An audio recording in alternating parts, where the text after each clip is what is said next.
10 seconds. Stand by to initiate release sequencer. On my mark. 5. We're on express elevator to hell. Going down. 2. 1. Mark.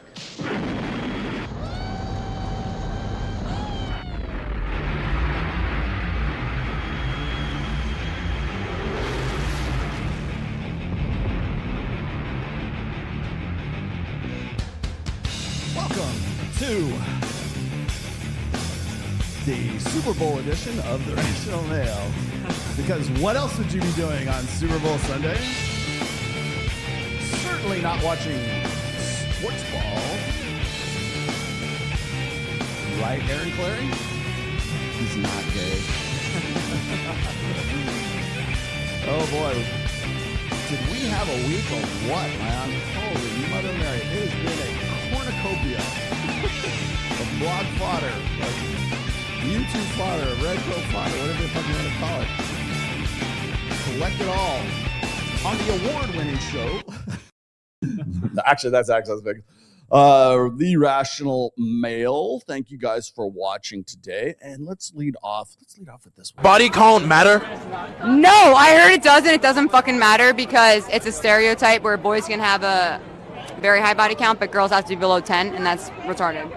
You've heard about the key and the lock, right? If one key can open many locks, it's a master key, as opposed to if a lock is opened by many keys, it's a shitty lock. That's what I'm saying. Hey. But why can guys have sex with any girl they want to and it doesn't matter? Do you care about if a guy has a high body count? No. You care about if a woman has a high body count? Yes, only because the woman decides whether she wants to have sex or not. The guy only gets to have sex with who he's allowed to have sex with. Girls have the same wants and needs. Is that not true? What's a high body count to you, Bash? I'm not talking about numbers. I'm just saying guys can have sex with who they're allowed to have sex with. So do we. Girls have sex with who they want to have sex with. Is that not true? That's not true. This is the freshly fitification of society right here. I just want to point this out. God, okay. Full disclosure here. I know this is a setup. Please don't give me comments. Please don't tweet me. Please, like in the commentary here. I understand this is a completely scripted thing, but it's funny as fuck. Schedule for sex is that there is no schedule for sex. I am a stay-at-home dad. In our household, the women are the breadwinners. That's the way we run things here. That's the way we like it to be structured. Nick is a trophy husband, if you will. We prefer it that way, honestly. Like, I would go crazy if I was at the house all the time. And I pride myself on being a breadwinner, and Jenny's right there with me. I am a manager at an organization company. Jen is management in an IT company. Jen and I make more than enough money by ourselves. We don't need that. We don't want that. Let me just say this right quick. If you look at a chessboard, the king doesn't really move much because he just moves a square at a time. Meanwhile, the queen, she's all over the board, okay? The queen's got all the power. The king just kind of holds court. God, it's so good. It's so funny because it trips all. Thank you, whoever sent this to me. Thank you, because it trips all the triggers like everybody could possibly have about something like this. I don't want to date a Chad, and I feel like most girls don't want to date a Chad. Fair enough. Okay, what do you want to date then if it's not a Chad? Someone who doesn't identify as a Chad. Oh my god. So you just want to date like a 6'3" handsome white guy that like is humble. That's it. That's like the only difference. Yeah. Oof.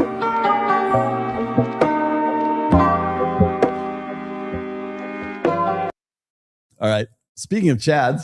Bro. Hi, how's it going, man? Nice to meet you. I'm pretty good homeless in the boy, Anton. Last time we went to Miami, he was supposed to look him, but I crashed the whip off of the block. Oh, you did that shit too? Yeah, bro. That's a brutal pill. Fucking. That's like I feel like guaranteed occurrence with back. struggles so fucking hard for content. Like, what do I say? What do I say? What's up? About your kids. Oh, did you? Okay, what do we got? That's what I stream. All right, bet. Another show. No. Hell. Was he trying to give him? Is he trying to give him like Master on or something? I got a trend for you. Sarah Stock. I'm 20. I'm from Newport Beach. I'm single. Yeah, you are definitely from Newport Beach with that accent. I've never had a long, serious relationship or anything. I've had like 2 pretty short relationships. She's lying. And a lot of first dates kind of thing. How many first dates would you say you've had? No idea, to be honest. More than 10? You're like, who is this bitch? This is Sarah Stock. Write this in your notebook, children. This is Sarah Stock. More than 20, more than 30? I don't know. Probably around 20 over my life. Okay. What's the longest period of time that you've dated a guy?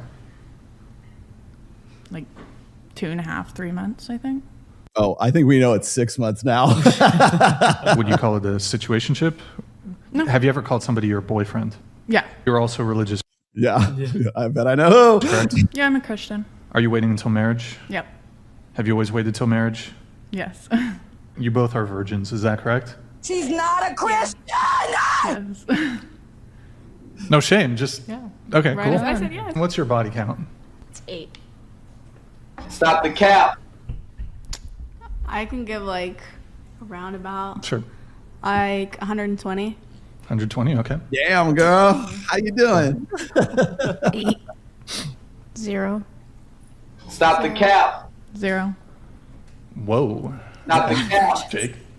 Surrounded by purity here. I feel it rubbing off on me. I love that he was on the show too, right next to her upstairs the whole fucking time. God, that was great. Oh, here she is again. Salt on everything, and then people just started to all tell me I'm pregnant. That would literally be impossible because I'm not married yet. So no, I'm not pregnant. Maybe I'll let you guys know when I am pregnant, but probably not, because last time I made an announcement about my personal life, all the e-girls started coming for me. Gotcha, bitch! Oh boy. What no one else would say. There's a lot of people who I debate with who I know don't believe what they're saying. Take a guy like Destiny, right? The Coomer Gremlin, as I like to call him, okay? What do you call him? The what? Coomer Gremlin. What's that Basically, word? he's like Coomer. a sexual degenerate. But he's like coon. bisexual, right? Yeah. Well, he's all kinds of sexual, apparently. But Here's what gets me. I love this part. He waited the whole fucking podcast until I could like pop off with this one thing, and at least he did, right? Because a lot of I watched this whole thing, and it was like 3 hours of just nonstop politics. I'm like, okay, but he did. This was actually one of the gems of the Rogan thing, and Rogan knows who Destiny is. Yep. Like for all this bullshit about like, oh, wait, those bottom of the barrel podcast. Trust me, he knows who I am. He knows who Myron and Fresh are. He definitely knows who Destiny is. Oh, isn't he like bisexual or open marriage? I've often thought that there's times when I'm talking to the guy where I'm like, you don't believe that. Like, there's no fucking way you believe that shit. You're making it up. And I know you're making it up, right? And you'll catch him at times who'll be like, whatever I got to say to win the argument. Yeah. And it's like, yeah, I believe that. There are people who genuinely believe their view and are excellent debaters. And I love those engagements. I live for those engagements. The problem is, it's like, it's 5% of them. Right. A lot of people are just trying to win, right? Well, not just trying to win, but I don't even have a problem with going into a debate with a mindset of winning it. If you're representing a view you believe, right, you want to win the engagement, right. Whether it's a conversation or it's a debate, you want to win people over to your side. You want to even win the person you're talking to over to your side. See, this is the fundamental problem with Andrew. And I love Andrew too. And I've had these conversations with him. I don't think he would find this in any way aggravating, but this is not what debate's really about. Debate is really about deciding what is true and what is false. It's not about like winning people over. That's postmodern debate is what that is. Classic debate is debating whether a premise is true or it is false. And here's the thing is if you are on a debate team, college debate team, you should be able to take a pro or a con side of the argument and be able to win it from either side. That's the side of a good, no matter what the actual thing is, whatever the premise is, you should be able to steel man or straw man, however how it is. You should be able to argue from your opponent's view just as well as from your own view, because you're searching for the truth. You're not looking for. I'm not trying to destroy people, not trying to win people over, not trying to quote unquote win a debate. It's not a competition. It's a means of discovery, and that's what's really been lost in all the weeds here. Vasectomy is probably the best thing a man can do for himself. Realistically, it's the best $50 in 3 days he's ever going to spend. Because if you're successful, you are now a target in the dating world because it's child support. Because if she gets pregnant and has the kid, pulls a silver bullet on you, she gets 100% custody of the kid because you're a bad parent by definition. And now you're going to be paying the maximum amount of child support for that child that you have essentially no legal rights to unless. Oh, gee, this sounds like a really pragmatic reason for vasectomy. There's that word again. My goodness. Go to court and fight for that. What, I guess, arrows do men have in their quiver to use in retaliation to that? Bank sperm, get a vasectomy, never have a kid with a woman. So preemptive. Completely. God wants you to have the baby. Definitely not.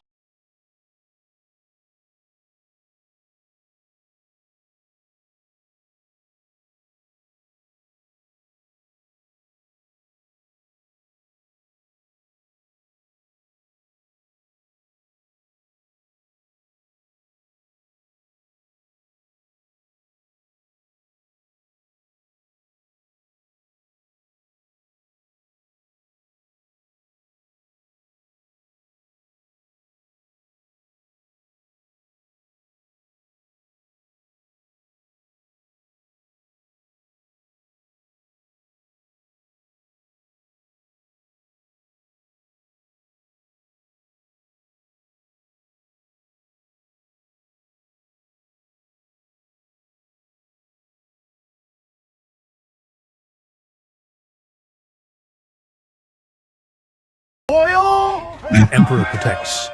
The Emperor protects. All right. So last thing here. This is serious too, and I'm glad Mike Sartain picked up on this because I know where this was going, and I'm glad he nipped it in the bud when he did. No Jumper is trying to deliberately deceive you.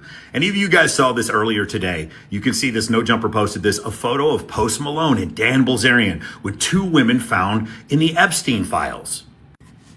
In the same post, No Jumper then posts this: we need public executions for everyone implicated in the Epstein child sex trafficking and torture trials. What are they trying to say? No Jumper wants you to believe that Dan is some kind of hypocrite who was secretly funding or helping out Epstein while at the same time saying stuff like this to divert you. So No Jumper wants you to believe that Dan Bilzerian took that photo with Post Malone at Epstein's Island and he... This is great. Okay. See this? Okay. Look, see this little pagoda thing here? Okay. This is actually on Dan's property. This is actually Dan's property. It was part of this whole sex trafficking ring. But wait a second. If you take 2 seconds to actually look up the address, 10979 Shalon Road, you find this picture. This is the top floor of that place. And if you look, what a coincidence. There's an infinity pool. And behind the infinity pool right there, there's a gray couch. And behind the gray couch, you see the television. And on the right side and the left side, you see entrances to bathrooms. Wait a second, what is this? There's a gray couch, and then there's a television, and off to the right, there's an entrance to a bathroom. Crazy. Anybody who went to any of Dan's Ignite parties from 2018 to 2020, if you've been up to the top, leave a comment being like, yes, I remember this bathroom. I know exactly where this is. This isn't on freaking Epstein's Island. This is ridiculous. So I asked Dan about this, and here's the worst part of all, because No Jumper easily could have found this. The reason they were able to find this, for those of you who don't know, there's 3 million pages of the Epstein files that have recently come out. And when they came out, people were taking these large language models, AIs, and they were searching for different people's names like Elon Musk or Bill Gates or whoever. Well, they looked for Bilzerian. Well, had No Jumper actually done any kind of research, they would have found this email also included in the Epstein files, which showed that somebody was actually sending that photo to Jeffrey Epstein saying, Dan Bilzerian is the only one flexing on you. Dan had nothing to do with Jeffrey Epstein whatsoever. No. Again, why am I so pissed about this? Is it because Dan's my friend? No, it's because I've literally been in that bathroom before. As soon as I saw this photo, I got furious. Me and my girlfriend went in there and had Bible study one time. I absolutely know for a fact where this photo was taken. And the fact that No Jumper, like, literally intentionally deceives people into doing this, it's crazy to me. So here, I have a plan. I have an idea. Adam 22, I know that you guys are involved with these like betting apps and you like to make bets. So let's make a bet right now. How about let's do this? There we go. Let's make a bet that this photo was not taken on Epstein Island. I'll put up 100 grand. You can put up 100 grand. And if you want to actually make the bet, let's do it. Let's go ahead. We can go either to 10979 Shalon Road, or we can look it up on Zillow and we can find out real quick. Or buck, buck, buck. You can run away like you did when Jason Love was punching you in the head. That's fucking awesome, man. Or you could just simply do this, Mike. I could go put on my Meta glasses, and we could just go walk over there. We could just go in the backyard there and say, this looks awfully familiar. No, they're not going to do anything like that. It's just rage baiting, trying to get everybody to fuck. Everybody's against everybody, man. It's a war of all against all right now. There's a Latin phrase that says something like that. Some smart motherfucker in the chat's going to give it to me. War of all against all, man. And as soon as this Epstein files came out, boy, what a cornucopia of shit that was. Well, but not to be distracted by that. Now we've got Elijah Schaffer and we've got Sarah Stock that we have to talk about today too. Matt Walsh is featuring heavily today as well. It's so rich. The sphere is so rich. It's full of like, it's fertile soil. It's like, you got a bunch of manure that just like flowed in. And I got to say, I kind of almost had to take a break from Twitter. Like this is not me, but this is me. Like I've had to take a break from Twitter because it is like turning into this big tent evangelical revival meeting in between Jeffrey Epstein stuff. And then, there's this guy Clavicular. He's in Scottsdale right now in a Scottsdale drunk tank somewhere, or he's in the Scottsdale County because apparently he got picked up for using a fake ID. Hey, fake ID. Yeah. Guys, you guys got to remember that all this shit is like, there it is, Bella. Thank you. You're right. That's actually the one that I knew. I knew that one before anything else. Yeah. He's in jail. Is he in jail or he's in? No, he would be in county, right? He got picked up for fake ID. Trust me, he's not in jail right now. Like he has so much money. Somebody bailed his ass out of him probably before he even like set foot in a jail. Yeah. He doesn't go to jail for running a motherfucker over with a Cybertruck, but he goes to jail for a fake ID. That's that. This is your king. Is this your king? Oh God. So he was in, and I'm not gonna, unless you beg me, I'm not going to show you the videos, but I have all the videos from him in Scottsdale. And I've been to Scottsdale more times than I can count because that is actually where Robert Kiyosaki lives. And so back in the day anyways, when I was working with Kiyosaki a little bit more regularly, I would go down there and I know exactly what the ASU party scene is like. And I know exactly where Club Row is. And because I've stayed down there and I've had a lot of fun down there. They have some really pretty good like street tacos and shit there too. Okay. Yeah. I know Scottsdale. And I'll tell you that the funniest thing is once again, and again, I'm just going to say this out of love here. Okay. Because I really want to like Clav. I really want to like him. But again, as I keep saying before, it's like you can just sort of see the fat kid underneath the mask, and only because he didn't have to go through the process to earn the personality that would go with his facial features and how he has converted himself, right?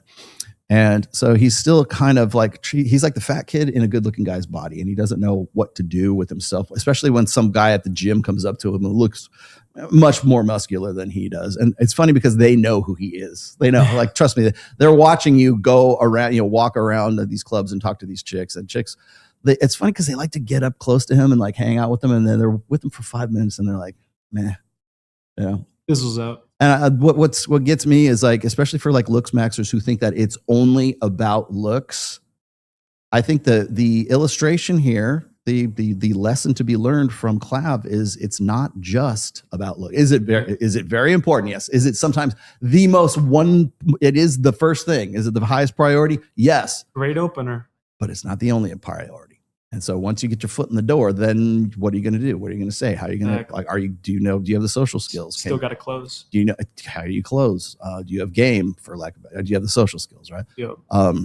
Do you are you congruent with the way you look? That's another thing is I keep saying is you can be a really good looking guy, but you can still be incongruent with your personality because and this is really fucking brilliant example of this is when the women come up to him because he looks good and he opens his mouth and he can't carry on a conversation or he kind of sounds clumsy at the very, I mean, let's just be honest. As nice as I can be at clumsy when he's talking. Yep. That's incongruent with what those girls think he's going to be like just by looking at him, like him entering the room or him having status or any kind of like clout of any kind. And so when he's there and he opens his mouth and he starts to be incongruent with the way his projected look is telegraphing to all these girls, then that's when you kind of see them kind of like, yeah, damn, I thought you were going to be cooler.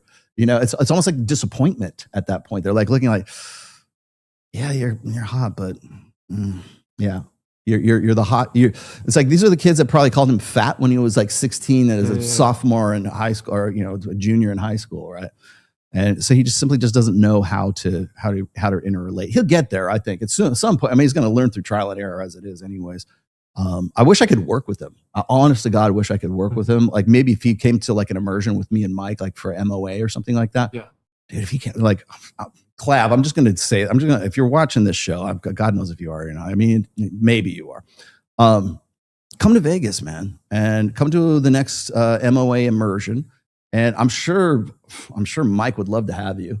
And then like go out with the guys in the MOA immersion and learn how to run game, learn how to interact, learn the social skills, right? Learn the body language, learn everything you don't know besides how to look good, right?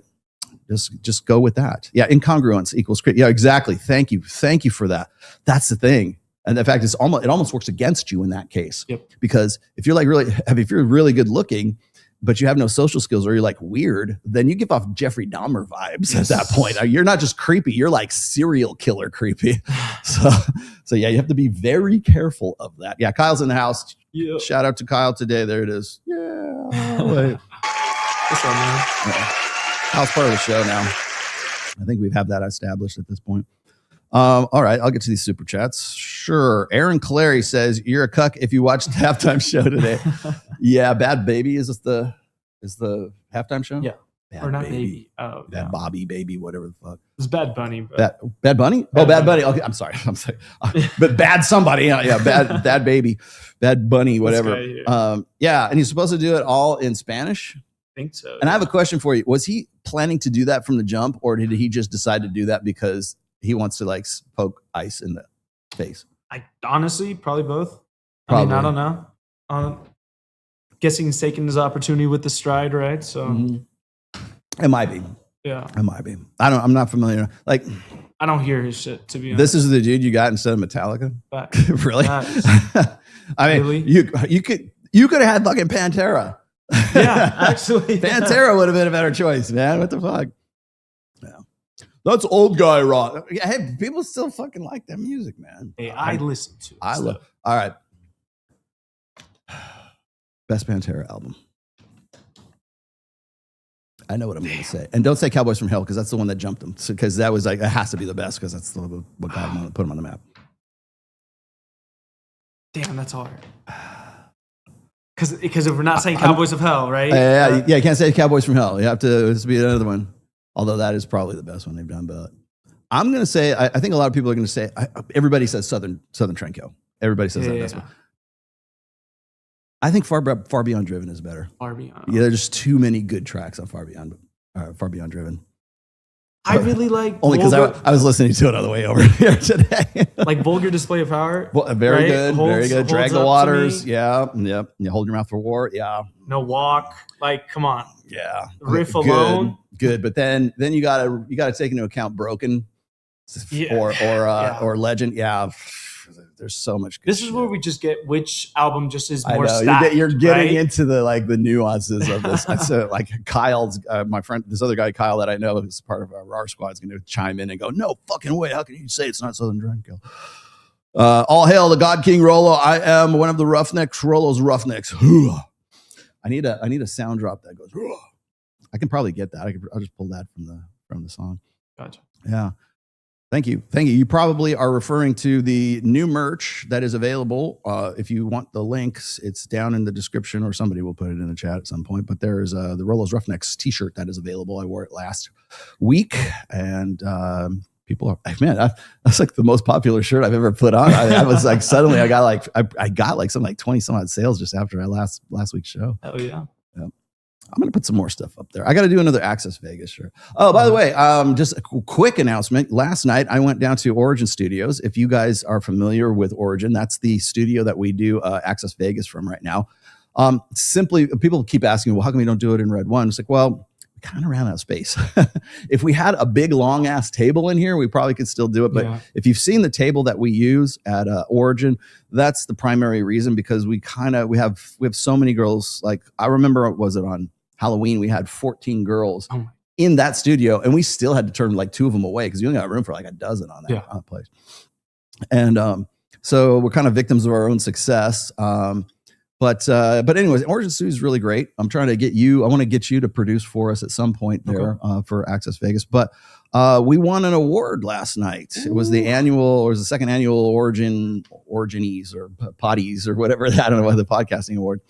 And so Access Vegas, we won the best roundtable podcast for 2025. And this is a Vegas thing, by the way. It's not like, well, what about Miami? Just shut the fuck up. They're not in Vegas. We're here, okay? Different time zones. Yeah, in Vegas, yes. And so we got a nice little glass crystal trophy, and I was going to bring it in here, but I figured I'll unveil it when we do Access next time, because Mike's name is on it just next to mine too. So I figured I would, but that was pretty cool. It was nice. It's nice to get awards. It's nice to get awards because it's like, it keeps me going, because it's certainly not the money. That's keeping that show going.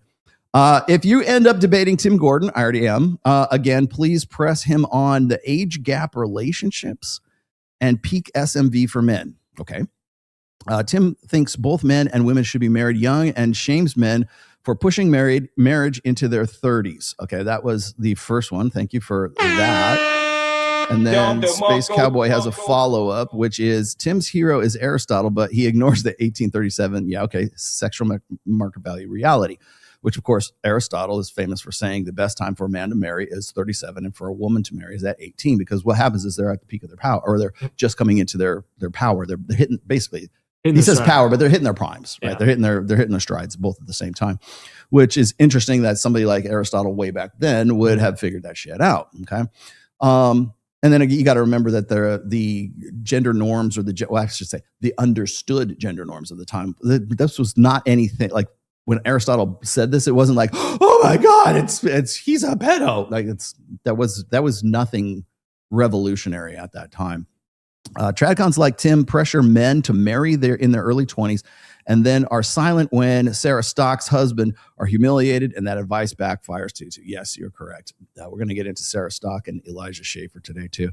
But yeah, Sarah Stock did some significant damage to that scene. I'm just going to trot that one out just right away, because she was one of the trad femme sweethearts. She was going to be a trad wife, right? She was going to be wait a minute, let's see if I can put this up. By the way, I did do a Rule 0 yesterday with everybody, and we're going to be passing that show around, but this was the thumbnail for yesterday's show. Nope. And that is Sarah Stock, and she was having her marriage blessed by the Pope of all people. And this one has been making the rounds. I've got some other stuff too.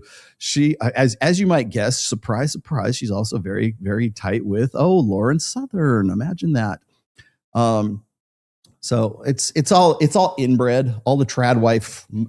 Whenever I see like the Atlantic, or I see some like some sort of progressive leftist squoxy chick write they'll write it for, what is it, Eve or Echo, or it's no longer Jezebel. Jezebel died a horrible death way back when, but now there's the successors now. but they'll always do these attack pieces on TRADWIVES. And even TRADWIVE, they'll say, that's a name that the leftists came up for us.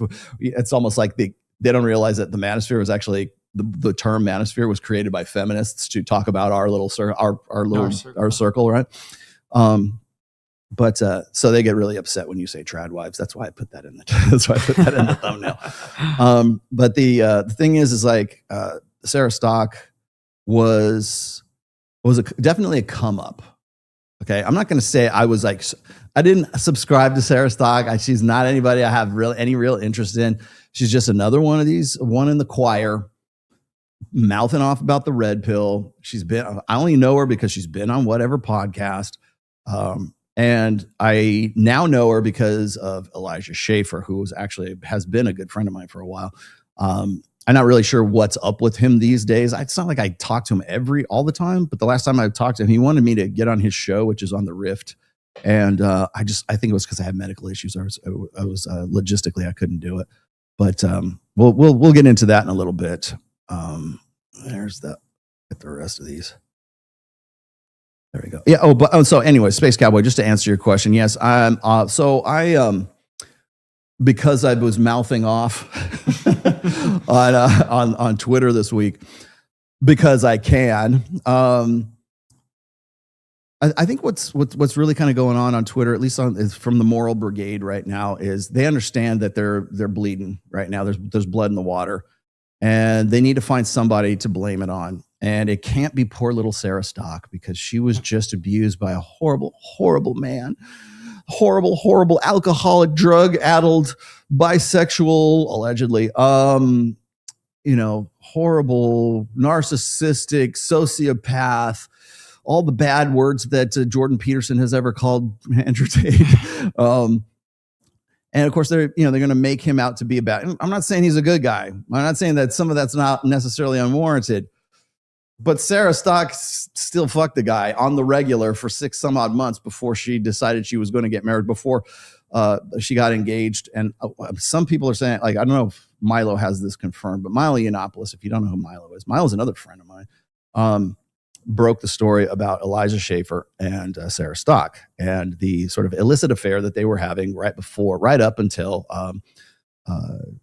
Sarah's husband, probably soon to be ex-husband, decided to put a ring on it. And then she converted to Catholicism, and everybody was just like, yay. And then back in August, I'll show you the picture. She's got the ring picture. It was just the picture of her ring, and it was like against a field of daffodils or some shit like that, and it was just so over. And it was funny to me because that's when TRADWIVES started like, they come out of there like, bitch, they're either too happy or too pissed off that she was like, I'm getting married. And now the worm has turned, quite literally. Turns out that she's been banging Elijah Schaffer for quite some time. Got with him at CPAC, apparently got with him at TPUSA too. And I don't know necessarily whether, this is allegedly, this is rumor control. Here are the facts. Allegedly, she had a kid with him and aborted the child. Do I know that for fact? I'm just going to say right now, so I can avoid all this bullshit that's going to get thrown at me. Allegedly had an abortion with Elijah Schaffer. Elijah has not confirmed this. She has not confirmed this. No third party has confirmed this yet. But according to the leaks and according to Milo Yiannopoulos, a child was involved and an abortion occurred. I don't know if that's necessarily true or not. I do know that she decided she was going to, at the tender age of 21, 22, decided to retire from politics. Imagine that. Who's not? Elijah Schaffer is not. Elijah Schaffer is doubling down, which is like, what else can he do at this point? I love how everybody's shocked. I can't believe he's unrepentant, and it's like, I'm like, what else is he gonna do? What else? What other course of action does Elijah have other than to double down and say, you know what? Fuck all you guys. Yeah, I did it. I'm getting divorced. Fuck yeah. I'm gonna keep going. Keep going. Keep digging, man. I'm just okay. Stop digging. No. Just go a little further. Yeah. So Sarah Stock, Elijah Schaffer. I talked a little bit. If if you're not familiar with Rule Zero, that is our panel show.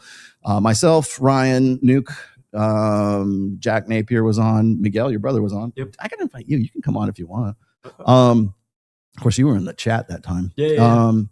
And who else? Oh, we had Cappy. We had Aaron Clary was on with us too. And and then we had Benjamin. God, what the fuck is his first name? Anyways, he was on Apex Mindset guy.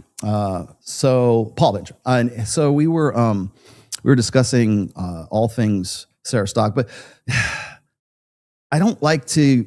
Again, people want to say if I start talking about Elijah, if I start talking about Sarah Stock, there's no way I'm going to avoid people going, well, it's just gossip.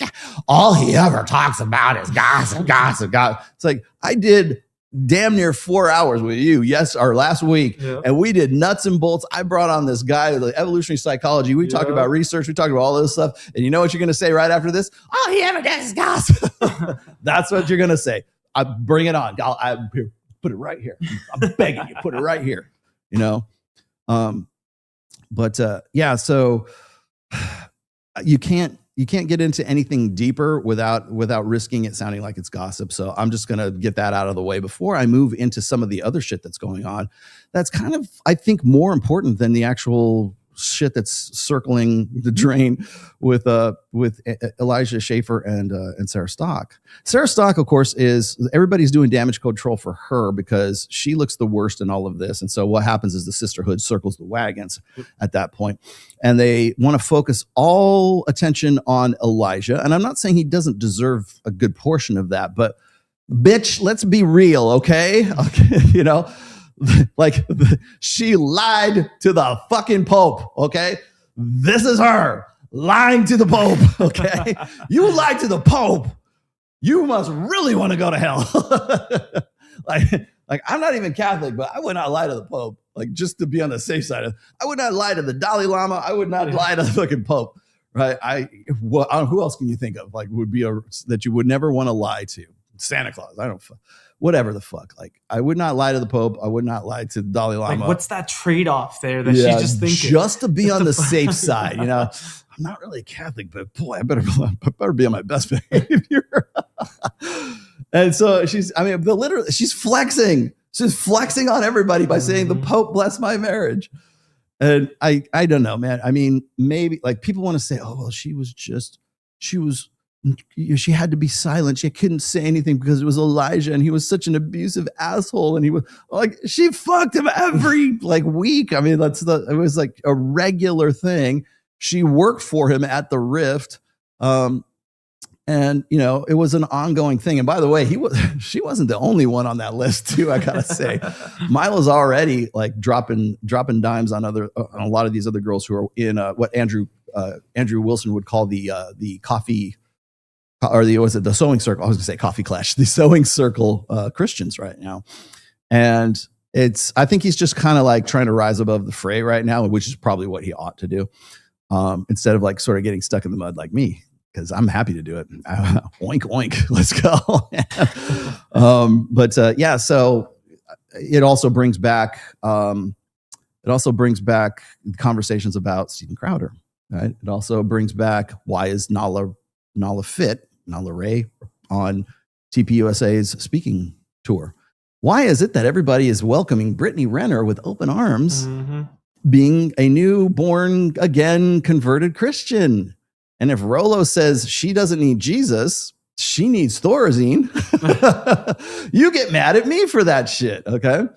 No, she's fucking bipolar. What more do you need? Like, hey there. Hey, y'all. If you know where that comes from, you know she needs to be institutionalized. She needs clinical help. You're not going to give it to her. The church is not going to give it to her. She needs to go to the Betty Ford Clinic. She needs to go somewhere. I don't know what you're going to do with her, but you take her. Do something with her. A woman using religion as a cope for absolution for her. Feral. I like feral. Feral past is still a hard project for her man. She still comes with bad behavior and habits to break. Now, here's the kicker, because this is the way my brain works. Okay. Remember when I just put, I led off with this video. Remember talking about body count, right? Well, how much is too much? How much is too much? Because I'll tell you right now, Sarah Stock had what's her guy's name? Will something or other. Thinking that she was a virgin before marriage, converted to Catholicism, Santa Maria, vaya con Dios, the Pope actually loved them. And that was the flex, right? So, I mean, she at every opportunity where she was pressed on that, on whatever podcast, she's sitting right next to Jake Rattlesnake. Oh, yes, I'm a virgin. No, you're not. You are not a fucking virgin. She's not a Christian. Yes. And now we know. And I'll tell you what's going to happen is like there's so much video of her just sort of like, twisting in the wind here. And of course, everything is, well, it was obvious to me. No, it wasn't. Nothing was obvious to you. It wasn't obvious to me. It was not obvious to you. It was not obvious to Brian. It was not obvious to Jake Rattlesnake that she wasn't. She tricked you. Got it? Thank you. I love it when people like after the fact, it's like realizations after, well, she didn't smell right to me. Like, get the fuck out of here. If I go back to your tweets and you were like, oh man, she's great. Finally a traditional woman who's like met the Pope. Really? No, she was tricking you. So was Isabella DeLuca. So, by the way, is Isabella Moody. We got documentation of that because she has got the hots for fucking Clav, man. Let me tell you, Clav, you're in. He's in Scottsdale, dude. Come up to Vegas, please. Come up to Vegas. Like, come and meet with me and Mike. Because maybe we can set you right. Maybe we can like help you out a little bit. But Isabella Moody, also part of the trad girl brigade. She is just mooning over. Fuck, let me just go get it. She's just gonna get the. She's just mooning over the guy. And where did it go? Holy mother of God! Is this it? No, that's not it. Oh no, it's not my intros. Hold on a second. It's over here.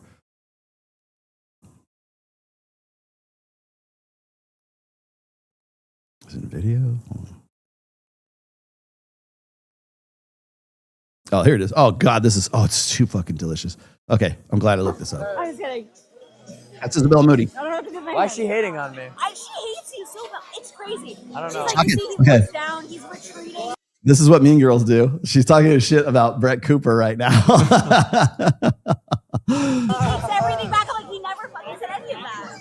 Yeah, I don't know what's up with her. She's a little. With who? Brett. She wants to interview me? I heard that you said that she did, right? I think so. I would do a You should interview. ask her if she It's not even the best one. Hang on, let me go find the other good one. She just can't get enough of Clav. I'm going to tell you. Is that it? No. Where to go?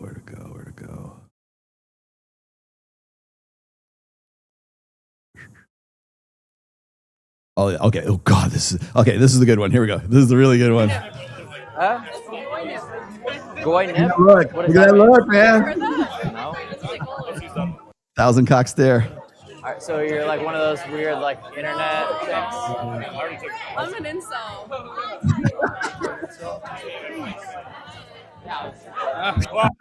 God. Okay, Isabella Moody. I don't know if I can make it any worse for you. Like it's one of those things. Like people go, "Are you going to talk about Pearl and Anna Kasparian?" What am I going to say that's going to make it look any worse? The same thing here. Like, what am I going to say? Like, I'm not going to dedicate a show to this. Again, there's another one. Isabella DeLuca, her Nala Fit. Ashley St. Clair. We can't forget about Elon's baby mama. She was all mouthy about the red pill back in the day. She got nothing to fucking say. And by the way, trigonometry, fuck you for having her on. Seriously. And the thing is like, well, she was talking about it. Nobody knew that she was fucking Elon Musk back then. And it's like, yeah, you're gonna have her on, and she's gonna talk shit, and you're gonna use her as some sort of like authority on the red pill. Like she's a worse authority than like Destiny is. You realize that, right? She goes on there, and now she turns out to be a whack job. Isabella DeLuca, whack job. Isabella Moody, whack job. What's the other chick's names? Well, Lauren Southern, we already, that one's a given. And now we've got Sarah Stock, whack jobs. And these, God, when it was in January of 2024, and I was saying, I mentioned this about Isabella Moody, by the way, Isabella De Luca is this chick right here in the middle doing that. That was after she's cake tits, right? If you guys remember that. She's a girl who was baking a cake, and she had a little crucifix on, and she got big boobies out and everything. And I was just like, you guys, all it takes is tits for you guys to, I'd wife her up right now, you know? And so I basically questioned the queen, or the veracity, the sincerity. She's not a Christian. And man, you guys, I mean, literally, this was the infamous wood chipper event, right? I had good God-fearing Christians saying Rolo needs to be fed into a wood chipper because I questioned whether or not Isabella De Luca was for real or not. Turns out, yeah, she's a hoe too. Okay, same thing with the rest of these girls. And I'm going to tell you this right now. I wouldn't be talking about any of this. I wouldn't have anything to do with this if I was an atheist. Okay, people keep saying, "Well, Rolo, it doesn't matter what you say because you're an atheist. You're an unbeliever, so nobody cares what you say." No, that's not true. You can go and read my 4th book, and if you really want to know what my faith is, you'll get it in there. It's easier for me to just say read that chapter and then me to spend another hour telling you. But the fact of the matter is I care enough to do this. If I didn't, I'd be just like, okay, let's move on to the next thing. I'd be indifferent. I wouldn't give 2 flying fucks about whether the Pope blessed your marriage or not. But I do, because it may, and this is the whole the operative point here. Bird hands. So you know it's the operative point because I just used bird hands. The operative point is that I care enough that I think it looks very bad on the religion. That's why I'm doing this. That's why I'm kicking you guys in the fucking nuts, trad dudes. Get your bitches in pocket. Get your bitches in pocket. What the fuck is wrong with you? And don't give me shit when I go, Nala Ray, you might want to use a little bit more critical thinking skills with Nala Ray before you say, oh yeah, I think, yeah, hey, come on in. Welcome back to the fold. Right? Like when Jenna Jameson decided she wanted to convert to Christianity. Brittany Renner now. Brittany Renner was a Muslima for half an hour, long enough to get married, get the money, and then annul the fucking wedding. And then the next video I see her in, she's got a fro out to here and she looks like Jackie Brown. And now she's praying the Lord's Prayer with hoop earrings. I mean, some big fucking hoop earrings too. I'm like, who the fuck is listening to this? And everybody's like, oh man, it's so nice that she's finally coming back to the fold. So the prodigal daughter returned. When are you going to learn? It's like playing whack-a-mole at this point. It's like I care enough to try to help you guys out. It just keeps happening over and over again. Do you think US should experiment with Orbanism to increase male participation? What the fuck is Orbanism? Look up Orbanism right now. Orbanism. Do you think US should experiment with Orbanism? You mean like jerking off and not like shooting it all over your wife's tummy or something? Is that what that is? No, it's onanism. That's the first time I've ever heard of that. Orbanism. What is it? Read that for me. I got a glare. Let me make sure that's the right spelling. Yeah, that is. Okay. Yeah. It says far-right political ideology attributed to Viktor Orban, the Prime Minister of Hungary. Its influence to the concept of Christian democracy and also draws from Hungarian history. I would not be able to tell you anything about Orbanism, but you know what? You have piqued my. At first, you had my attention. First, you had my curiosity. Now you have my attention. I have no idea who Orban is, but now I guess I do. So I have to go look. Now I have to go look it up, right? What's up, Rolo? Looking trim. How much weight have you lost? Too much weight, my friend. Too much weight. You got to remember, I've always been a hard gainer.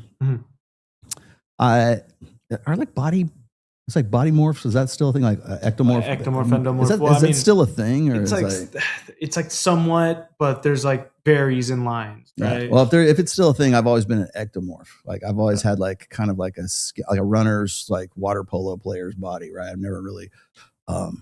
It's hard for me to put on. I get gains. I want to keep those fucking gains, right? Yeah. And so, yeah, so it's really tough for me to like right now. I can't get to the gym because of my medical conditions and everything. But I will I want to. That's this thing, and that now is the dangerous time because I'm like, I think I can do more than I actually can. And the first time I go to Powerhouse, and if I still have this freaking ostomy, like I'll be like, I hope my guts don't come out right now. Needless to say, ab exercises are completely off the table at this point. So, but as soon as I'm stitched up and I'm back together again in April, yeah, I'm right back to Powerhouse once again. So, yeah. And that's when the cycle begins. The trend. The tray. I'm packing it. That's why I know Masteron is like is. By the way, let me point this out before I move on. Fucking Todd Lee, you are personally responsible for the Masteron drought on Napskia. Right, there is no Masteron to be found on planet fucking Earth, and I lay that right at the feet of Todd Lee because he always talks about Masteron. It's like, I can't find Rollo. You always talk about Masteron. I can't find any. I'm like, yeah, no one can find any. Yes. Apparently that's Masteron.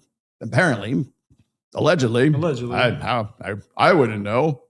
Masteron is like one of the best steroids you can take. It's not the cleanest. It's the most productive. I know it's good shit, right? And it's it's the very first thing that comes out of Todd Lee. And I love Todd Lee. He and I are really tight. Todd Lee, I don't know how he like escaped my radar for so long because he lifts. He's a competitive bodybuilder, so that's cool. He listens to Slayer. I think he plays in a band. I'm not sure.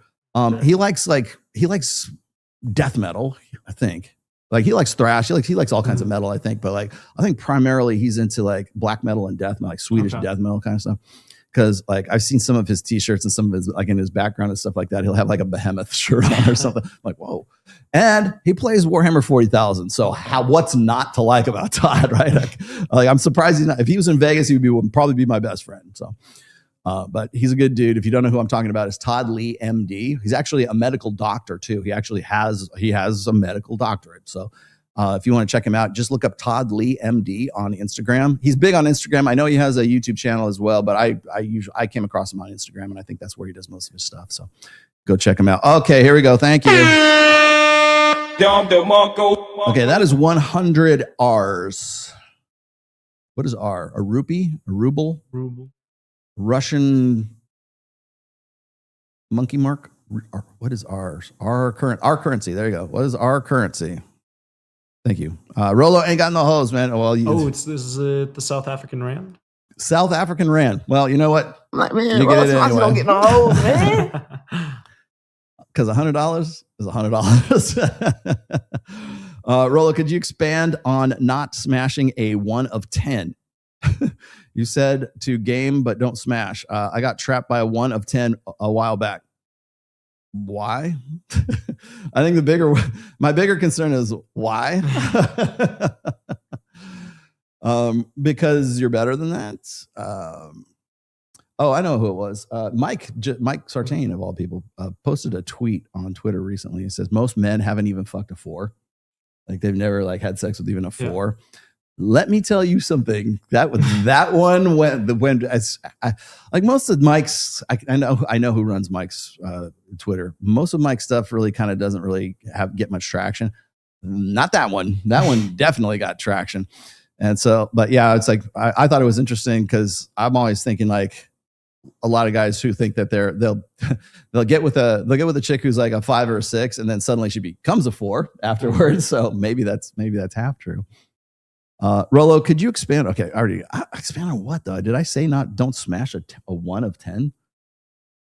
Do I need to explain that? You require more explanation than that? She doesn't need to be institutional. Oh, she's talking about Brittany Renner. Oh, and thank you. She doesn't need to be institutionalized. All she wanted was a Pepsi, just one Pepsi, and they wouldn't give it to her. Just one Pepsi.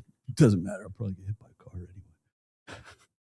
anyway. I know where that came from. If you know, you know. Welcome to the 80s. 80s reference in the house. Rollo, don't forget Erika Kirk. The TradCons are pimping her hard. Yeah, boy, let me tell you something. There's so like I hate conspiracy theories. I really do, because like they sound so correct especially with Erika, because Erika is exactly what I would have expected from that kind of personality type. Okay. And I think I've mentioned this. Okay, time to get serious. I mentioned this, God, on so many different occasions, really. But geez, since I was working with Pat Campbell, even when my brother-in-law ended up ending his own life and hung himself, people thought, oh, well, that must have been Rollo's red pill moment. That's when he went bad. That's when Breaking Bad. That's when he broke bad, right? No, that's not actually. It was a series of events, basically, that kind of just woke me up a little while. Hell, if you want to talk about one of the first time I sort of like was questioning the Matrix or whatever, really it was when I read what was it, Dr. Warren Farrell's book. It was called Why Men Are the Way They Are, and he wrote that in the 80s, like the late 80s. And I didn't pick it up until like 93 because I was going through. I was actually with my BPD girlfriend at that time, and I read that book, and I'm kind of glad I read it when I did, right? And remember, this is before the internet, this is before social media, this is before any of this stuff. So I read that book, and that really kind of opened my eyes to a lot of inconsistencies, let's just say. So if there was a starting point, I would say it's probably in 93 when I read that book. But when my brother-in-law ended up, self-deleting, it wasn't the self-deletion that made the most impact. It was what happened afterwards.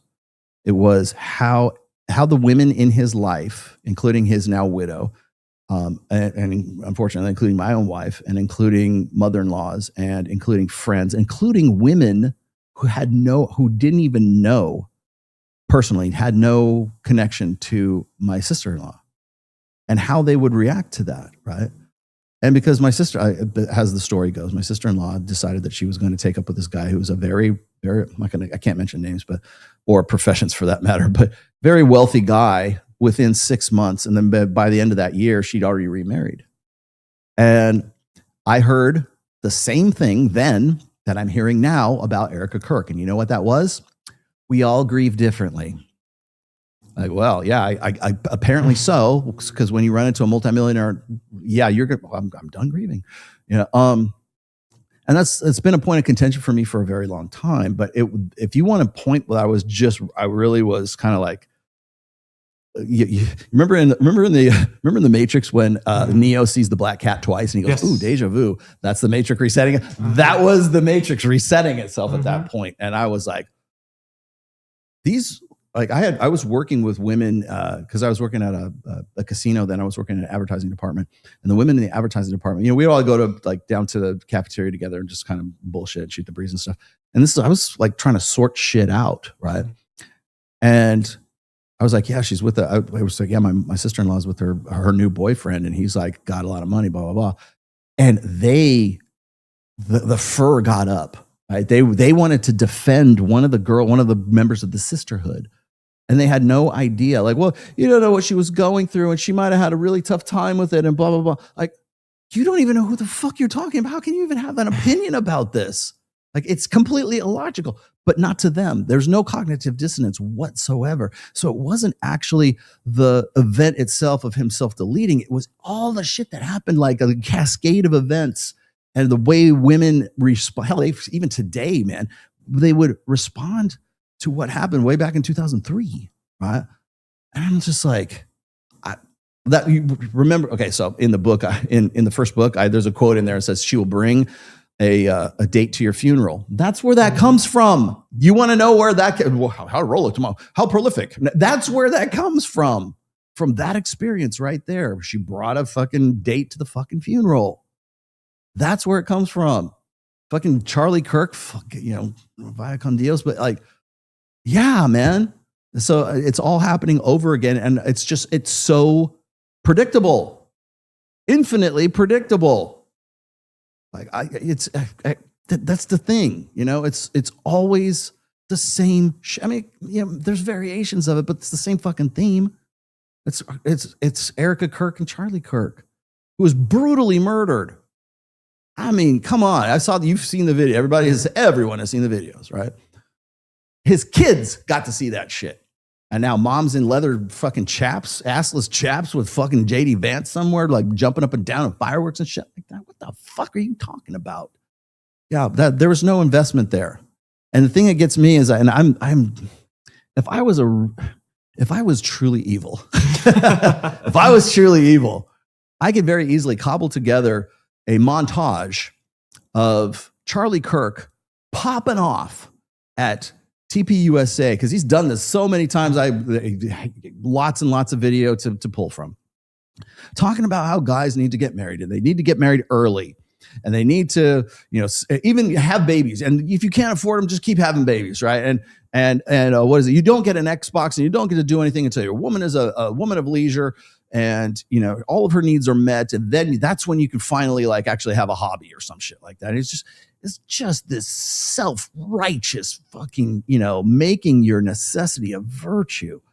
And I'm just like, I remember when I was listening to this shit, and that was my one, as I said before, when I was talking about Charlie Kirk, when he actually died last year, that was my main point of contention with Charlie Kirk, because everything else, he knew his shit. He was actually pretty spot on with, like, especially when it came to politics and it came to like society and the, trans issue and this, that, and everything he was talking about. But man, when it came to marriage and it came to intersexual dynamics, he was absolutely fucking clueless. And now in hindsight, now that he's gone, and now that we see what Erika Kirk has become in the wake of all of that, I hate being right all the time. I really do. Same thing with Steven Crowder. Steven Crowder was so fucking full of himself. Do you even have any clue how full of himself he was? Because he used to write for Fox, or he used to be like very super conservative. There's an article, you could probably still dig it up right now. There's an article that that Steven Crowder wrote right after he got married, and he was just so self-righteous. He was just like, oh yeah, I met my girl, Hillary. I met her at a church camp, and we did it right. We waited for each other, and and it's him like, we're driving around in our convertible car, and everything is like, we were high school sweethearts and all this shit. And it's like, you want to know why I will never get the spot on Charlie on Steven Crowder's show? Because I wouldn't be able to help myself. I go, would you stand behind that same shit that you talked about back in 2016 when you got married? Probably wouldn't want to have that conversation. And also, there's also probably pretty close to the same reason I'll never go on Rogan. But yeah, it's this. I don't even think it's so much hypocrisy. It's hypocrisy if like they know that they're doing it. I think they're completely oblivious to this shit. Like, Charlie Kirk really believed in what he was talking about. He was completely wrong. And his wife was, certainly wasn't a virgin when they got together. That's already been established, I think. And was 6 years older than he was. I forget the guy who was like her personal trainer as she was with, and then she's taken back up with him again. It's like, that's all this shit. Like, I know it's Candace Owens. She's an unreliable source as far as I'm concerned, but like the leaks and the audio and everything, I'm not playing it because I honestly don't care, but it's pretty damning when you go and look at that and you compare and contrast how Charlie just loved this bitch. And he just loved his family. And marriage is the best thing any guy can have. And he was just so, he was just on his pulpit all the fucking time about it. And it's like, and now we see this. And I'm glad I brought this up, because that's exactly the same dynamic that you're seeing happen right now with these trad thoughts. That's why they need to divert blame or divert attention away from Sarah Stock, and they got to focus it entirely on Elijah Schaffer. And like I said, not that he doesn't deserve some of it. He certainly does. But I see the divert, ladies. I see you going, nah, she'll come back. Nah, let's go. We're going to pray for her. We're going to put her in let's put her to a nunnery. I don't know. We're going to help her out. She needs our help. She's just this poor girl. Her prefrontal cortex wasn't fully developed. So she made bad decisions, and she met a very bad man who's a narcissist and a sociopath and dark triad. And he's, listen to him talking to his wife. Who would ever talk to his wife like that? Steven Crowder. There's some pretty damning audio of Steven too, right? We don't know we don't know what's going on with that, but we can always turn the man into the demon. And that's exactly what they did with Hillary Crowder, and Steven Crowder became the bad guy. And this is what's going to happen now is everybody's going to completely ignore Sarah Stock's participation in her own fuckery. And they're all going to focus on Elijah. How do I know? Because that's exactly where Matt Walsh went with it. Dune, there you go. He who can destroy a thing has the real control over it. You know what? You get one of those just for quoting Dune. Question, do women now control marriage and family in the U.S.? Yes. If so, does a man have more authority over his family outside of marriage? No. You have more control over your life outside of marriage. And the reason why I'm going to say this, I have a, I'd have to go dig it up, but I've used this infographic like 100 times. Women own more homes than men. Women make more purchases than men. Like 90% of consumer spending is from females, from women. Who has, they also hold the most amount of school debt, college debt. They also have that too. But if you look at the statistics for just family statistics in general, just like for marriages, women are in control of purchasing cars. Other than like computers, I think guys still have that one down. Purchasing cars, sending kids to school, women make that decision. What's the other one? Vacations, family vacations. Women decide 90% of where the family is going to go for vacations.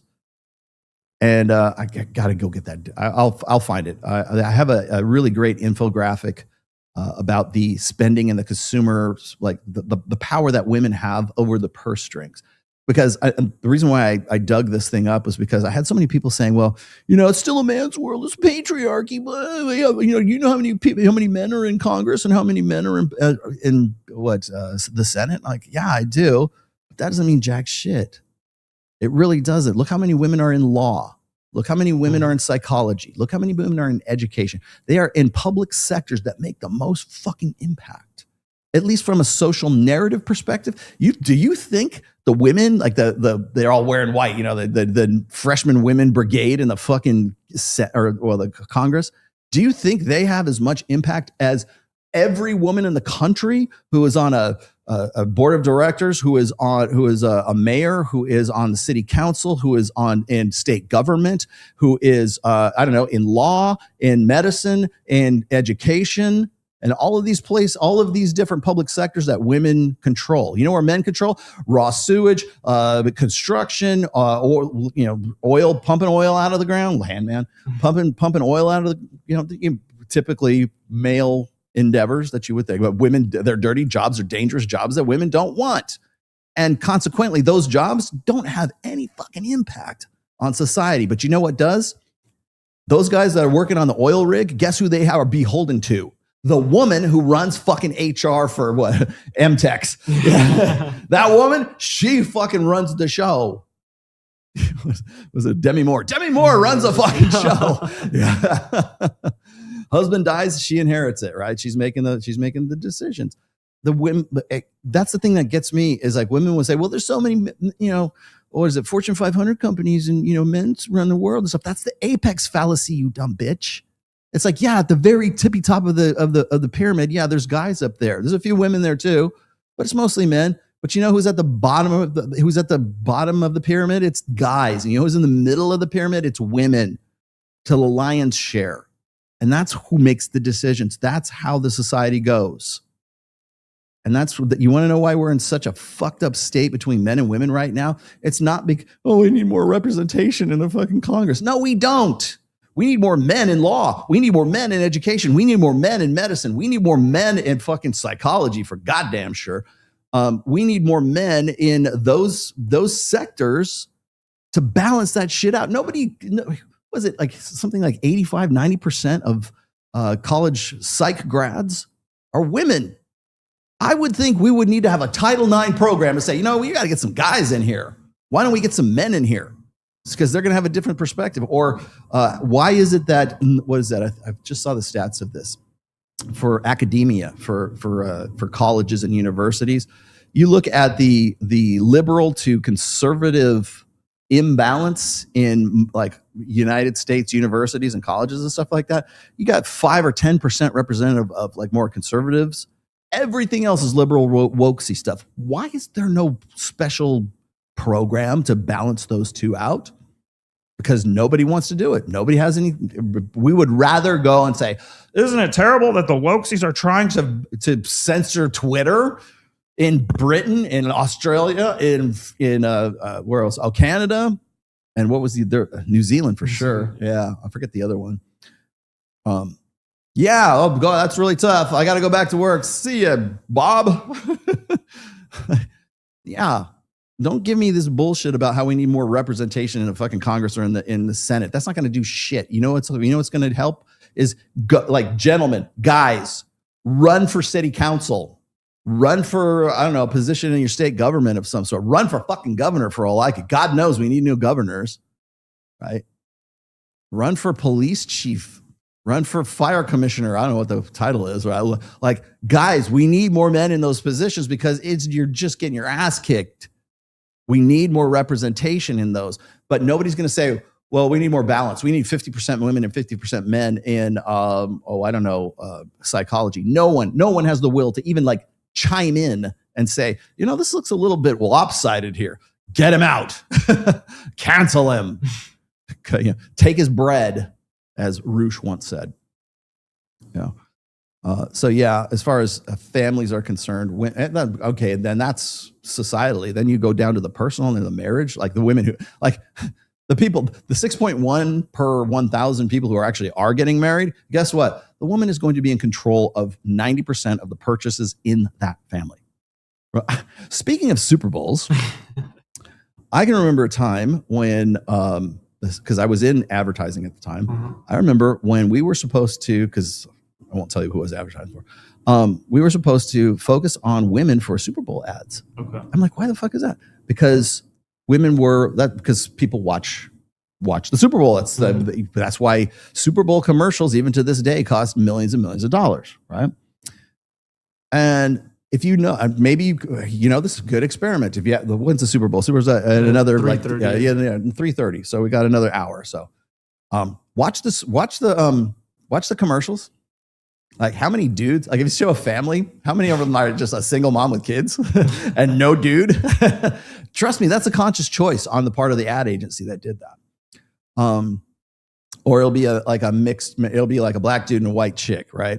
It's hardly ever the other way around, right? It might be a white guy and an Asian woman occasionally, but they got them just to say, we're not quite always like that.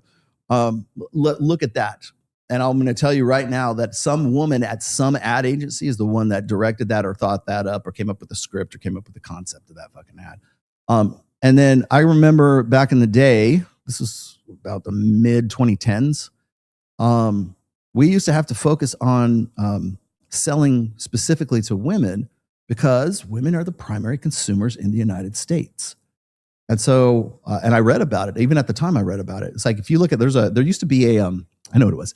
There's a very famous commercial. It was the Dockers commercial. Yeah. And it was a Super Bowl commercial.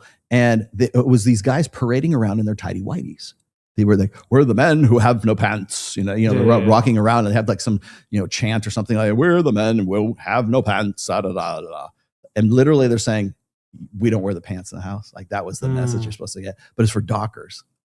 For the schmaltzy, the thing that everybody thinks I ought to be wearing because I'm 57 years old. You need to wear something different.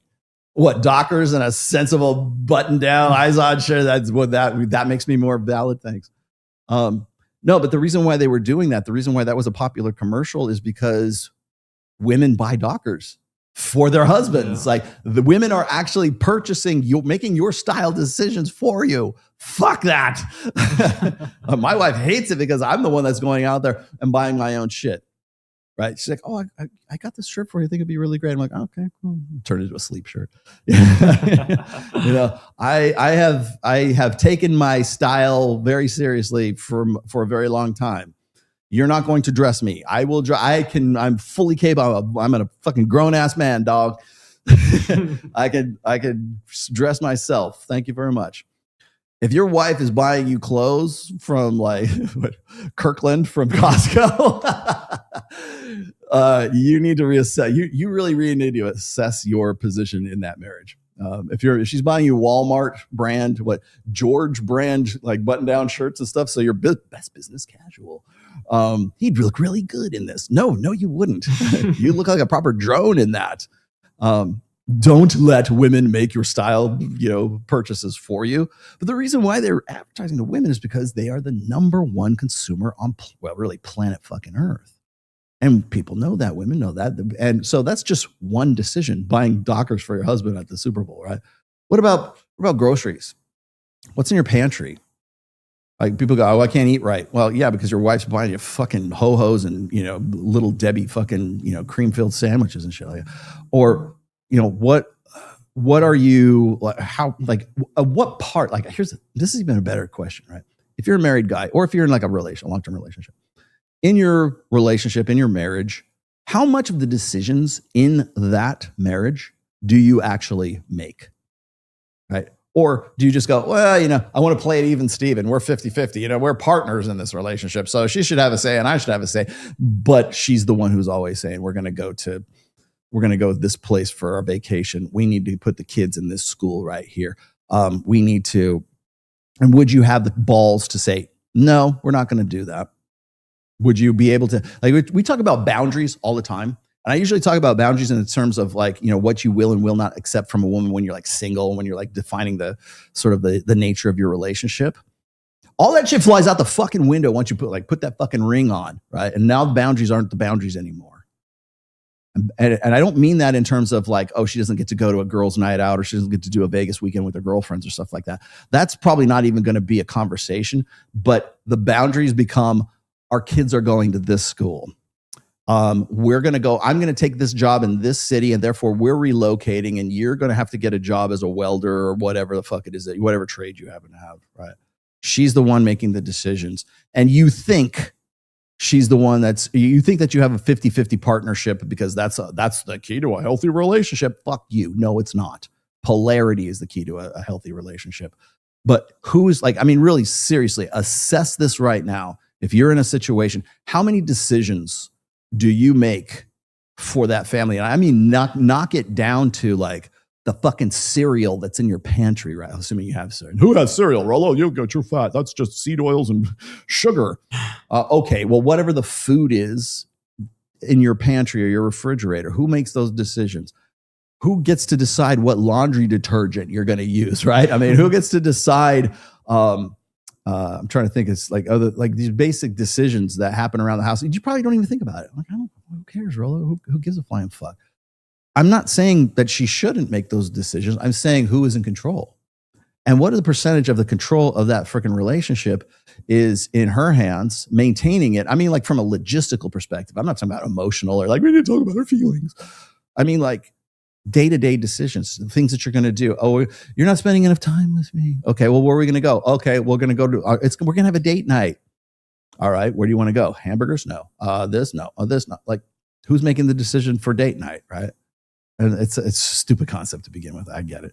But I'm just saying, if those are the decisions you make, ask yourself that. What's the percentage of decisions you make versus what she makes?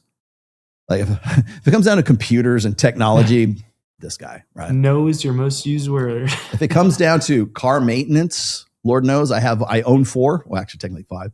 I'm the one deciding to go take it to Valvoline. Okay, I'm the one that's going to say, well, we need to go get the differential needs to get flushed, right? I'll make that decision, right? Because I know shit.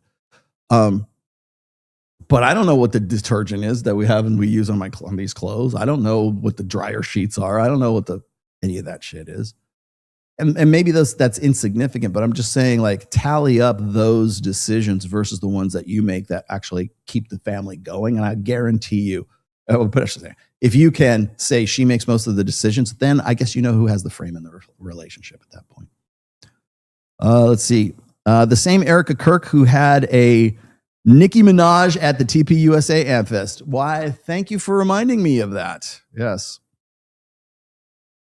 They grieve, but sir, they grieve in different, we all grieve in different ways. God has been great for my life, but I see the hypocrisies everywhere and terrible for dating, but I'm a Rollo roughneck, so who cares? Thank you. I am. Keep it up, man. Just keep going. Keep driving. How did you come to terms with your wife sticking up for your sister-in-law when your brother-in-law self-deleted? We still have that conversation to this day, like because you got to remember that was in 2003. And so there's been a lot of events and a lot of history since that event, since that time. And when certain things happen in my extended family, my folks are gone. I only have a brother alive left, and that's it. That's the length of my family is my younger brother. And you didn't know that. I actually have a younger brother. So I kind of consider her family my family. And so when things happen in that family, and I kind of like, sometimes it's karma. You know, I don't believe in karma, but like sometimes you could say, oh, yeah, well, you know what? God's revenge on you. Bitch, get what you deserve. Right. But it's not even that. It's like sometimes like if I am, God, do I really want to get personal? If I'm making decisions, let's just say for my mother-in-law, it's me and my wife that are making the decisions. It's not my very wealthy sister and her very wealthy husband. And that's still a sticking point right now that we kind of like goes back to that event.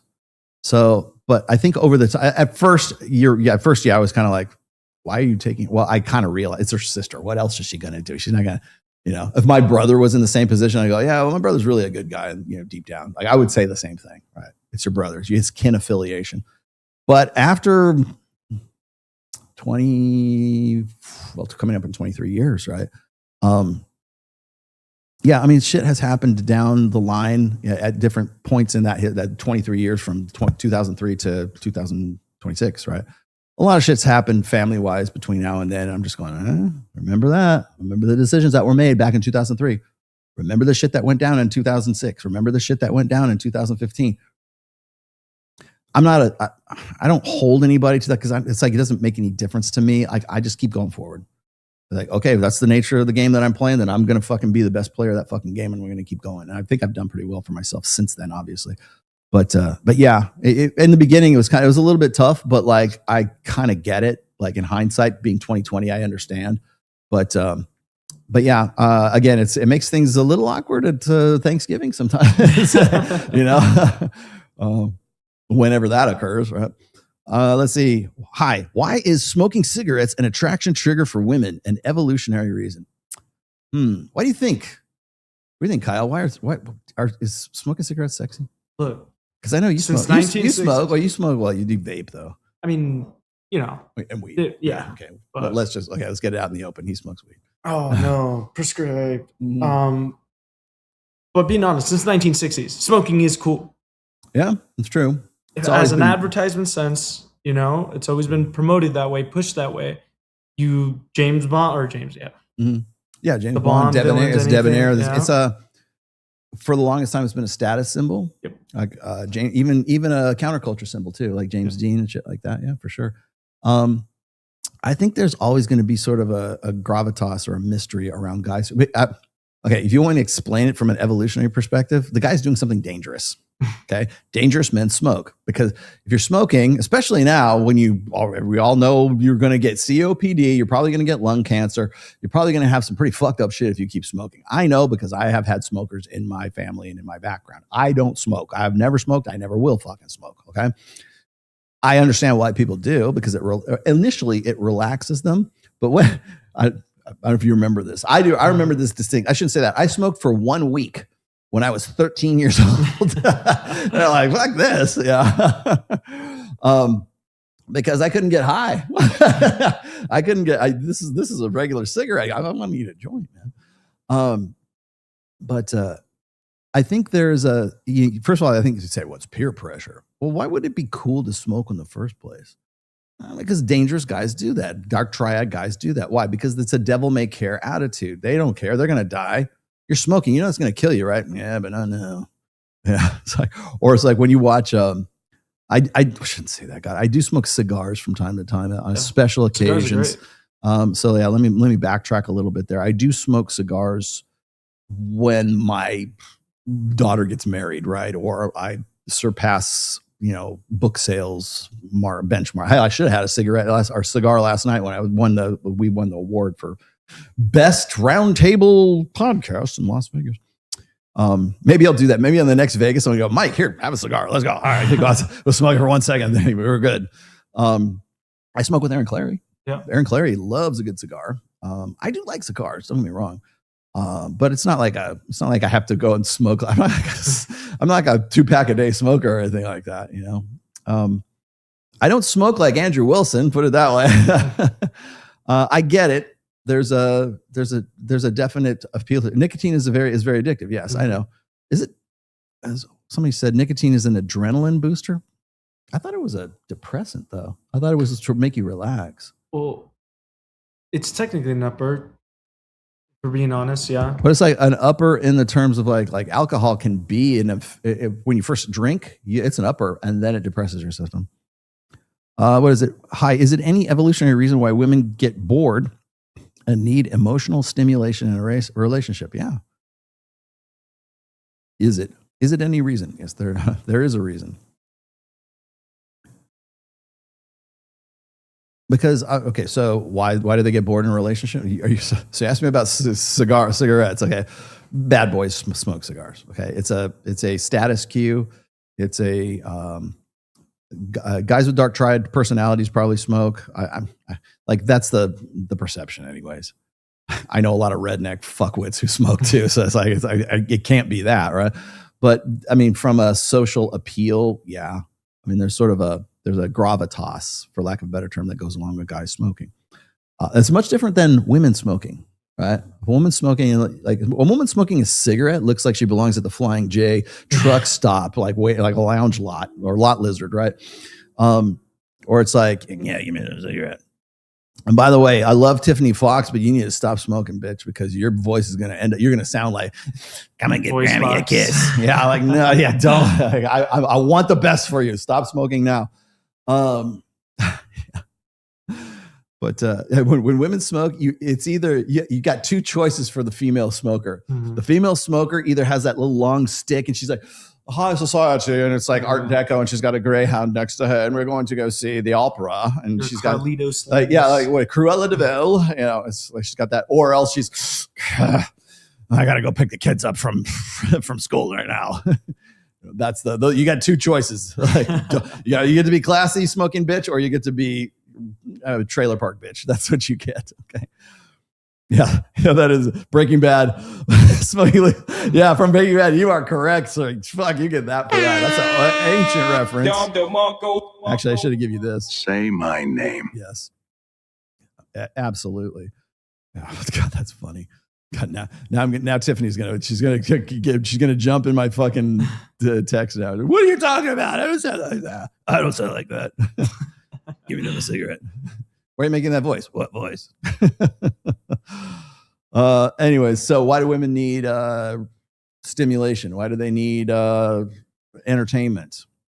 Why do any of us need entertainment, right? They just need different kinds of entertainment. Try not to fall into, here's a better advice. Try not to fall into the trap of being your girlfriend's entertainment director, right? Try not to be the event coordinator. Because once you do, you will always be doing that job. It is incumbent upon you to keep her entertained at all times. No, it's not. You're not. First of all, you can't do that. So don't even try. And then one of the reasons why women need that is what I've written about in the past. It's indignation. Women love indignation. You want to know why The Bachelor is such a great show, is such a great formula, is because it stokes the need for women to try to face, is he really a cheater? He's not a cheater. He is a cheater. I don't know. He's not good for her. Like, they're in the 31st or 32nd season of like 32 fucking years of The Bachelor. Are you kidding? And then there's the Golden Bachelor, and then there's the Bachelorette, and then there's the Black Bachelor, the Asian Bachelor, the Latina Bachelor. I don't know, whatever the fuck they have. They have all these spinoffs for it too. But it all relies on the same thing, which is women need that indignation. They need that rush. They need that literally, it's a chemical rush, trying to figure out if you're really the real deal.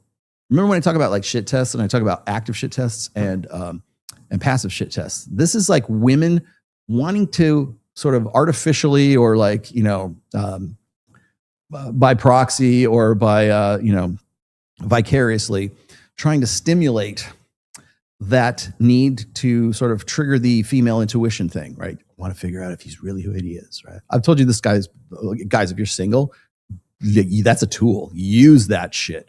Like if a woman is like, her suspicion, her imagination is the best tool in your toolbox. That's straight out of The Rational Male, 2013. The chapter's called Imagination. Go pick it up on Amazon right now. Plug. He like plugs his book. You're fucking, you're goddamn. Say my name. Goddamn, what is it?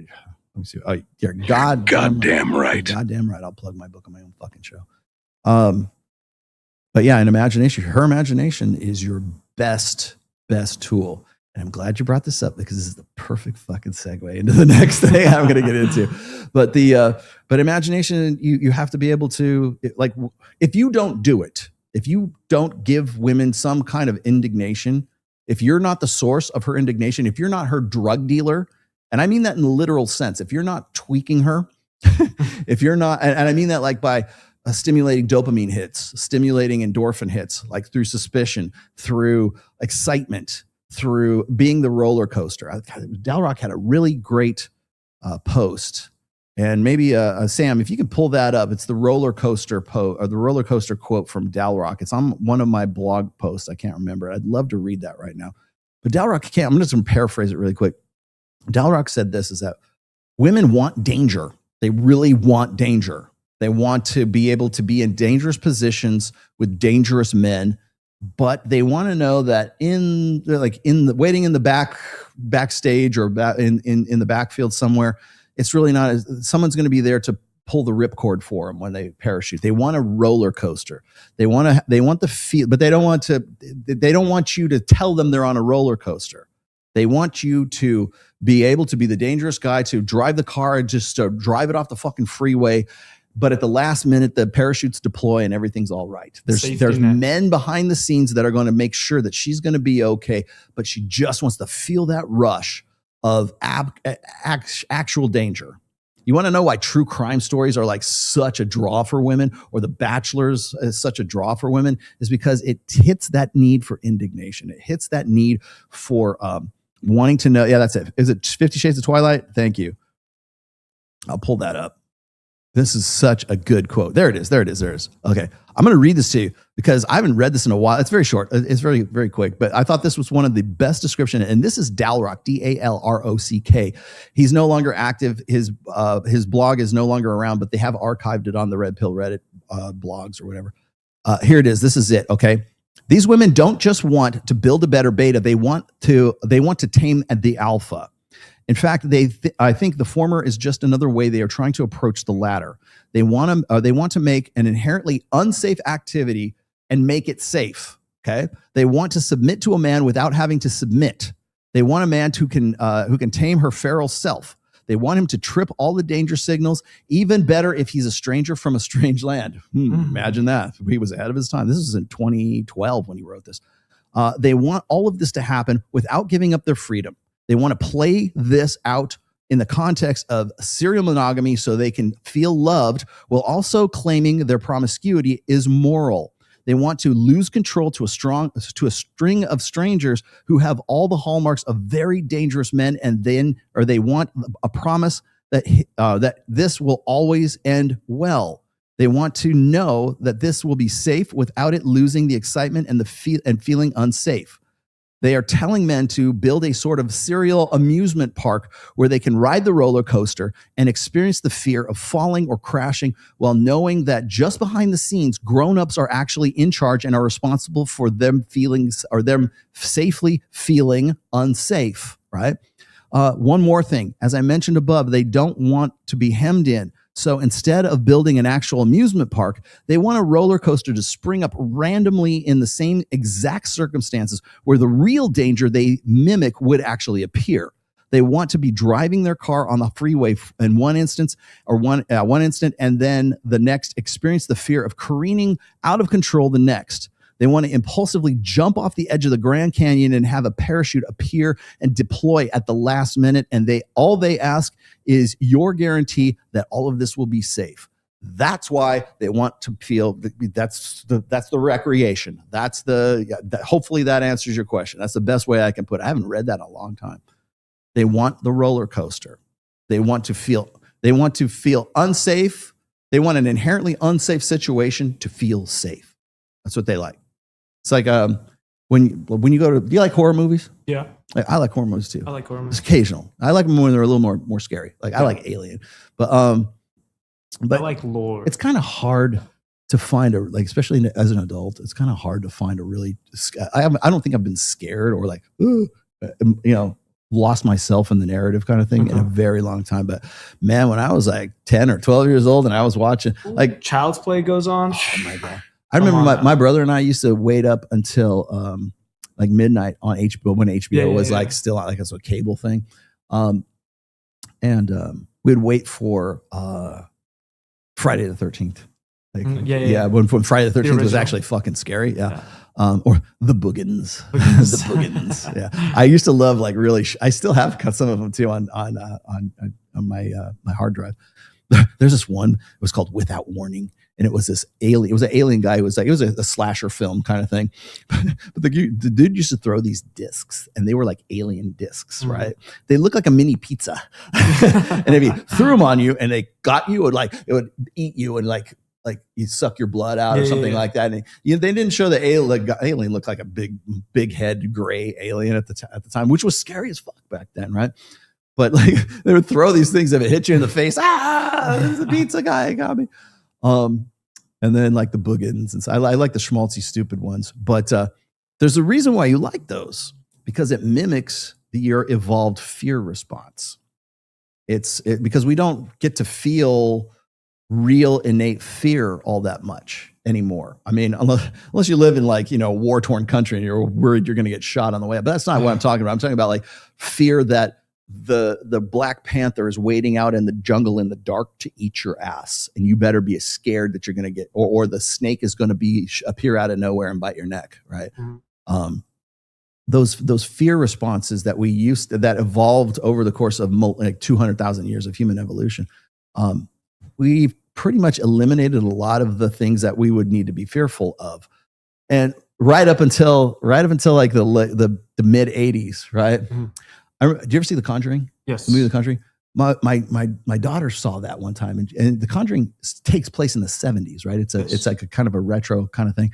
My daughter brought this up when she was watching. She goes, all the scary movies happened in the 70s and the 80s. I go, yeah, because you did have a fucking cell phone. You couldn't like video shit. Hey, look, it's Jason. He's coming after you. It's Texas Chainsaw Massacre. I can't Here he comes. write it off. Yeah, exactly. And I'm running. Oh, 911. Oh, the cops are coming. Look, there's a helicopter. No signal. Yeah. Exactly. You would have to suspend your disbelief so much for them to pull off another Friday the 13th. Remember in Friday the 13th they were like, remember that? Yeah. Like all it took was that, and you would go, no. And my brother and I, we would do that to each other when we were trying to, because we have bunk beds. My brother would go, like stop. It was funny as fuck, man. But yeah, you don't get scared. Well, why? Because there's a reason why people like scary movies, because it prompts and it stimulates that fear response. It's an inherently unsafe thing. I mean, your brain doesn't know any different. It's the same thing with porn. That's why you get a boner for watching people fuck on porn. Your brain can't tell any different that you're not there right there in the moment. You're living vicariously through it. I mean, I agree. It's a cheap way of mimicking the experience. Well, horror movies pretty much do the same thing, but they just like promote provoke a different human response, right? Well, now think about this. Women need to feel indignation because especially women who have been married for a while and are in relationships, they want to be able to feel the rush or the chemical rush of trying to figure out if a guy is for real or if he's not.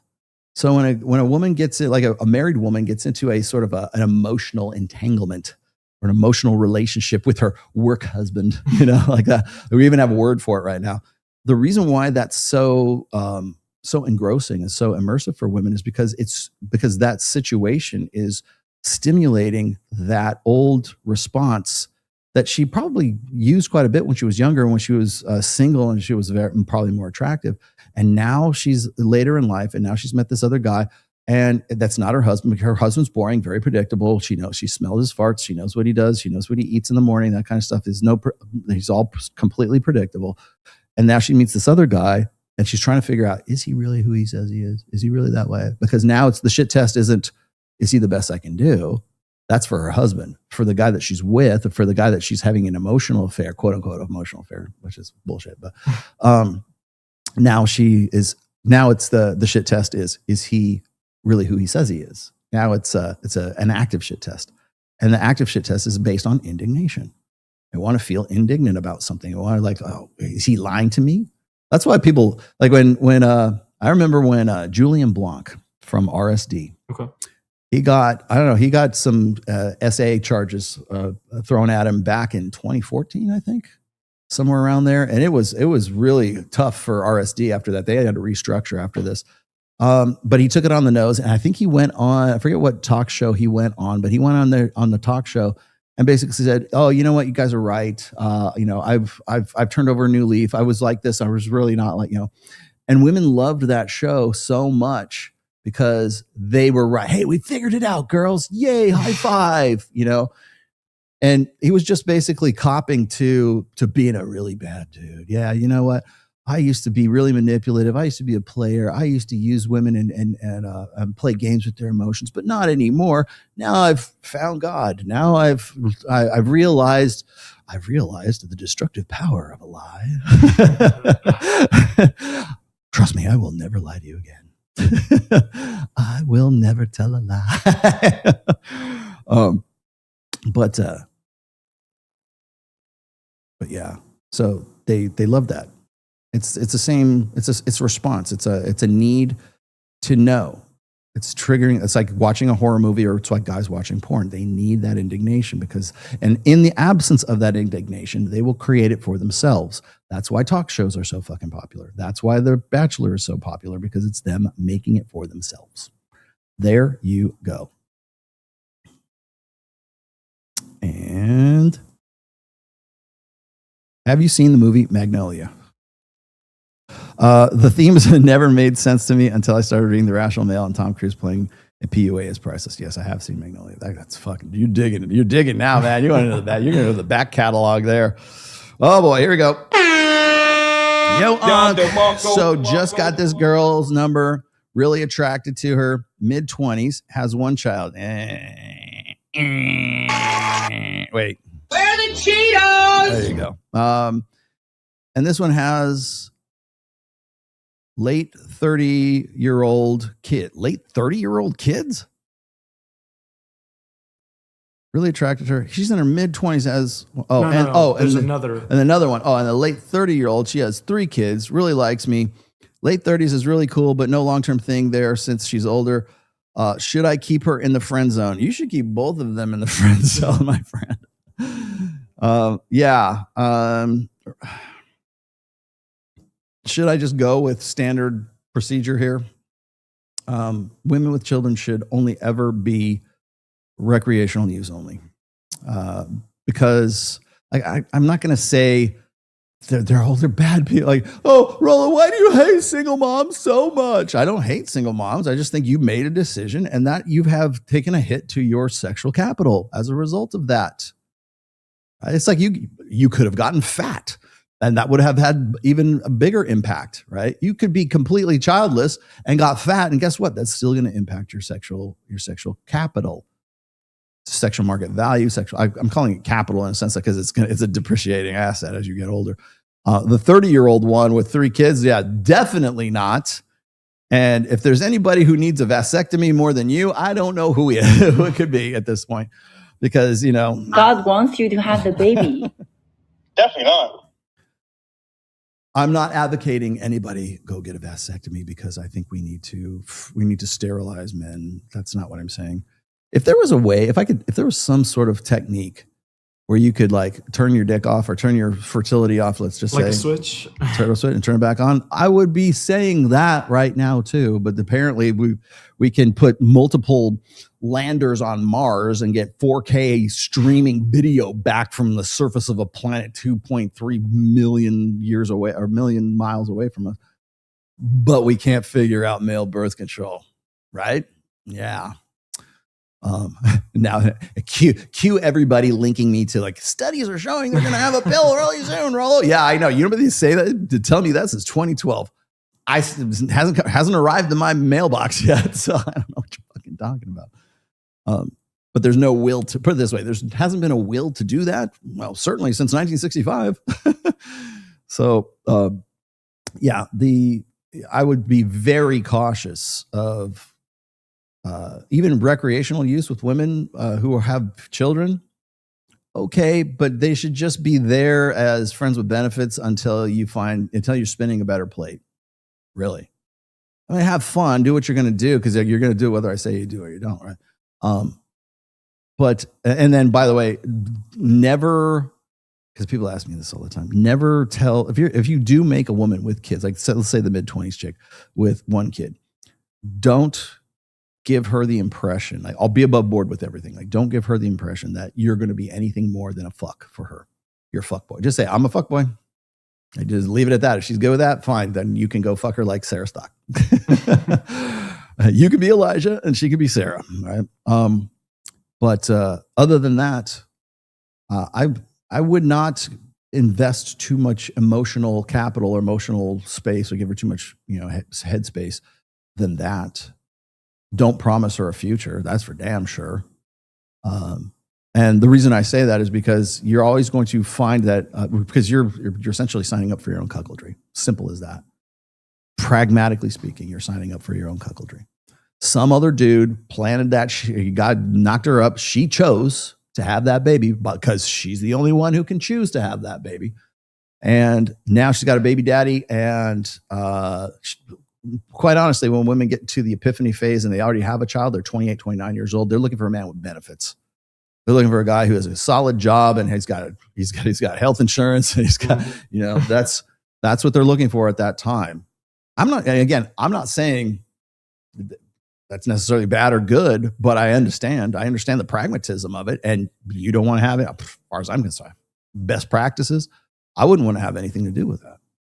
So people say, well, like, you're going to give me the Wes Watson disclaimer here, which is, don't you think that a child deserves a father?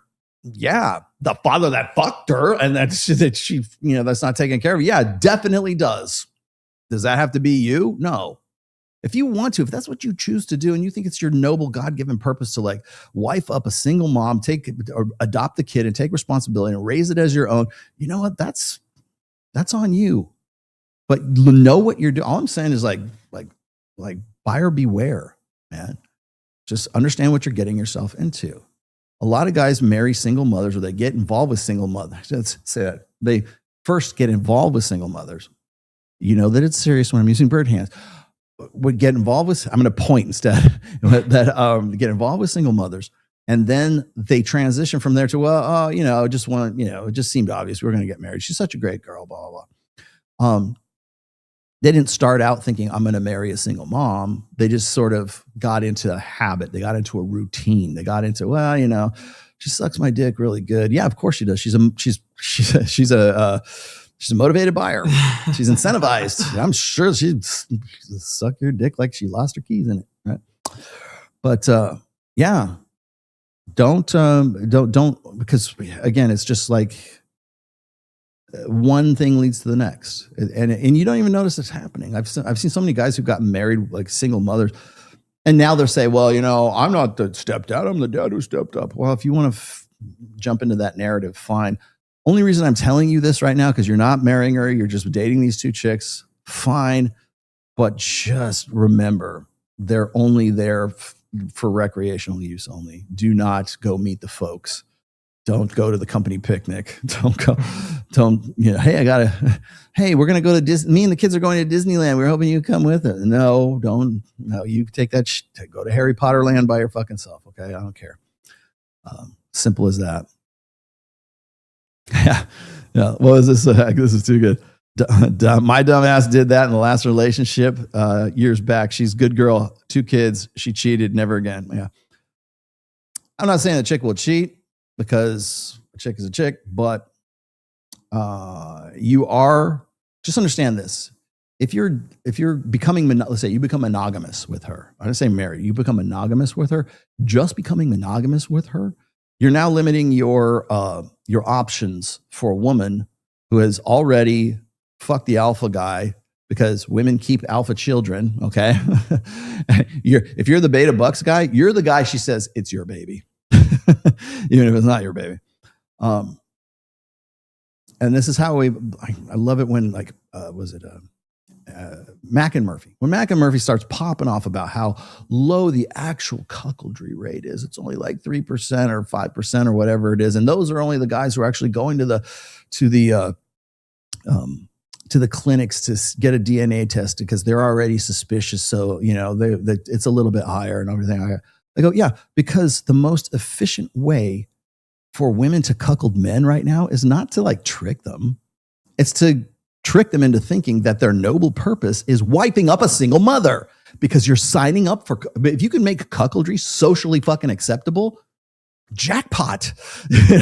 Alpha fucks, beta bucks, all complete. The circle is complete. That's what's going on. You become the provider. You become the guy. I'm not saying you're the beta cuck, but I'm just saying that's what is the outcome? What is the whole, like the purpose? What's the function? What is that? What is the final me or final end of cuckoldry? A man takes parental investment responsibilities for the child of another guy. If you're that other guy, you're like, God damn, yeah.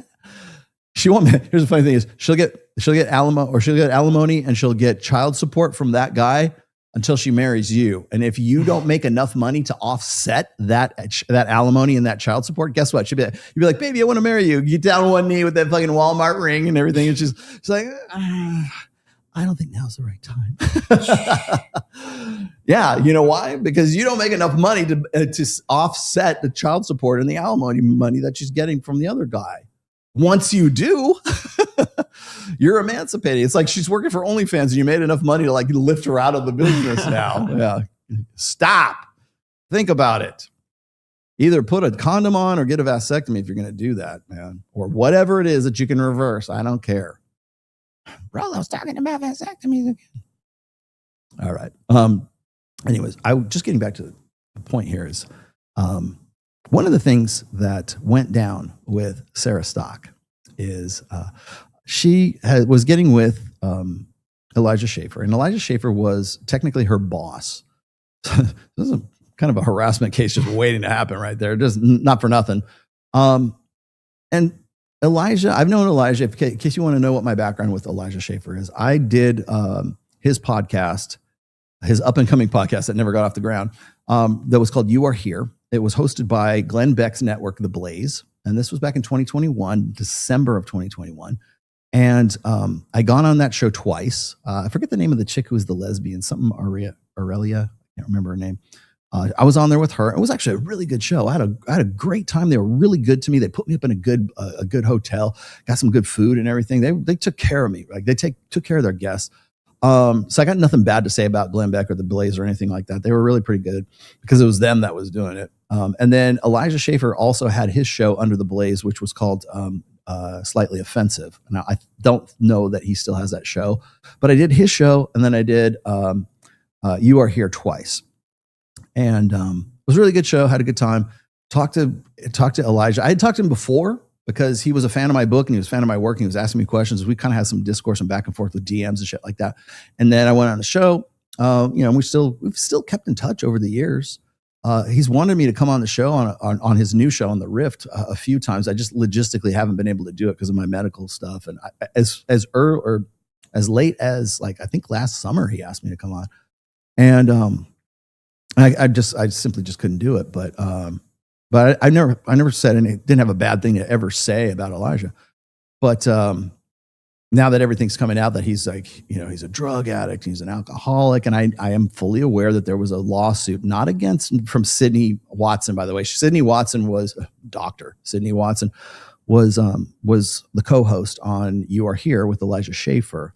And literally the week after I was on that show, that next week was when Jack Murphy went on that show. And he was like, that's when he was the, fuck you heartfelt, that whole thing when he got like called out for the infamous Cuck article that he had wrote back in 2015. And I was like, I actually hit up Sydney and Elijah at that time. I said, if you would have just told me that he was coming on the show, I would have been able to prepare you for all of this because they weren't familiar with the Manosphere. They didn't even know that Jack Murphy had been a speaker. He was actually a coordinator, event coordinator, speaker coordinator, something like that for the 21 convention with Anthony Johnson back in the day. And I feel like I could have prevented that incident if I had known ahead of time. But the reason they wanted him is because he was sort of a rising star with Tim Pool back then. And because he was a semi-regular on Tim Pool. Well, after that incident, he suddenly disappeared from Tim Pool and pretty much everywhere else. And now the thing that's funniest is whenever you see that beard, right? And I know you know what this beard is. Like, it's the beard and it's a skunk beard, right? It's like the black beard with a white stripe through it. People don't know where that comes from. That's Jack Murphy. And so it's like the international sign of the cuck is this beard with a little white stripe through it. So I got to give him props for making that the international icon of cuckery. And so I remember they were somebody was putting that on Will Smith. when all shit went out, Will Smith, like I was saying, he was a cuck. Right? So that was Will Smith. If you got the beard, you were a cuck. That meant you were a cuck. You didn't get the hat, the cuck hat. You had the beard, the cuck beard. Sydney Watson. Oh, she's most she came out definitely as a feminist. She pretended to be TradCon for a very long time. If you've seen any of her interviews on trigonometry, looking straight at you, Constantine, whatever the fuck your name is. She's always been that way. And I think she was just sort of putting up with Elijah and just trying to play the game well enough. And then she got, I'm pretty sure the whole incident with Jack Murphy left a bad taste in her mouth, and she was done with all of that shit. And she had a lawsuit, but she mentions Elijah in the lawsuit, but it wasn't against Elijah. It was actually against the Blaze. They settled out of court. I don't know how much money she made off of it, but it was due to the sexual harassment charges directed at the employee of the Blaze, which was Elijah at that time. Just the whole thing. And then Milo Yiannopoulos, of all people, is the one who breaks the story about Elijah Schaffer and Sarah Stock. I've known Milo Yiannopoulos since before he was Milo Yiannopoulos. I used to have Twitter exchanges with him or DMs with him back in the day, because anytime he wanted to talk about red pill kind of anti-feminist stuff or whatever, if he had questions, I was the guy that he would DM. And then he became Milo. And then he was a writer at Breitbart for a while, and he was doing that for quite some time. He interviewed Roosh. I think he wanted to interview me, but that never happened because he took off. He started being a pundit. He started being making the rounds on, actually, would have been Fox at that time. He started doing stuff with Ann Coulter back then. And this was in the 2015-2016 election cycle. And he was sort of coming into his own until everybody discovered he was gay, and he was the product of, let's just say, PC or whatever. That'd be a pedo, as the kids say. And that kind of ruined his career for a while. They kicked him out of CPAC, which I thought was completely unfair. And then what else did they do? Oh, and then he lost his Twitter account. This was before Elon Musk, reinstated it, of course. So he was a non-issue for a long time. Then now he got reinstated by Elon, and he goes right back to be Milo again, which is, I wouldn't expect anything else because I like Milo. And now he's Catholic and heterosexual. Okay. Hey, that's another thing I agree with him about. I will say that homosexuality is really more behavioral than it is genetic and shit. So that's really kind of his claim. I'll go with it. You know what? I defer to him. He can tell you. He can let you know all about that shit. I know nothing about it.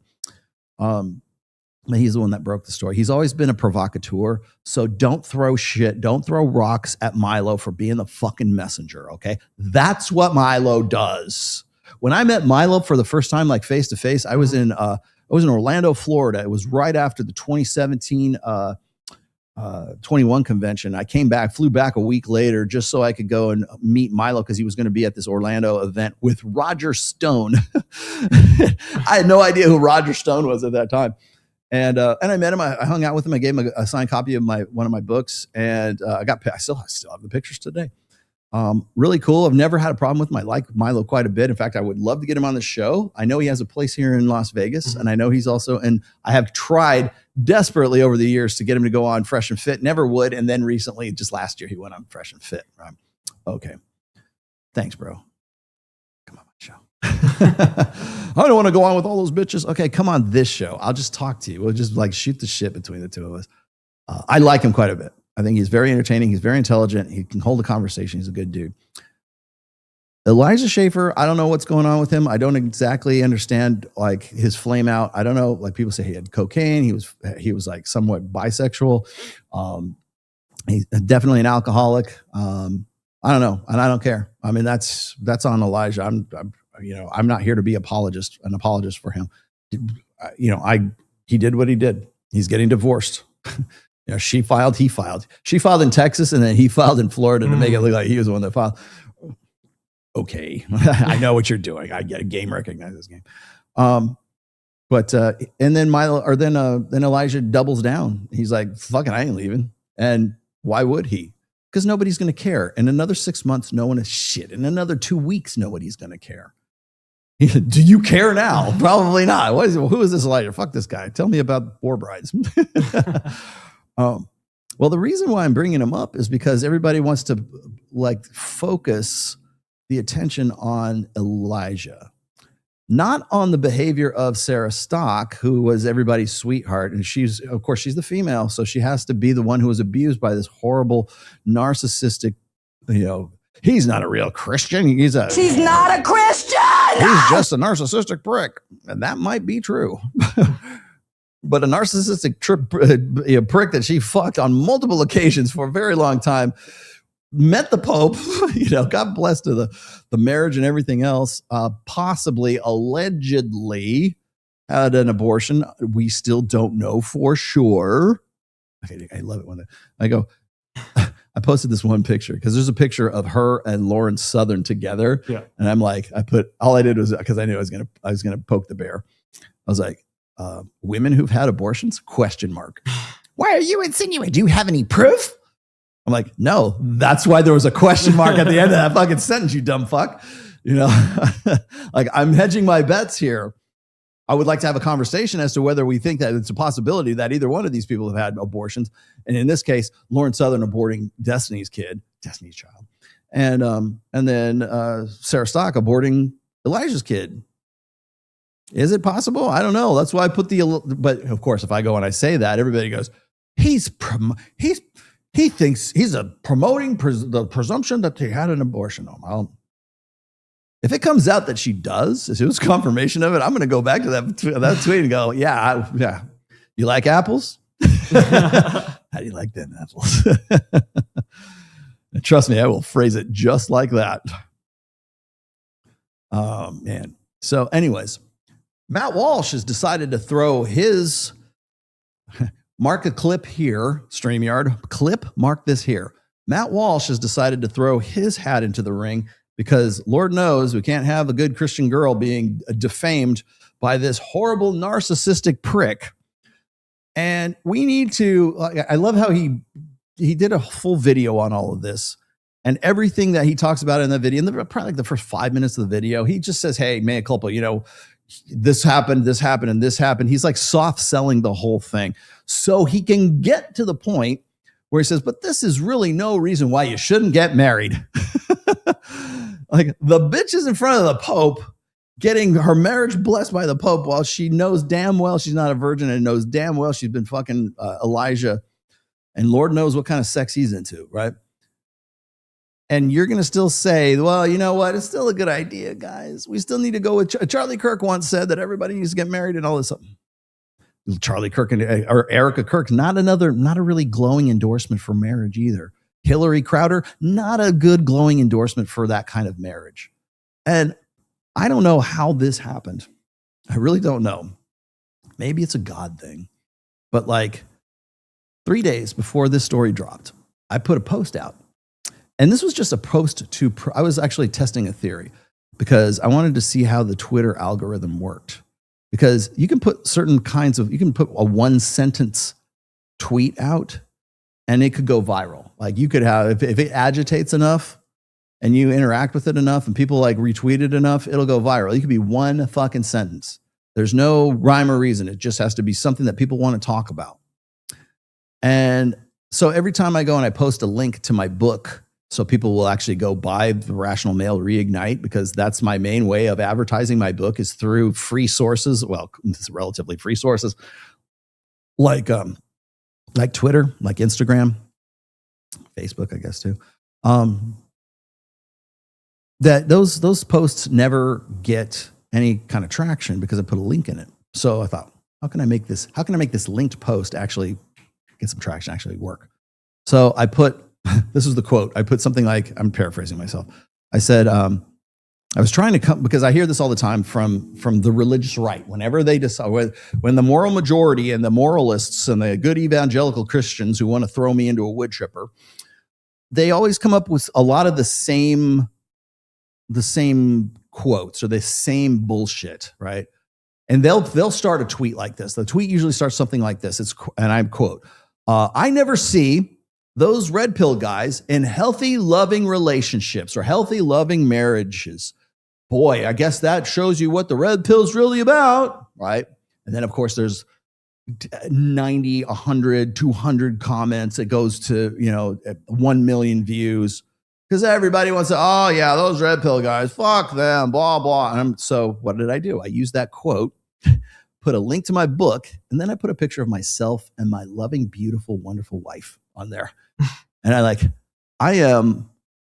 I'm the best TradCon you could possibly hope for. Matt Walsh, Michael Knowles. I don't get the call. You know who's going to go on Michael Knowles next? It's going to be fucking Sarah Stock who's going to go on there because Caesar Flickerman needs another fucking victim to go on his fucking show, right? She'll get the call. Who else? I mean, God knows. They'll edit my name out of those videos because they don't want to. Lord forbid anybody say the names that should not be said, which is Rollo Tomasi and Mike Sartain. They'll edit those out, but in retrospect, in the real world, I've been married. Well, coming up on 30 years. I've known my wife I've been with my wife for over 30 years now. I have a pretty decent life. I built a pretty good family. I have a lot of people who are dependent upon me. I pay my taxes. I take out the garbage on Fridays. Yeah, I try, Mr. Anderson. I live I play by your fucking rules, man. And I'm a pretty good example of that. My wife is gorgeous. My wife is fucking gorgeous. Don't believe me? Next time we go to Babes in Toyland or something like that, or go look at that pose. My wife is gorgeous. People who we hang out with know my wife is beautiful, right? We are in our late 50s and we still look pretty fucking. Look, I like sex too much to let myself get fat. Okay, I'm just gonna be honest with you. But by their standards, by the TRADWIVES standards, by Isabella DeLuca and Brett Cooper and all the rest of these perfectly these wonderful bastions of faith and knowledge and wisdom, I am the pinnacle of fucking manhood. I am the ideal TradCon. I play by the rules. My wife, well, I wish I could get to church a little bit more. I wrote a fucking book about religion. My daughter is left the nest a long time ago. She's got a master's degree. And by the way, I don't know if I've said this publicly yet, but my daughter's decided that she wants to go back to UNLV and get her doctorate so that she can get a full-time teaching tenureship at UNLV. Bravo. You know what? Yeah. Here you go. Bravo. All right. I think I did pretty good with my kid. I have been fostering greyhounds and rescuing greyhounds since 2010. Let's see, what other great acts of philanthropy have I done in the past? I give to Eddie House. I go to Babes in Toyland quite a bit because I do charity events. I probably do more charity events than anybody at the Daily Wire. I can pretty much guarantee you I do those. Because Matt Walsh doesn't even like to leave the fucking hotel room by his own admission. You don't see me, throwing the Roman salute in Miami to Sieg Heil, y'all. You don't see me in scandals like that. I've never had an SA charge. And you guys know the women that I work with. You know, Access Vegas is going on. Hell, I won an award just last night, right? Been doing Access Vegas for 3.5, almost 4 years. Rollo, now. you're too clean. You're uncorruptible. I've never cheated on my wife. There's never been any scandals. I'm boring as fuck. And maybe that's why you won't have me on your show. Oh, so you do everything right. Yeah, okay. And next. I wrote The Rational Male. There's no more consistent voice in the manosphere or the red pill than Rollo Tomasi. And guess what? I have a pretty loving, healthy, great, wonderful relationship. And yes, no, it's not a secular marriage. It's definitely a religious marriage between myself and my wife. Rollo, I can't believe you would do that. Don't you know you're going to lose half your stuff? Yeah, but this is my lifestyle. If that ever happened, I'll cross that bridge when it happens, right?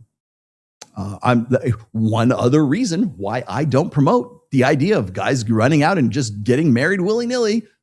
Go have more babies that you can't afford. Go find you're 19, Clav, you need to get married. Go do it right now. Find one of these. Go marry Isabella Moody. I know she's 27 years old and has a kid already, partying with you and the frat boys, 19-year-old frat boys in Scottsdale. At ASU, yeah, but maybe hell, why not? She's a single mom. Don't you think that children need a father? Clav's not going to wife you up, Isabella. Just, not for nothing. I mean, I'm the ideal TradCon. Why am I not on your show? I'll take Andrew Clavin. Put me on. I don't care. Whoever. Give me the B-lister. No, it's never going to happen because I ruin your narrative. You don't know what to do with me. But so I post this and I put it out there. And then 3 days later, the Isabella Moody, Elijah thing happens. And I'm trying to say, I repost the post. I'm looking at this. I'm going, it seems to me that all of you TradCon, you good Christian girls who are, baking cakes with their tits hanging out, or Nala Ray making Cinnabon with, with her tits hanging out. Now, as long as there's a crucifix between your cleavage, A-okay. Christian coacher, chink, go. And God forbid you say, that looks a little sus. Oh, how dare you, Rollo? You're not a Christian. She's not a Christian! There you go. I'm red pill Jesus, motherfucker. But the fact is this, is I'm not trying to flex on anybody, but the thing is I'm never going to get the call from any of these guys, nor do I care. You know what I do care about? I do care about your religion, actually, because it happens to be my religion too. I don't know what my franchise is. Don't ask me what doctrine I am. Don't ask me what, I don't know, denomination, sect, what, I don't even know what the fucking call it. You're not Orthodox. You're not Catholic. My mom was Catholic. She actually died a confirmed Catholic. But I don't know where I belong, right? So that's that. But I will say this is, in the distraction of all of this, Matt Walsh, the same thing happened when Steven Crowder, his whole shit went down. And then, I know what it was. Remember the Coldplay couple that were the Coldplay cheaters? Yep. And the same thing happened. They're not even they don't know what religion the Coldplay cheaters are. There's the astronomer guy, and then she was his working for him, right? Yeah, literally working for him. Same kind of situation, right? And Matt Walsh pulled pretty much exactly the same bullshit, right? You don't want to have friends? Men and women can't be friends? Are you kidding? What are you, out of your fucking mind? They'll go to a Coldplay concert and they'll be mooning on each other, right?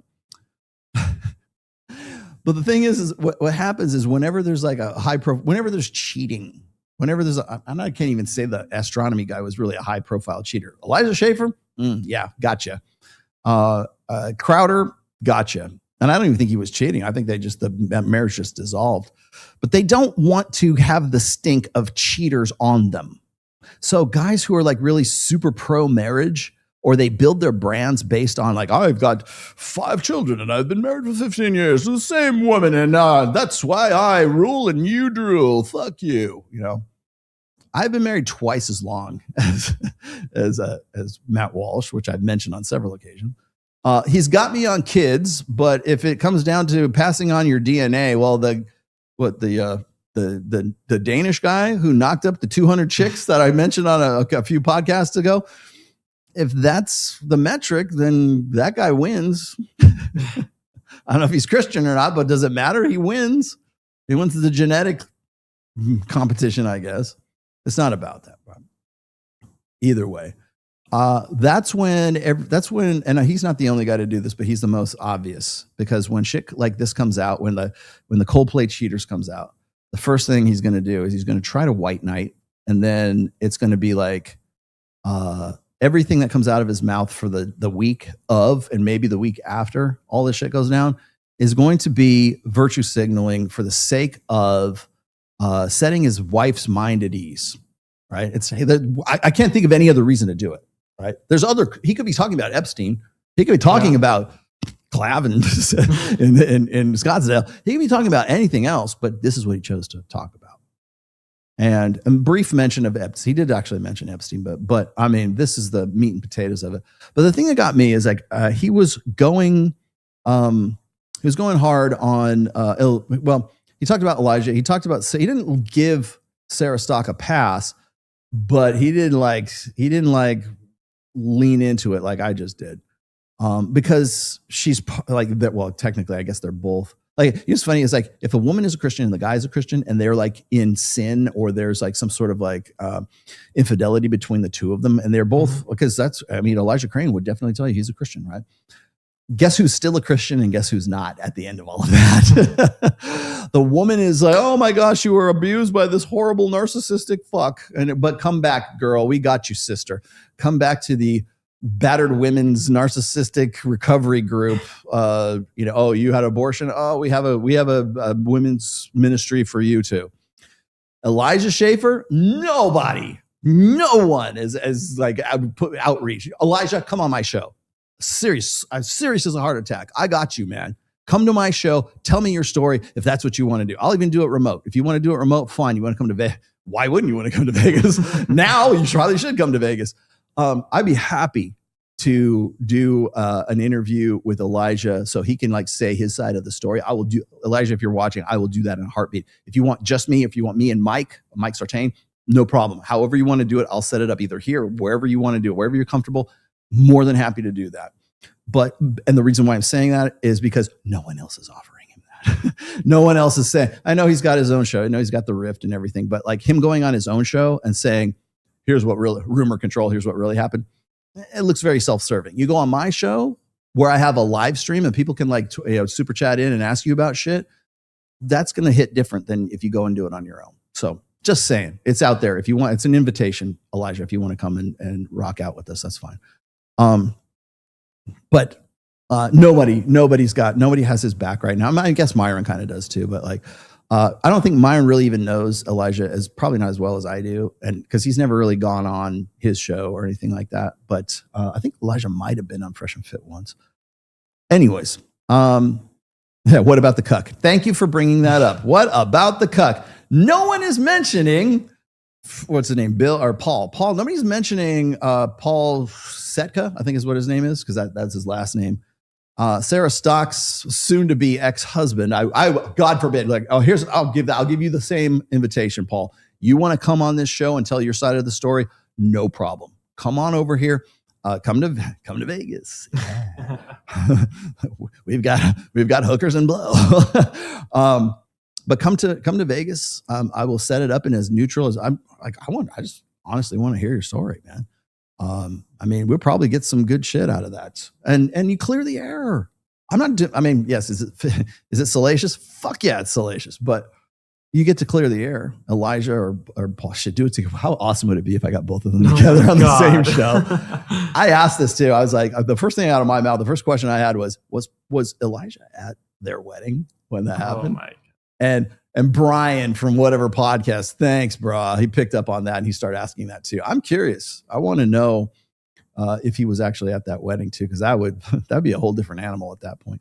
But anyway, so Matt Walsh, after he's done demonizing Elijah Schaffer, and maybe to a degree, rightly so, And then completely just, I'm not going to say he absolved Sarah, but he just kind of ignored a lot of the less convenient things because they're both, she's a Christian and he's not. Apparently you're not anymore, Elijah, just so you know. The Christians, they want to feed you into the wood chipper too. So he does this whole show about how marriage is still worth it.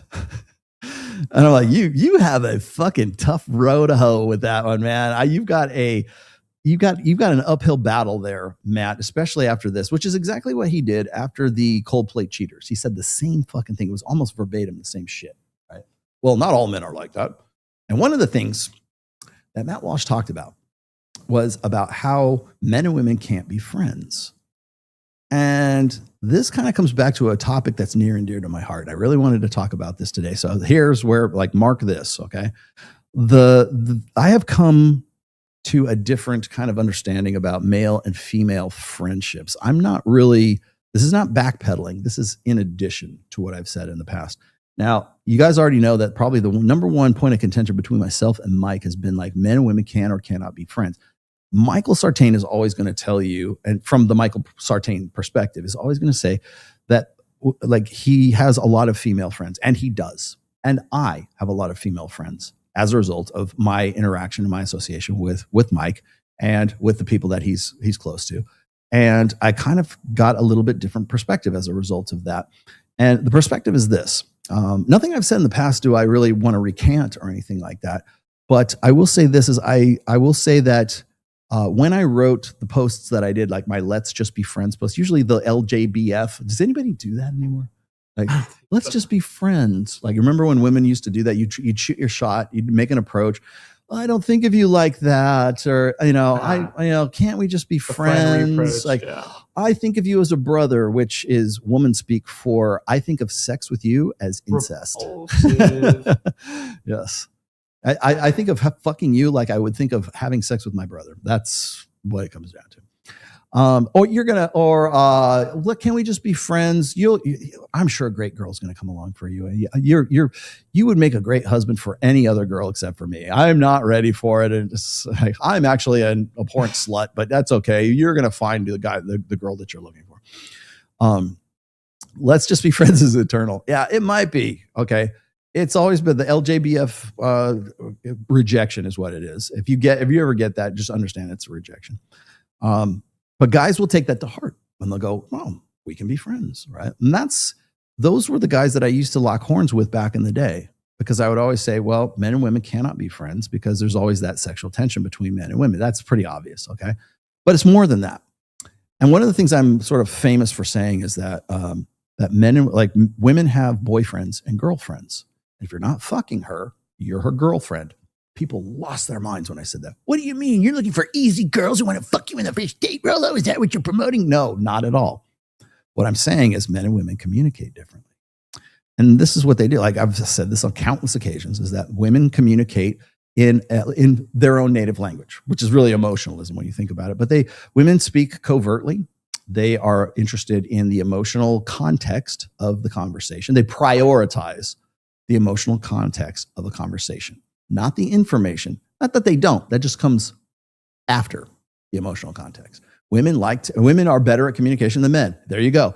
An unflattering fact on men and a flattering fact on women. Women are, in fact, better at communication than men are, simply because they pick up more nuance in facial expressions, in subcommunications, in body language, in vocal intonations. Hell, whatever you're wearing, okay? Like there's so much information that women get, and that all comes back to communication, right?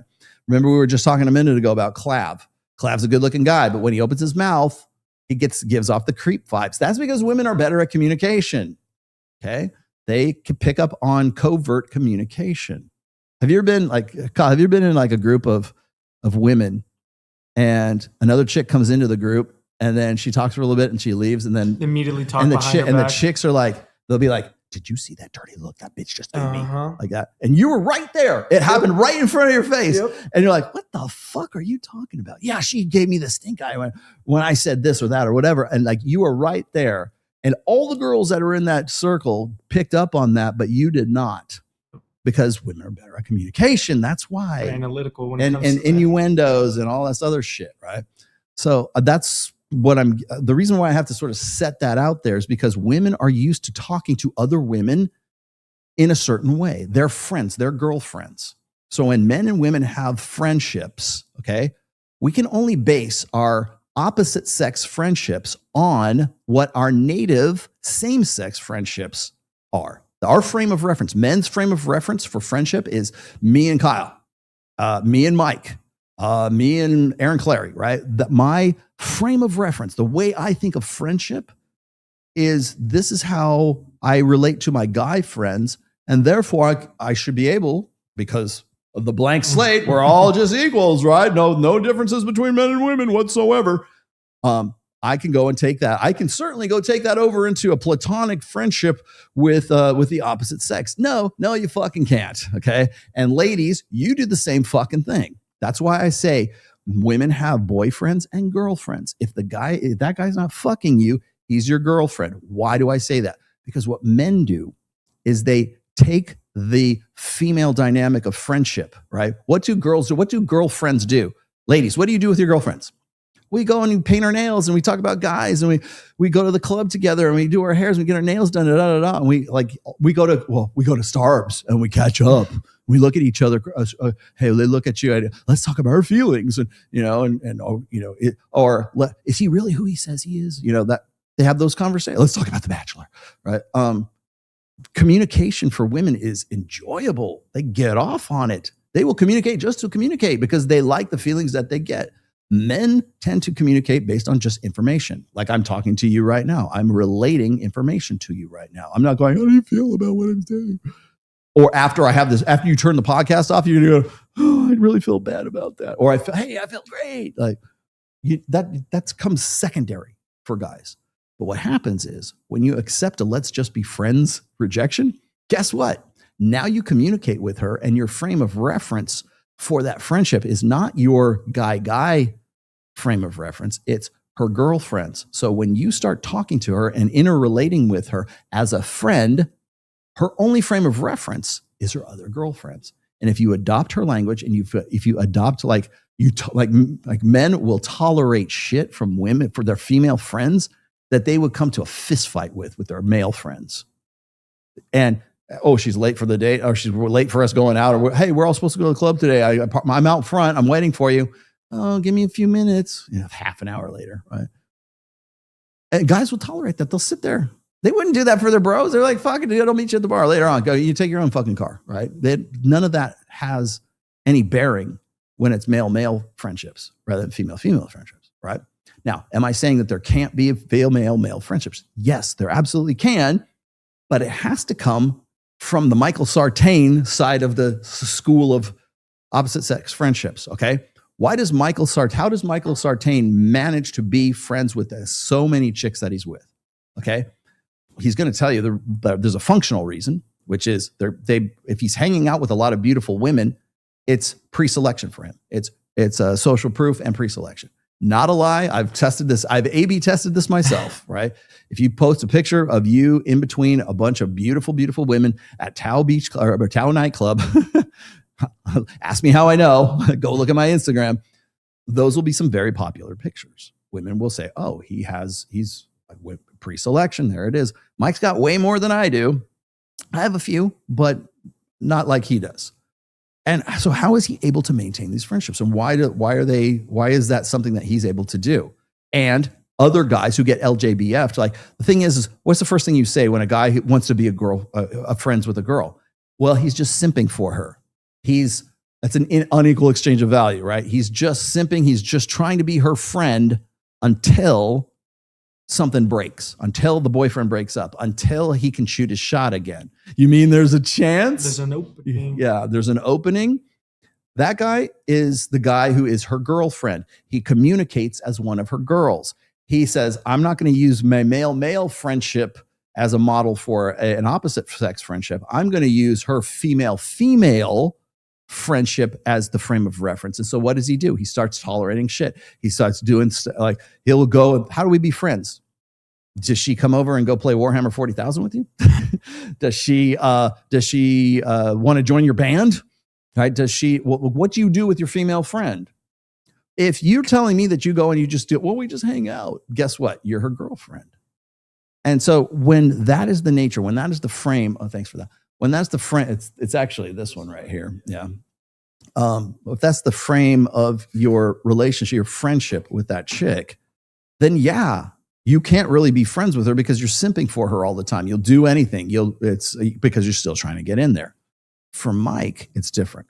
Mike forces, and I learned this. It took me a while to figure this out, but Mike forces his girlfriends to come into his frame.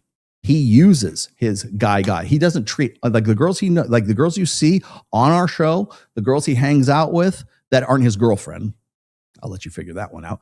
The girls he's not fucking, he treats them just like he treats me, just like he would treat Kyle, just like he would treat anybody. Just like he would treat his guy friends, because he has such abundance that he doesn't have to go over and suck up and adopt the frame of the woman that he wants to be friends with.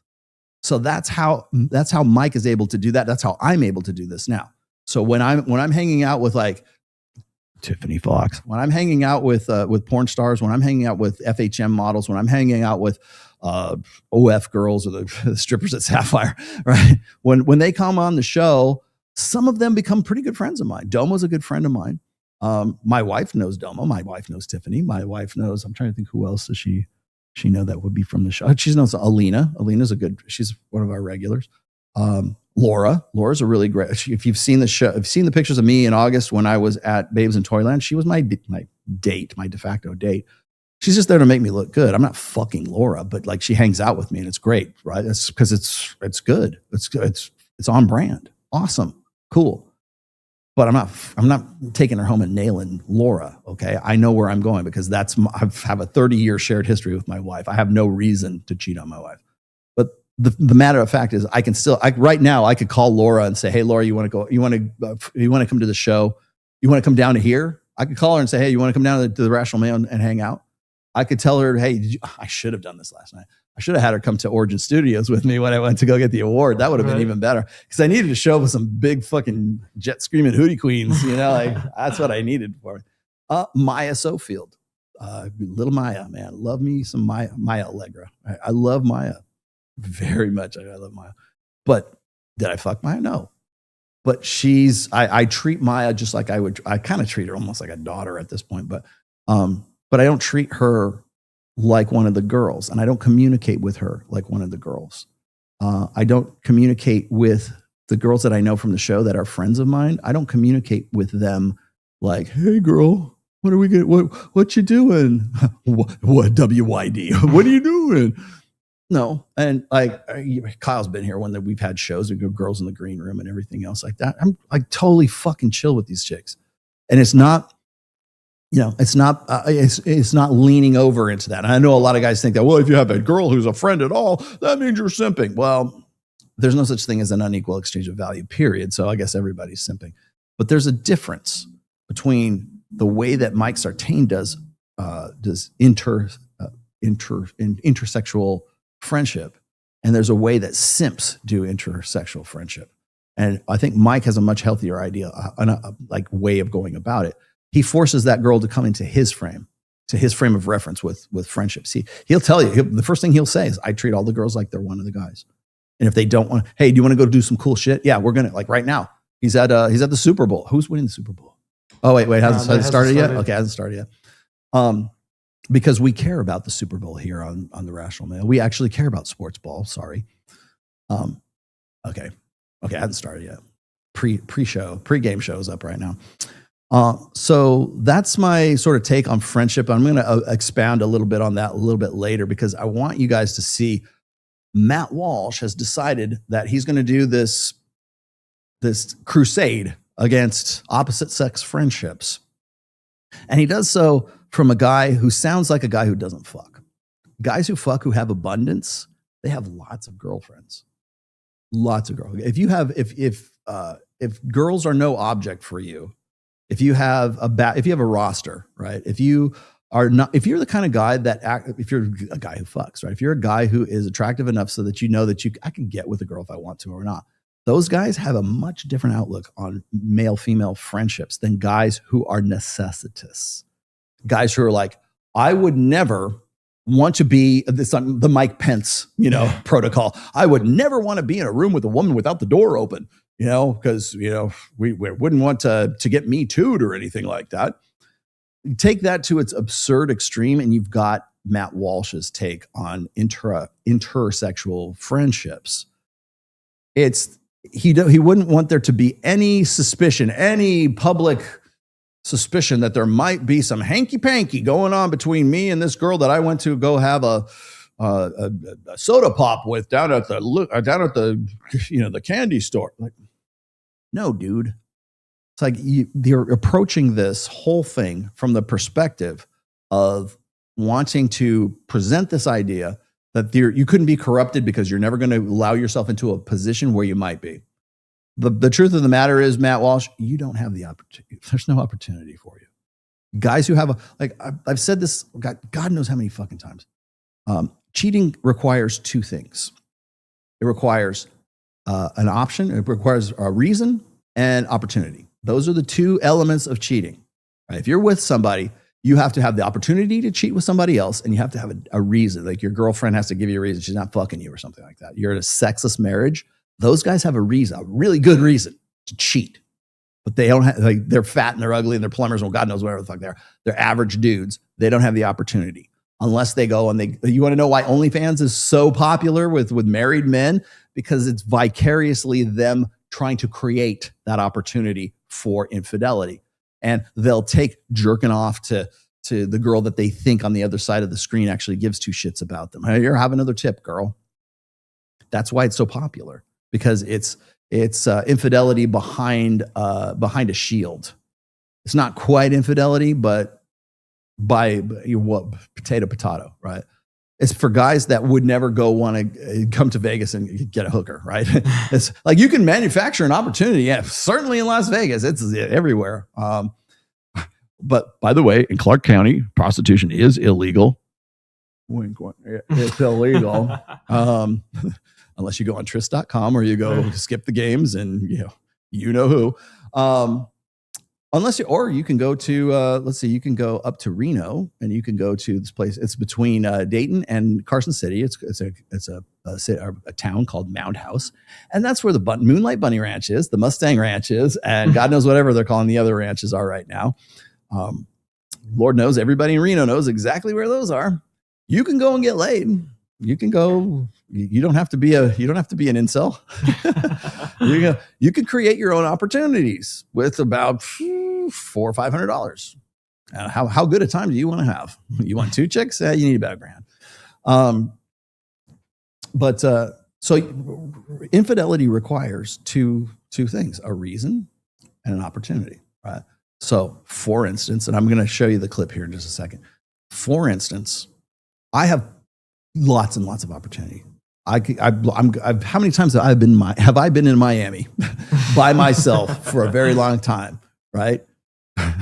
Do you not think somewhere in the last, 4 to 5 years that I have not had that opportunity? You are very much mistaken. I live in Las Vegas. Remember when I was flying down here? Remember when I used to commute from Reno to Vegas, do the show? I'd stay a couple days and then go back home. Did you not think I could go to Zook and do whatever the fuck I want? You think I couldn't manufacture an opportunity? I had opportunities anyways, but if I really wanted to set my mind to it, I could be fucking an escort, no problem. But I don't. Why? Because I have no reason to. My reason is my wife takes care of me. And Lord knows when I go off to a trip or something like that, we have some pretty good hot monkey sex. And I will tell you right now, but when people say, oh, marriage sex falls off and it's not exciting. I'm like, yeah, for you fuckers. I love fucking my wife. And I am proud to say right now, I'll say it really loud. I love fucking my wife. We know each other. We know what we're getting into. We know what we're doing. But she knows what I like and I know what she likes. And that's awesome. Right. And I know that when I come back from Babes in Toyland with big titty Laura, I can go get laid then, or I can get laid before, or I can get laid afterwards. It's awesome because my wife understands what I do for a living. I don't even have to say anything. God damn it. This is probably, I probably shouldn't say this, but I remember when I went to Miami last year, the Miami White Party. Okay. And I had some pretty good sex with my wife. Like I think I was leaving on a Saturday, or I was leaving on a Monday. So the Sunday before that, I had some really good sex with my wife. As we were like, kind of like getting in the afterglow. she's like, remember that when you're in Miami. I was like, yes, she fucking gets it, right? And it's true. She knows what I do. I'm a fucking adult. She's an adult. Yeah. And so I'm gonna show you this clip from good old Matt Walsh here. And this is a guy who is, where did it go? There you go. It's a clip from his more like a larger show that he has. It's titled "Can Men and Women Really Be Friends?" The reason he's saying this is because it's almost like an insult, I think. I think he wants, like, I know the reason why he's saying it. He's saying it because he wants a virtue signal. He wants his wife to know that he's incorruptible, right? Even though the news of the day, the story du jour, the narrative du jour is Elijah Schaffer banging Sarah Stock, and they're friends, and they're employee and employer, right? That too, but they're friends, hanging out as friends. You can't have, like, the thing that gets me is this is. I'll bring it up during the rest of the show, but the thing is that Matt, they weren't married when they were fucking. Okay, so it's not like if you're married, you shouldn't have platonic friends. Well, that's a discussion you can have, but Elijah and Sarah were fucking before that she got engaged. That's go back, look at what Milo was saying. Hell, get Milo on your show for fuck's sake, Matt, and have that conversation with him. He knows better than I do. You want to, like, what is her husband supposed to say? She works for the guy. What's he going to say? You know what? I think you should quit the Rift. I know you really want to be one of these trad thoughts who's going to make a shit ton of money like Brett Cooper, or you're going to give her a run for your money because she's like 22 years old or something like that. I know you really like to do that, but you know what? I got bad vibes from this Elijah guy. Why don't you stop going to Taco Bell with him? Like, why don't you stop hanging out with this guy? Where were you between the hours of 8 and 12 p.m.? I feel bad. I really do. I kind of feel bad for Paul, her soon-to-be ex. I'm sure he went into it with the best of intentions, like all blue pill guys do. If you have a blue pill marriage, I hate this because it's really rough for him, because usually in the red pill, when we talk about this, it's called being awakened while married.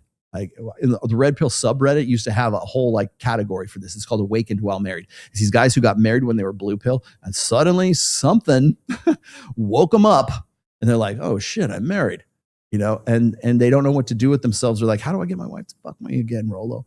That's the guy who is awakened while married.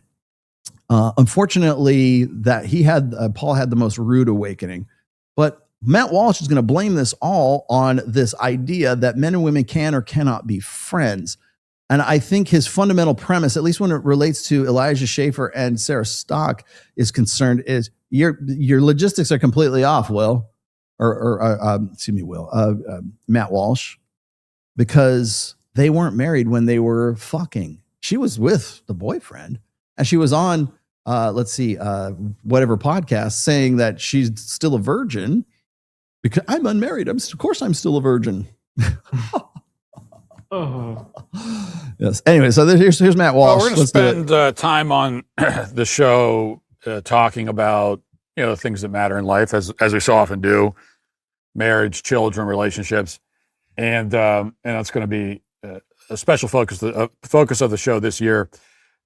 Earlier this week on X, we were talking about some of this, and I made this point. I said, a married person simply should not have an opposite-sex friend who is not also a friend of their spouse. And even then, there's no scenario where the spouse and the friend should be hanging out alone. These are the most basic boundaries. If you aren't prepared to put them in place and respect them, you shouldn't get married. That's obviously true. I've also said that kind of thing many times. Plenty of people did not agree. There were a lot of comments, a lot of people responding to it. So we're going to go through and read some of them now. In fact, I'm going to read a few. Did you guys catch it? I like this. You have heard me talk about boundaries all the time, right? There's boundaries before you get married that you should establish because that's part of your frame. And there's boundaries you need to establish after you're married. Okay. And those boundaries should be inviolable in either case, because boundaries are only as effective as your willingness to enforce those boundaries. Whenever I'm asked by women sometimes, but mostly guys will say like, Rolo, my girl asked me if she could go to Vegas for a girls' weekend, and I don't know how I feel about that. I'm a little shaky here. But the moment you say, "Oh no, you can't go because you're being controlling," you're insecure, right? Yeah, it's coming, right? But that's not the point. The point is why. Why does she want to have a girls' weekend? Why is that a better option than like hanging out with you for the weekend? Right? That's what you really need to be saying. But my response is usually pretty much the same, which is let her go. I'd say, hey, you know what? Have a great time. Awesome. Because she just did you a favor.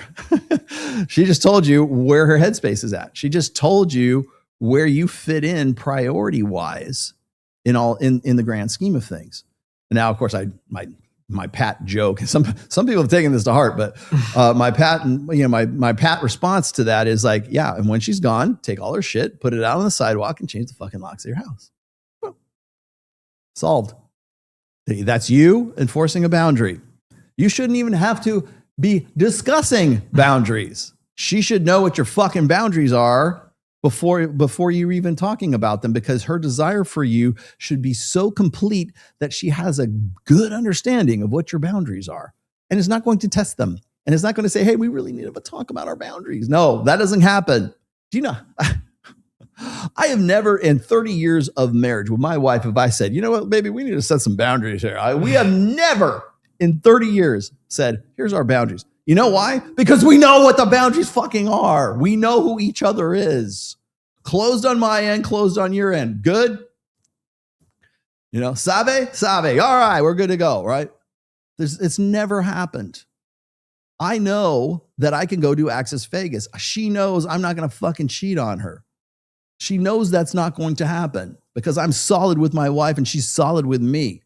That's not a boundary we have to fucking discuss. And I love it when people are like, well, you're always with these whores on Access Vegas. I'm going to tell your wife. Do you think she doesn't know? Are you going to rat me out? Okay, yeah, right on. But anyways, I wanted to point that out because the boundaries from within a marriage and the boundaries outside of a marriage, boundaries should have been established long before you said I do or put a ring on it. Responses, a few comments, and then I'll offer a general response to all of them together. So, Real Klopek writes, to prove Matt's point, in just about every example of this, the spouse finds this friend physically attractive, and that is not a coincidence. Show me an example of a married guy who has a cross-eyed female friend who weighs 300 pounds and vice versa. Christina writes, Matt doesn't trust himself to be Okay, you got a point.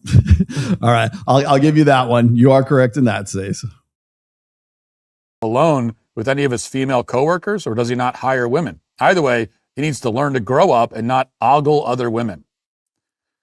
Climate Warrior 7 says, what are you supposed to do with your opposite sex friends when you get married? Dump them? Yes, that's what you're supposed to do, but we'll get back to that. This is a guy who does not fuck. Matt Walsh, you don't fuck.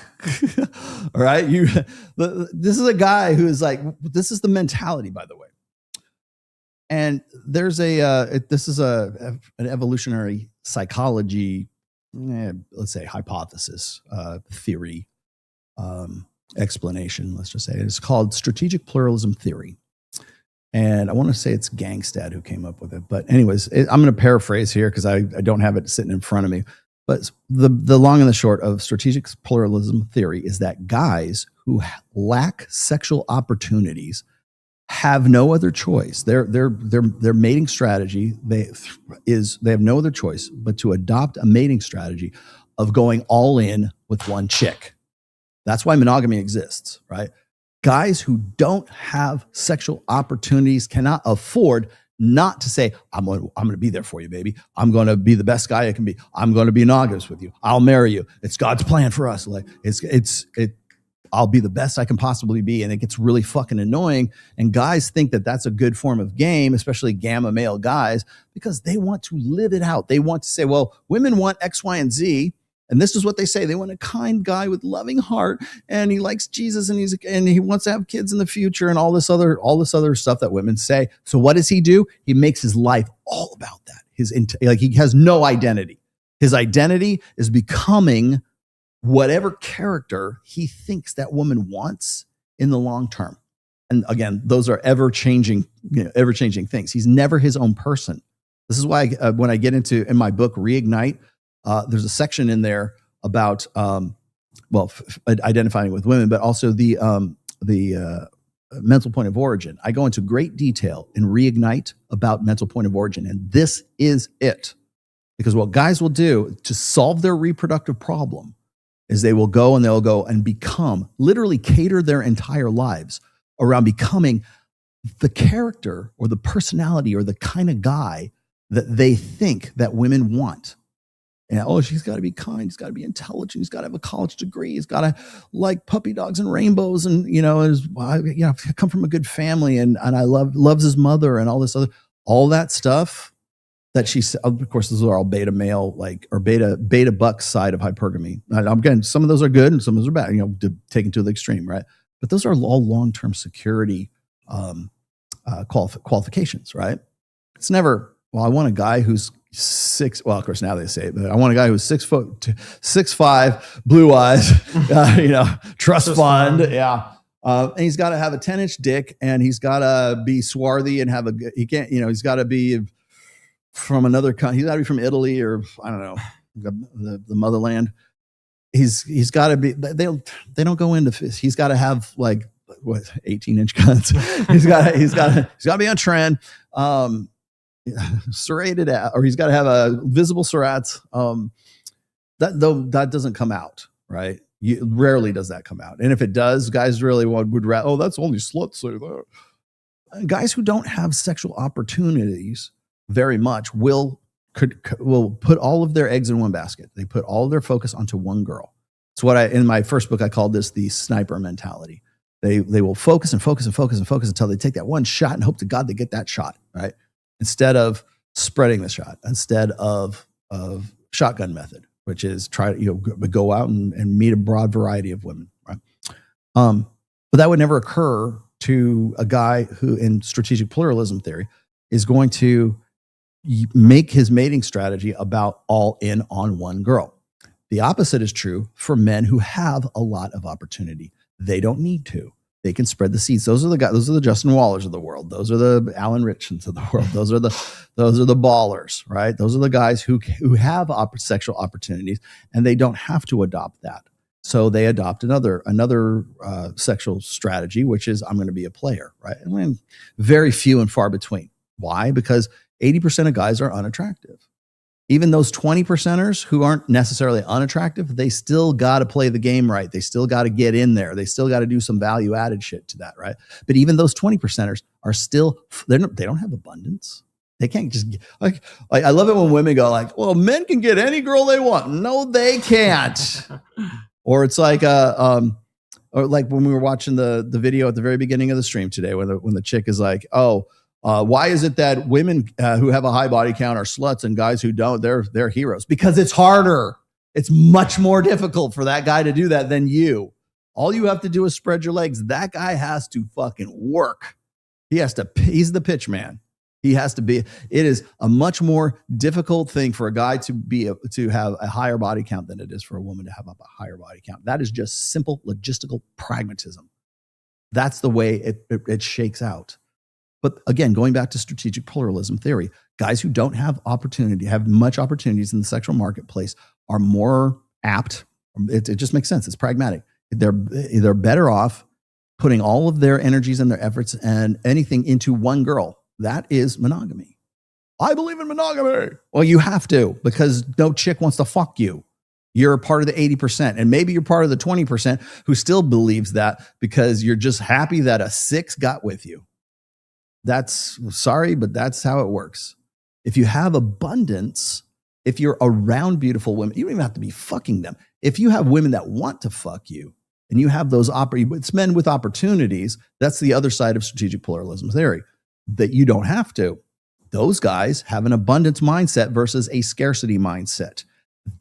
Matt Walsh is promoting, by saying you can't be friends with women, a scarcity mindset, because the worst thing that could possibly happen to one of those 80%ers, to one of these guys who goes all in for strategic pluralism theory, one of those guys, the worst thing that could happen to them is they find themselves back on the free market, man, and they got to start over from scratch again. So they will do everything, including change their major, change their religion, change their attitude. You know, one thing they say when they're in their relationships, they'll say, "Oh, I don't want to leave because I just put so much time into this person." I've become it's what's called relational equity. And Yes.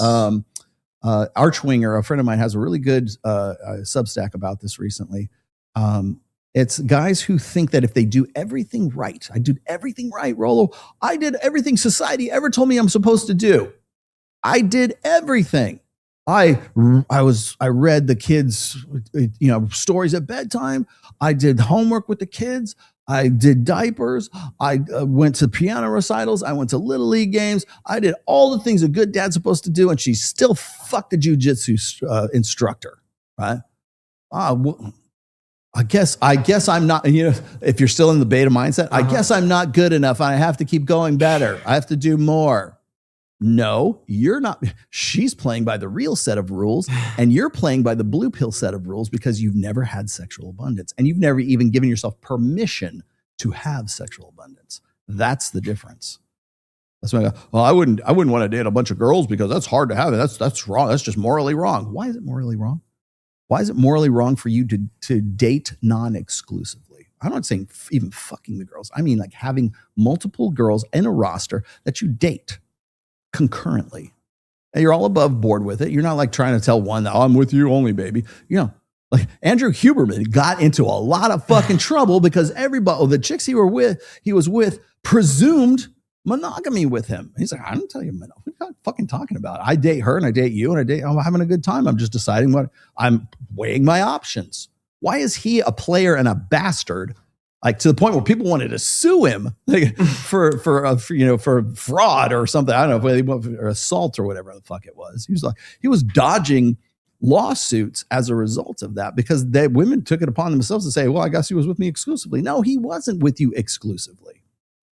You go but Andrew Huberman, that's a dude that clearly has options. He can have an abundance mindset. That's the difference. So mental point of origin. Your mental point of origin is going to be all about women if your only methodology, if your only way of solving your reproductive problem is by being all in, by putting all your eggs in one basket, putting all your efforts into that one girl. Because everything you do, every life decision you make, every choice that affects your character, your personality, your integrity, your respectability, all of that is affected by your prioritizing that woman. By we call it pedestalization in the most gross sense, yes. But guys who you wouldn't think would like prioritize or pedestalize women, we call it pedestalization. It doesn't look like it's pedestalization, but their mental point of origin is women. It's making mommy happy. It's making a potential girlfriend happy. I can't move there. Why? Because there's no potential girlfriends there. I can't take that job. Why? Because there's no potential girlfriends there. I can't major in that.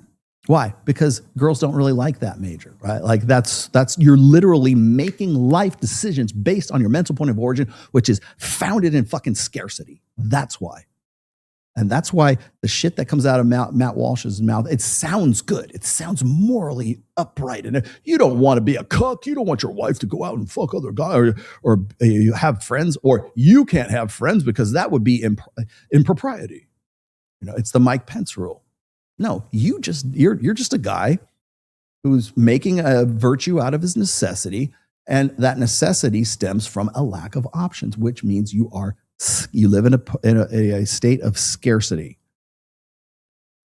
There you go. Timothy Gordon says, this is a good post, but having female coworkers is as bad or worse than having voluntary female friends.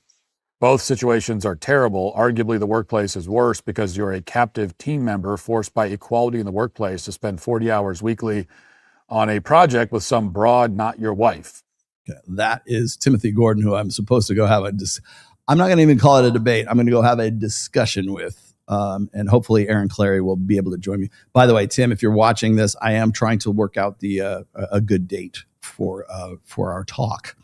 And I'm trying to get Aaron Clary to come on board with that too. So that's what I'm doing right now. Paul Bullard says, the more likely someone is to cheat, the more vehemently they'll disagree with this. There's emotional cheating too, which impacts intimacy, respect, honor, and relational experiences. And the notorious KCK strongly disagrees with me, says, this is bull. I have female friends that I've known since long before I met my wife, and will still have lunch with them occasionally. My wife doesn't care because there's trust. Same applies to her and her male friends. Matt is clearly insecure. And there are many more comments along those lines. All right. Some in agreement, some in disagreement. And here's what I'll say to all of them. That yes, you should not have opposite sex friends if you are married. That should not exist. Now, it's one thing, as I think I acknowledged, if you're friends with a couple, if you as a couple are friends with another couple, and so then in that sense you're friends with the opposite sex member of that couple as well, then that's fine, and that's what. Thank you for telling us that. Yes. So when people say, "Oh, I've had these opposite sex friends since before I got married, and now I'm married," am I supposed to just dump them?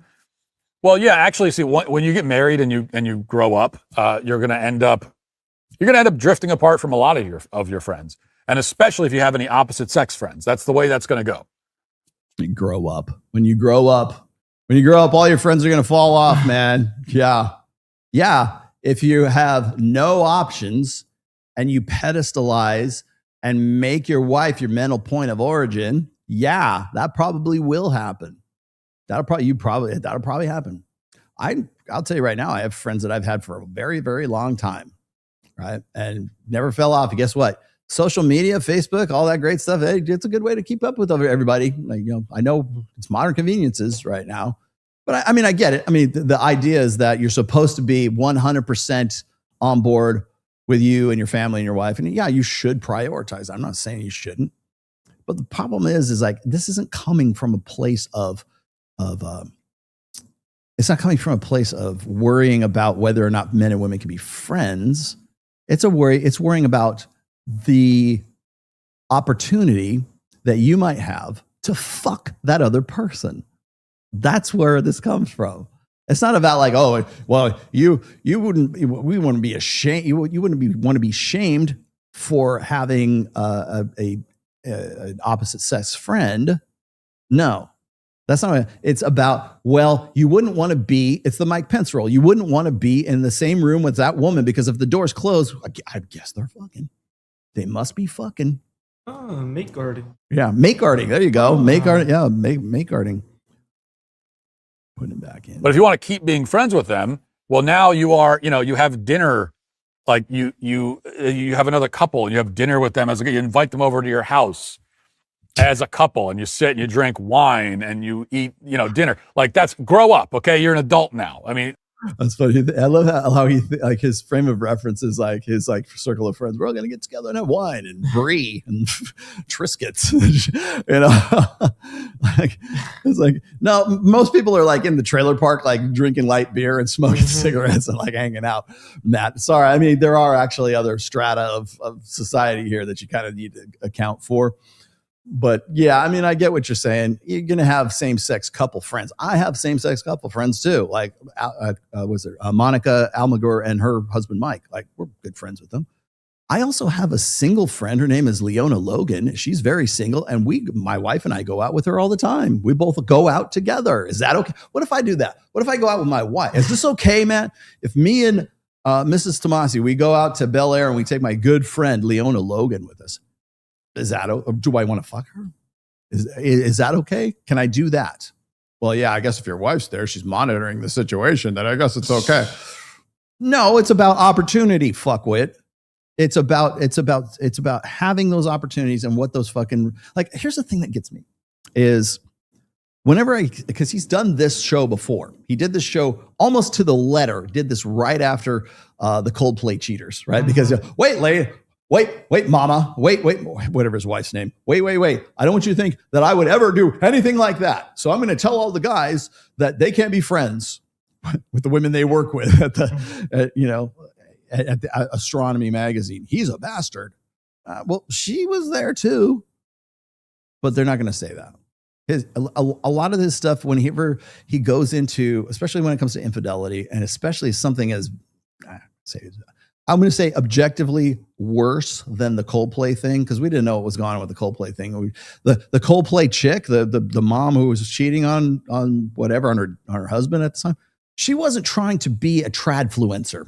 Okay. She wasn't trying to wear a fucking crucifix and make fucking cookies or some shit like that. She had a job. She had a regular, normie job. Okay. So there was no like motivation to really cover their Christian asses by making this a spiritual thing. But guess what they did? They go after the dude, not the chick. Same thing will happen with Elijah and Sarah Stock. They will go after Elijah like fucking rabid pit bulls, but they will not touch Sarah. They will absolve her. They will say, "Oh, you were abused. You were taken in. You didn't know what you were doing." And the fact of the matter is, she damn well knew what she was doing. She probably enjoyed every fucking minute of it, because she wouldn't have been doing it as long as she had. And if there is an abortion that is involved in this, it was so much so that they weren't even fucking putting a condom on. And she wasn't worried about fucking birth control. Like, put a baby in me, daddy. That's where it came down to. So let's just be like, people want to fuck, okay? Like the great philosopher, the greatest philosopher of our time, the great Swami by the name of David Lee Roth once said, everybody wants some. Everybody wants some. Want some, got some. Even Matt Walsh wants some. Even fucking Coldplay couple wants some.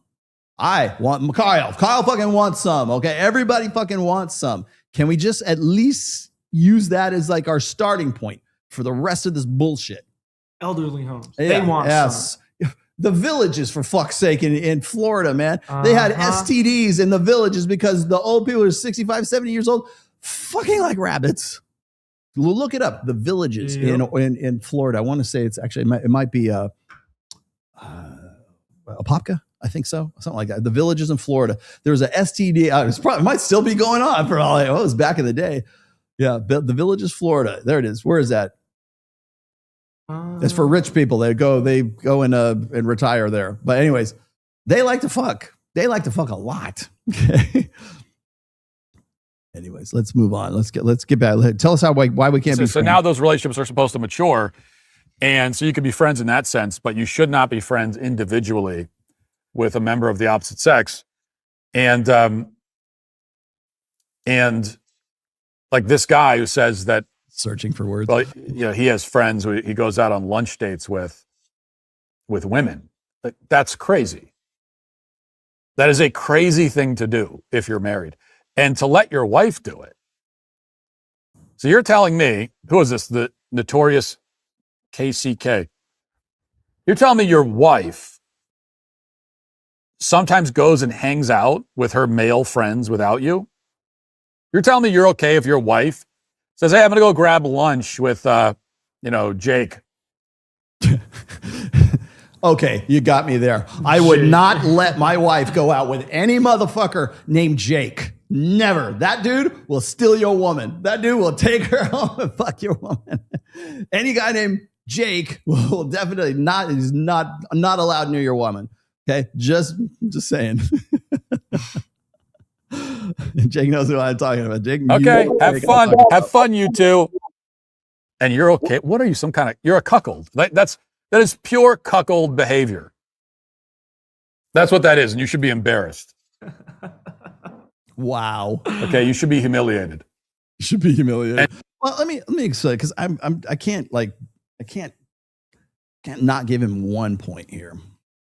I think it's guys, if it's a regular thing, right? Like so on occasion, my wife, working as a medical professional, if she tells me, hey, I want to go and catch up with some guy that I used to know at the radiology center or something like that.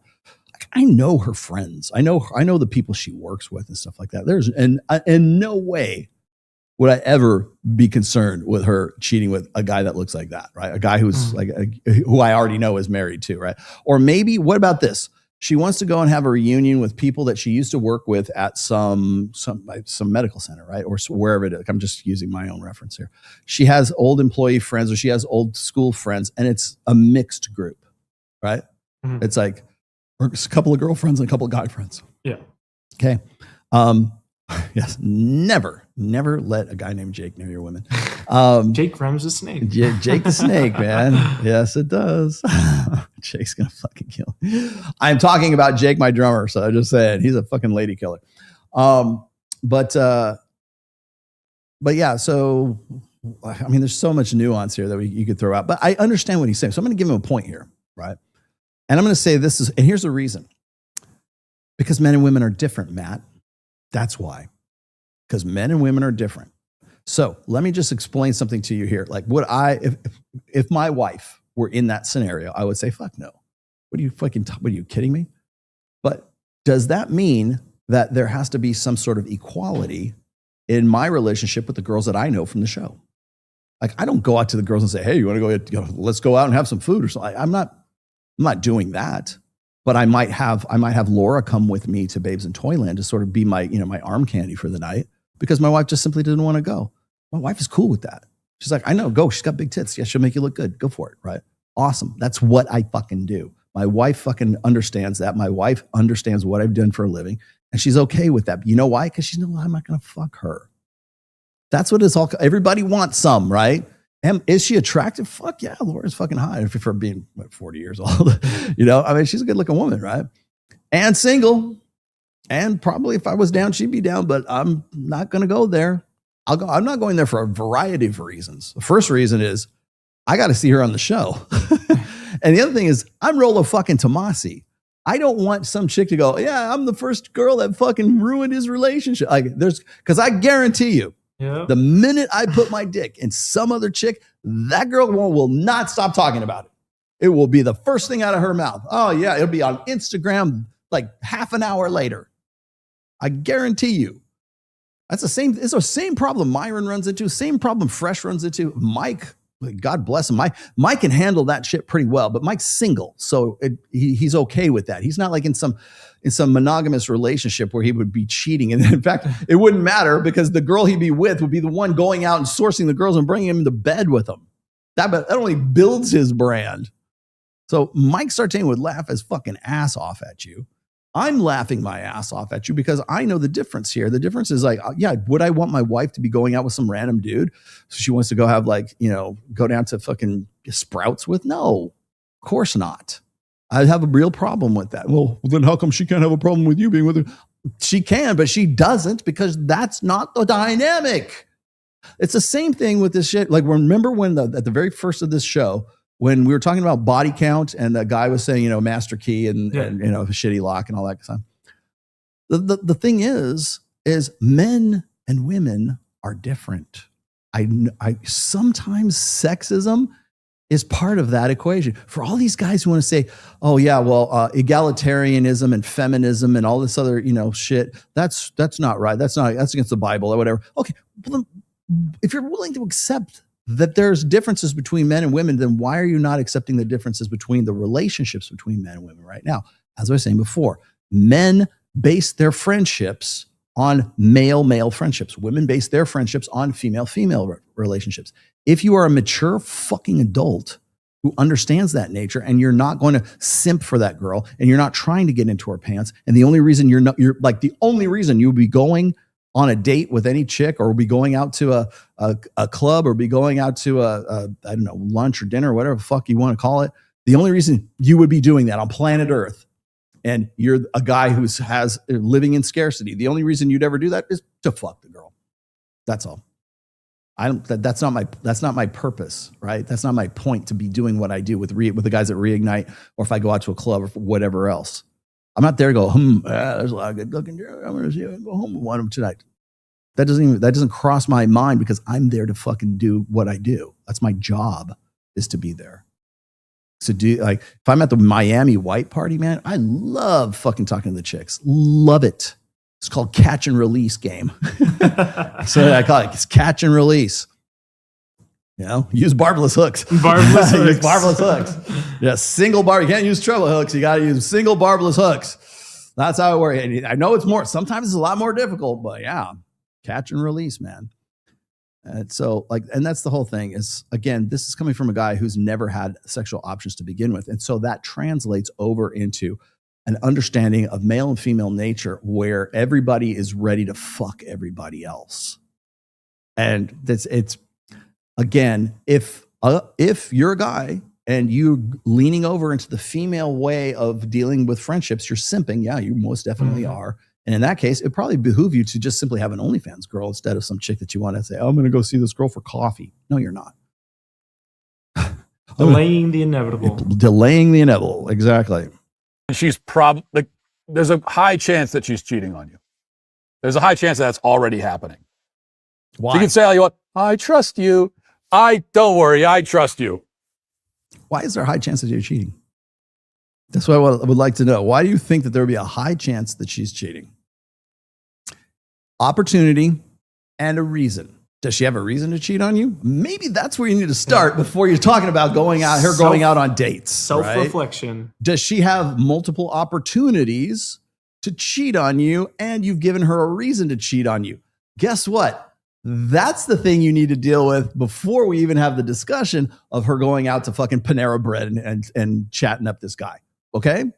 Simple as that. It's not an episode of Blacked, okay? It's not hot wifing, okay? Those are different scenarios. Understand? I know people get this in their fucking head. Is your wife, what do you have, a hot wife? She just wants to go to Panera Bread to fucking talk to this guy, right? Okay. Does she have a reason to fuck him? How good looking is he? Like, what's the situation? Is he better? If that's the case, if she's seeing, if my wife said, I really want to go see Jake. I really want to go see Jake at Panera Bread. I'd be like, no, you're not. You are not going over there. No. I have boundaries. Or I'd be like, yeah, go ahead and see him. Put all her shit outside on the sidewalk and change the locks. Yes. Yeah.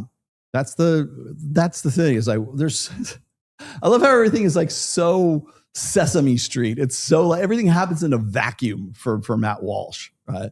Oh, high possibility she's having. And you know what? He knows the shit plays. He knows everyone, every guy that's watching this goes, yeah, you should have let her do anything.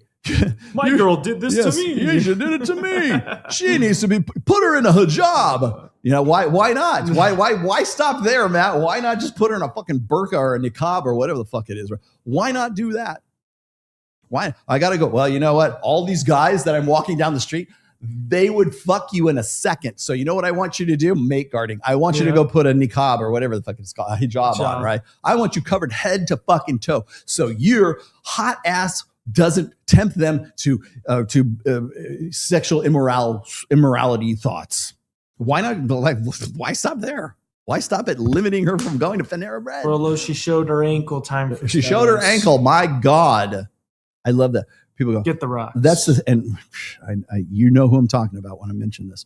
I love it when guys will put on and some women, certain women will put pictures on Instagram, and it'll be some chick in booty shorts or yoga pants, and they're painted on yoga pants, right?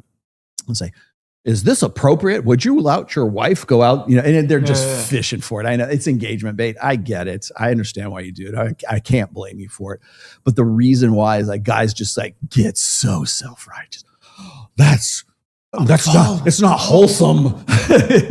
That's unseemly. Definitely not Christian. Definitely. Yeah. She's not a Christian. A woman would never. She wouldn't even think of it with me. Yeah, she would. And I'm of the opinion, like, I want my wife to wear hot shit. I like my wife to look good. I want guys to see my wife in very nice, sexy outfits, to know that a woman that of our age and our status can still look fucking good, right? She's with me. She's an association of me, and I'm association with her. I'm not going to tell her to put on that blue frock with the little, the doily around the neck. Yeah. It's like, our girls are not wandering eyes. They don't got that. She doesn't have to look like she's an Amish girl from the Pennsylvania Dutch country. All right. No. In fact, I would rather she didn't. I like the way my wife looks. I'm proud of my wife. It's great. Man. I think she's hot as fucking hell. And everybody seems to reiterate or seems to concur with that assessment. Right. Is she as hot as some 23-year-old, girl running down the runway in black tape? No, but for her age and for what she's at, where she's at right now, she will put she is at a normal body. Actually, she's at a fighting body weight, body fat wise. She's absolutely gorgeous. She's got great tits. She's got a great ass. And it's like, she will put women half her age to shame. And so am I cool with that? Yeah, fuck yeah. Go ahead. As long as I'm right with, am I with you? Yeah. Okay. That's good. But the thing is like, men and women are different. And again, we have differences in our friendships. We have differences in, I would say this, and this is going to sound completely unfair and sexist, but I'm going to say this. I wouldn't want my wife to have male friends, but I reserve the right to have female friends. Yeah.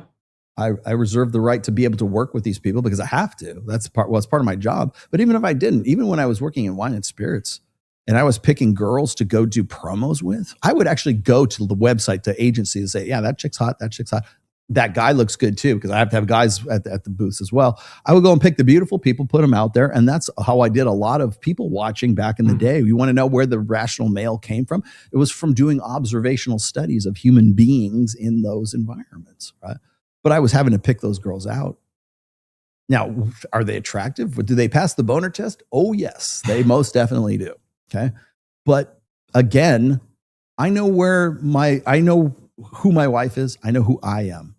Remember when people tell me, they always ask me this. I got asked this on Wednesday because I did a podcast for the Love Market podcast. It was a recording. It was pretty good. They're a couple. The guy is actually part of MOA, and his wife is sort of his co-host that's on the show. She's pregnant right now too. Oh, good. And he's 42, 43, and she's 31. All right. And so there's kind of an age difference, but not much. Yeah. And they wanted to interview me, and I could have gone we went for about 2 hours and could have gone for a lot longer than that. And we got into talks about relationships and marriages and all this other good stuff. And I will probably go out to dinner with them, with myself and my wife. Right. And so they were asking me, they're asking me questions about like, what does your wife think about what you do and everything? I'm like, well, she's fine with it. She knows what I've been doing for a long time. She knows I used to work in wine and spirits. I used to work in casino gaming, and this is what I do right now. And that's just how it is. Right? But sometimes the world has a sexist bias, right? I would say I would not want my wife to go out on a date or a date with a friend, a male friend. And at the same time, I would also say I'm perfectly fine with going to Babes in Toyland with Laura, right? It's not a date per se, but anybody looking around might say, oh, that's the chick that he's with. If I go and I walk the carpet with her, they go, oh, that's the chick he's with. I'm not really with her. She's just one of the girls from the show. And she's awesome. I like Laura quite a bit. I like Tiffany quite a bit. I like Maya quite a bit. There's a lot of girls that I really like. I'm not fucking those girls because I have a 30-year shared history with my wife. I know what she's about. She knows what I'm about.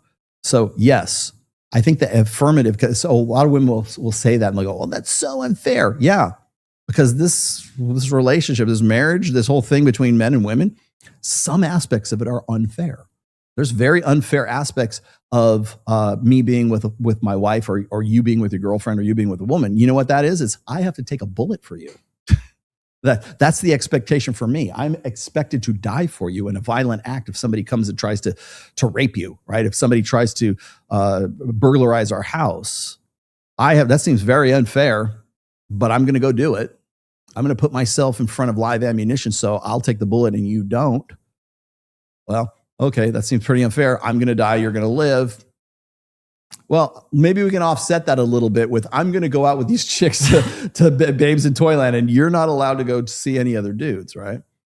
And people will say, well, that might seem like it's open on my end and closed on my wife's end. It's not. I know it's closed on my end and it's closed on her end. That's the boundaries right there. Within those boundaries, as adults that we understand one another, great. Now, the last thing I need to say is this. I'm going to let him cook a little bit longer just to sort of make his point, because I want to be fair to Matt here. Here's the thing, you moron. If your wife wants to have one-on-one time with another man in the first place, if she wants to have that companionship with a man in the first place, you're already screwed. So that would be Sarah Stock, right? So we're talking about Sarah Stock right now. We're not like flinging turds at Elijah now, because that's really what happened right there. So you can be as self-righteous as you want to be. I'm going to say I agree with him. I 100% agree with Walsh on this one. Okay, but I also think that a guy should be able to reserve the right to be attractive to other women. You want to know one of the reasons why a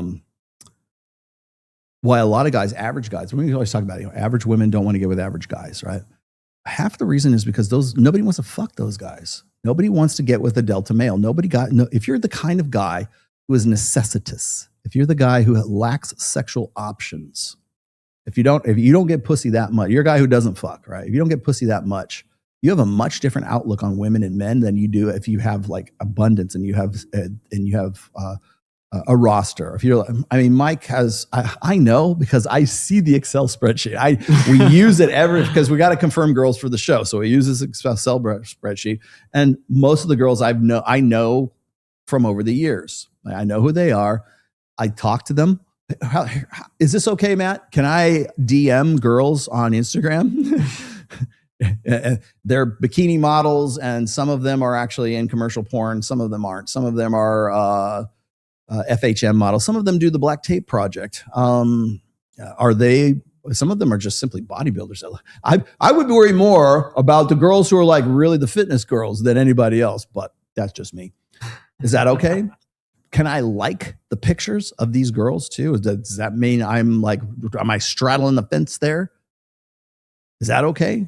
Like Mike always tells you never like girls' pictures and stuff like that. And it's like, yeah, that's a good rule of thumb for the average guy. But if you do this for a living, it's okay to like girls. Like if you're trying to do a project, if you're trying to get people to come to your event, you might want to bend that a little bit. There's a fine line between simping and just like giving a girl just a touch of attention so she'll come to your event, right? So my point is this: it's a very rare guy who can be in a relationship, who can be in a marriage, and have pre-selection still. One of the reasons why women get with guys, like if they find a guy attractive, it's because other girls also find him attractive. No girl wants to get with a guy that no other woman wants to fuck, right? It's like, what do you say? Again, another quote from me. Women don't want a man to cheat, but they love a man who could cheat. And there's only one way that you can sort of create the suspicion that you could cheat. And that's not discouraging a woman from flirting with you. There's a difference between passive dread and active dread. Active dread is an ultimatum. It's like, listen, bitch, you better start having sex with me 4 times a week. And if you don't, then I'm going to go down to the local bar and find me a nice floozy and fuck her instead. Like it's dread. Yeah. You're manufacturing the dread by making it an ultimatum. Third-party passive dread will always outclass that. It's so much more so because you're using a woman's imagination, right?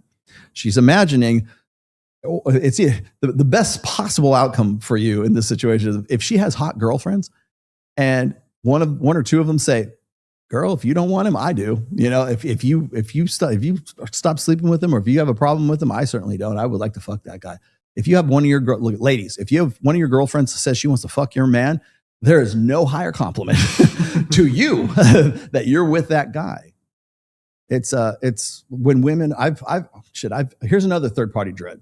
I have had single women talk to me and my wife out socially and then say, I am very envious of you to my wife. And I'm like, why is that? She's like, because you're with such a great guy. You're with such like, wow, where did you find him?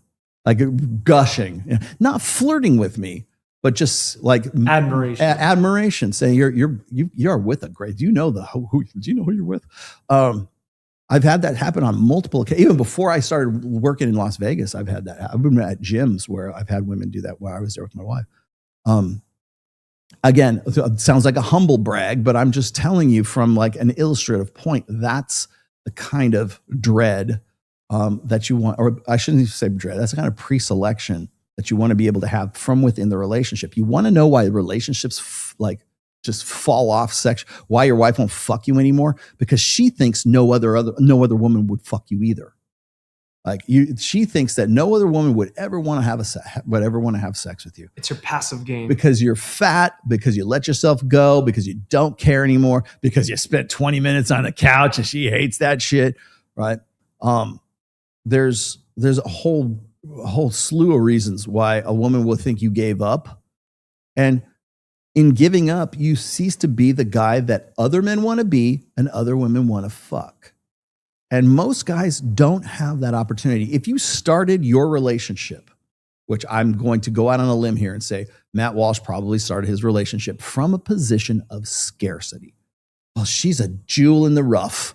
She's a diamond in the rough, man. She's a needle in a haystack. I'll never find another girl as good as this girl. So I'm going to do everything I can to keep her.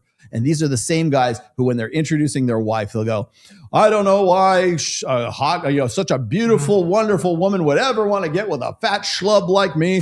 It must be a God thing, And she's just there just cringing and just like flushing her face because you're basically self-deprecating, thinking that she's going to appreciate you self-deprecating. And that is the kiss of fucking death. And I hear Christian guys do this all the fucking time, all the time. My bride over here. I can't believe she would want to get she would lower herself from heaven above to get with a guy like me because I'm a fat fucking loser. And look at me and look at her. How this explains the existence of God. No, it explains you're a fucking loser and you have that woman lost every ounce of respect for you, every ounce of attraction. Her pussy is dry as a result of that. Now, if you had done this, just what I'd like, oh, is this your wife? Yeah. She's lucky to have me. Just drop that one line. Ooh. Cocky and funny. That's my wife. She's lucky to be with me. And she is. And she'll probably agree with you. She is lucky to. And that's just me I'm not being a dick. I'm just flipping the script. You would never hear those words come out of Matt Walsh's mouth. How often does your girl say she loves you? Yeah. How often does she build you up in front of her friends? Yep. Hey, come out with us tonight. I want to introduce you to my friends because I'm so fucking proud of you because look what I got. Like, when does that happen? There's some girlfriend she's not going to want to put you in front of because she knows her damn self. Yeah, because you're the guy that other women don't want to fuck. Like when I've said this, when we're talking about passive shit tests versus active shit tests. Passive shit tests are what mostly husbands get from their wives, which is those shit tests are. It sounds like nagging. It might be passive aggressiveness. It might be, did you do the laundry yet? Did you, the lawn's looking pretty long. How come you're not going? Like, I'm going to channel my inner Eric Clary. It's looking pretty long. How come you're not out? My mom was right about you. That kind of whiny bullshit, naggy shit. That's a shit test. And that shit test has one purpose: to determine one question. Is he really the best I could have done? And you fail enough of those, she starts fucking the jujitsu instructor. Monkey brain. Yeah, that's when she starts planning her exit. And she plans that exit 6 or 8 months before you even get the papers or you even realize it. It is just a formality at that time. And you guys are like, I was blindsided. She turned into somebody I didn't even know. No, she left you 6 months ago. She just didn't physically leave you 6 months ago. But again, it's that shit test is meant to determine if you're the kind of guy that other men want to be and other women want to fuck. And the only time you're ever going to be able to naturally, organically pass that test is if you have other chicks, is if other women find you attractive. If you are, and I'm not saying you got to change careers or whatever else, but you've got to put yourself into situations where the possibility of that could occur. And that means get your fat ass to the gym. That means be the guy that other women would want to fuck in the first place. Be the guy, like when I say, you know, women don't want a man to cheat, but they love a man who could cheat. You need to become the man who could cheat. That means you got to have, like entertaining a female friend. Sometimes that's what that means. You have a lot of women that you work with in your workplace, whether, I don't know what the fuck you do. Find ways to do that. Find ways to be around beautiful women. Find ways to be, even if it's just like socially once a month, you know. Most men never have the occasion to, in any way, like prompt like social proof. They never are in any occasion to show their wives that maybe you might have an option or two. Maybe women would actually like to fuck you, and maybe that's going to show some appreciation. Like when we do the the female delusion calculator. Yeah. I usually use this with my guys in Reignite because I want them to sort of like understand how rare an animal they are. You know, you're 6 foot tall, you're this, you're that, you make this amount of money, you're in this shape, blah, blah, blah. This is how many yous there are in the population. Like it's a percentage, right? And we usually use that to sort of dispel these women's delusional wants for a guy. Well, you only want a guy who's 0.0057% of the population. Good luck, bitch. That's what that was meant to be about. But it has another purpose. Because it also shows guys like how valuable they are or how valuable they could be if they improved and they did different things, right? And then the other effect is this, and I have literally had married women, mothers, married mothers, hit me up and go, I went and did that calculator on your show. I've had emails from women, and I put my husband's stats into the delusion calculator. Yeah. And she's like, I have so much more respect for him. I have more appreciation for him because she went and she did that because it was really kind of a form of social proof, right? He's a pretty rare catch. I'd never realized that because he just farts and, you know, mows the lawn and goes to work in the morning. Yeah. She suddenly realizes that she's not doing too bad. You know, maybe he is the best that she could get, right? But because women have these crazy, entitled, delusional standards for guys, which you'll hear on every Red Pill show, that never occurs to them. There's no insight right there. And that's, I think, the last piece of the puzzle that like Matt doesn't understand is that when you're able to have opportunities, as I said before, cheating requires two things. What? Opportunity and a reason. Okay. I have opportunity right now. I have opportunity, as much opportunity as I've ever had in my life, actually, right now. And I have no reason. I went out. Here's personal story time here. I went out to lunch with Fresh. Okay. The day after our show, like it was a couple weeks ago when we did Access Vegas, and then so we went to lunch, and I brought my wife for the first time, and I introduced my wife to Fresh. And like my wife loves Fresh. Right? She could talk with him all the time, and that was the first time they actually got to know each other. And you know, we're just sitting there having casual. We're just talking about like real life shit. You know, we're not talking about red pill stuff. We're not talking about Nick Fuentes did this. Like we don't care. Like, we're just having a good time. And then at the end and he said something that like Justin Waller has said to me, but in the past is, we were leaving and he goes, I understand why you're with her. Because Fresh has asked me so many times, are you cheating? Like, are you getting some on the side? Do you have a side chick or something? Because I've worked with Fresh since 2021. Yeah, right? Yeah. And this is just from me knowing him from Miami. And I stay at we all know the hotel. It's at the Hyatt Centric. I stay there all the time. Trust me. If I wanted to make it happen, I could make it happen. I don't. But he has always asked. He's asked me that on several occasions. Like, have you? You're fucking around, aren't you? You're fucking around, aren't you? And then he asked me one time in Miami, and then one time he asked me in Vegas. He goes, "Man, you're around such beautiful chicks." He's like, "You got to be fucking around." I'm like, And then he met my wife and he says, I understand why you're with her. No reason. Opportunity, no reason. Most guys, like Matt Walsh, they might have a reason, but they don't have the opportunity. And even Matt Walsh will tell you he would rather be stabbed in the chest, literally, than go out and be social and go to a cocktail hour or a mixer or something where he could probably network and actually make some money off of it. He won't do those things because he thinks that by not doing those things and not being social, that he's a better husband, that his wife is going to appreciate him that much more. But I just simply wouldn't put myself into the positions where I could cheat. What he's saying is, I don't have any opportunities. And so I'm going to blame it on the fact that I'm asocial in the first place. and you're going to have to, the guy just basically has no, look at the guy. Nobody wants to fuck Matt Walsh. You know, maybe his wife does. They got 5 kids. Okay, fine. But the lumberjack thing is not working for him. Okay. They say, well, he's got status and he's got this. Okay, fine. But he's one of these guys who is basically practicing strategic pluralism theory. He's the kind of guy who didn't get fucked when he was younger. Before he met his wife, he didn't fuck. Do you think he had a roster of girls and he goes, you know what? That girl should be my wife. And I'm gonna turn her into a housewife. That I'll guarantee you that did not happen. And I'm going to tell you this right now, and I've said this a dozen different times, is I did not meet my wife at Bible study. No matter how Mike defines it. I did not meet her at church camp.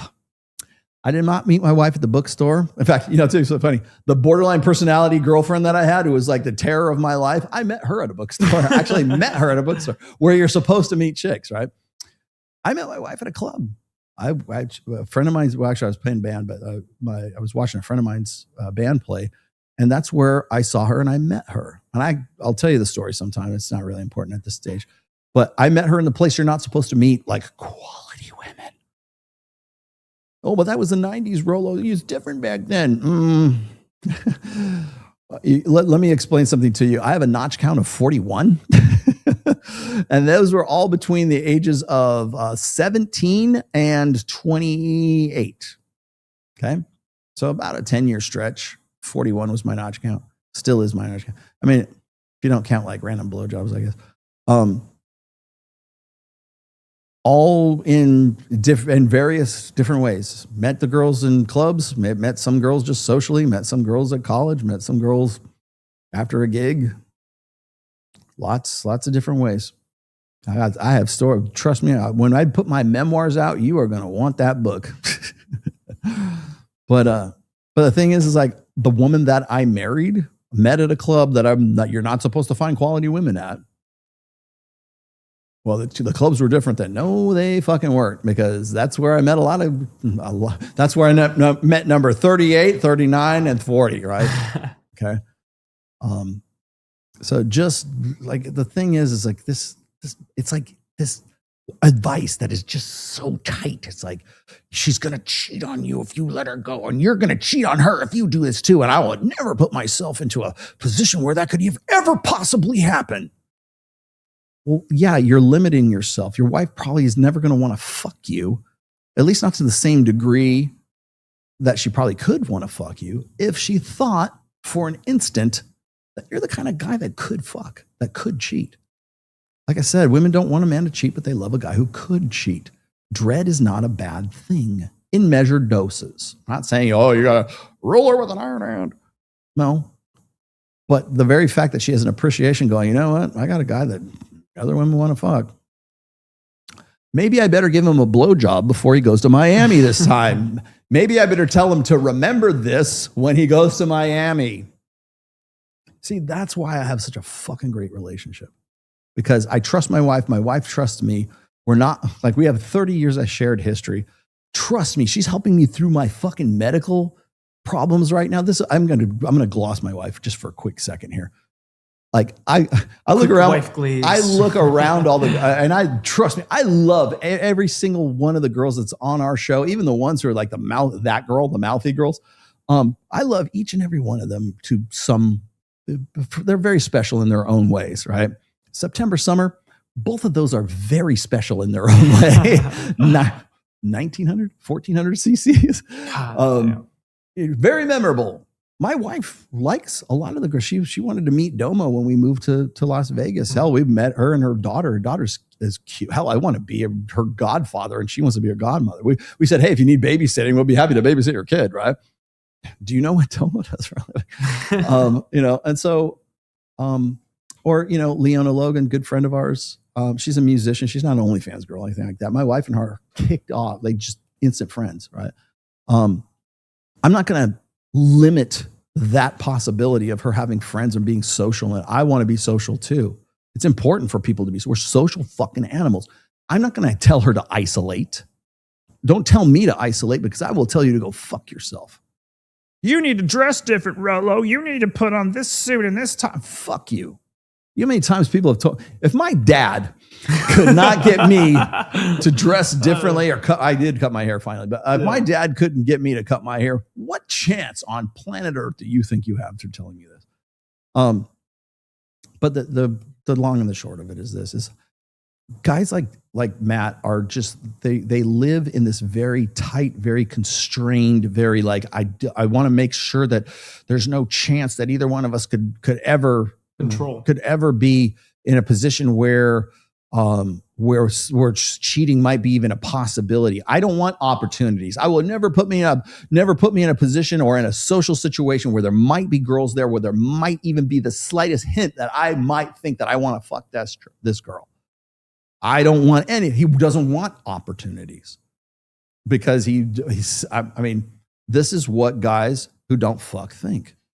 And this is what guys who don't fuck, who get married, think they have to do to keep their woman like not being suspicious. I don't want her to be suspicious. Why? Because she's the only source of pussy I have in my life. Pedestal.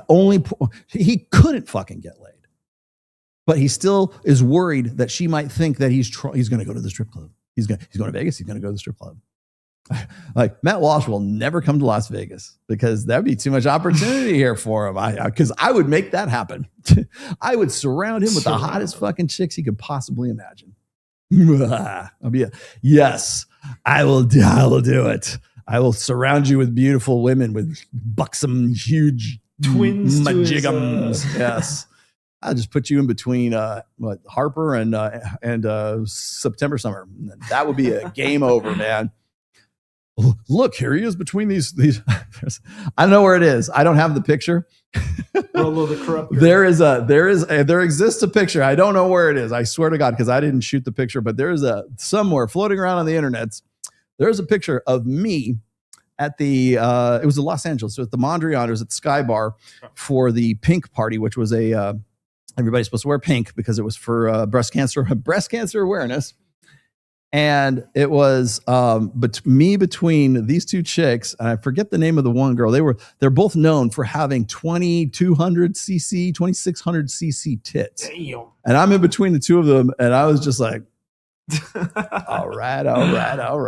And because what else can you do? What else is the expression? I don't know what to do. Like, what do you do?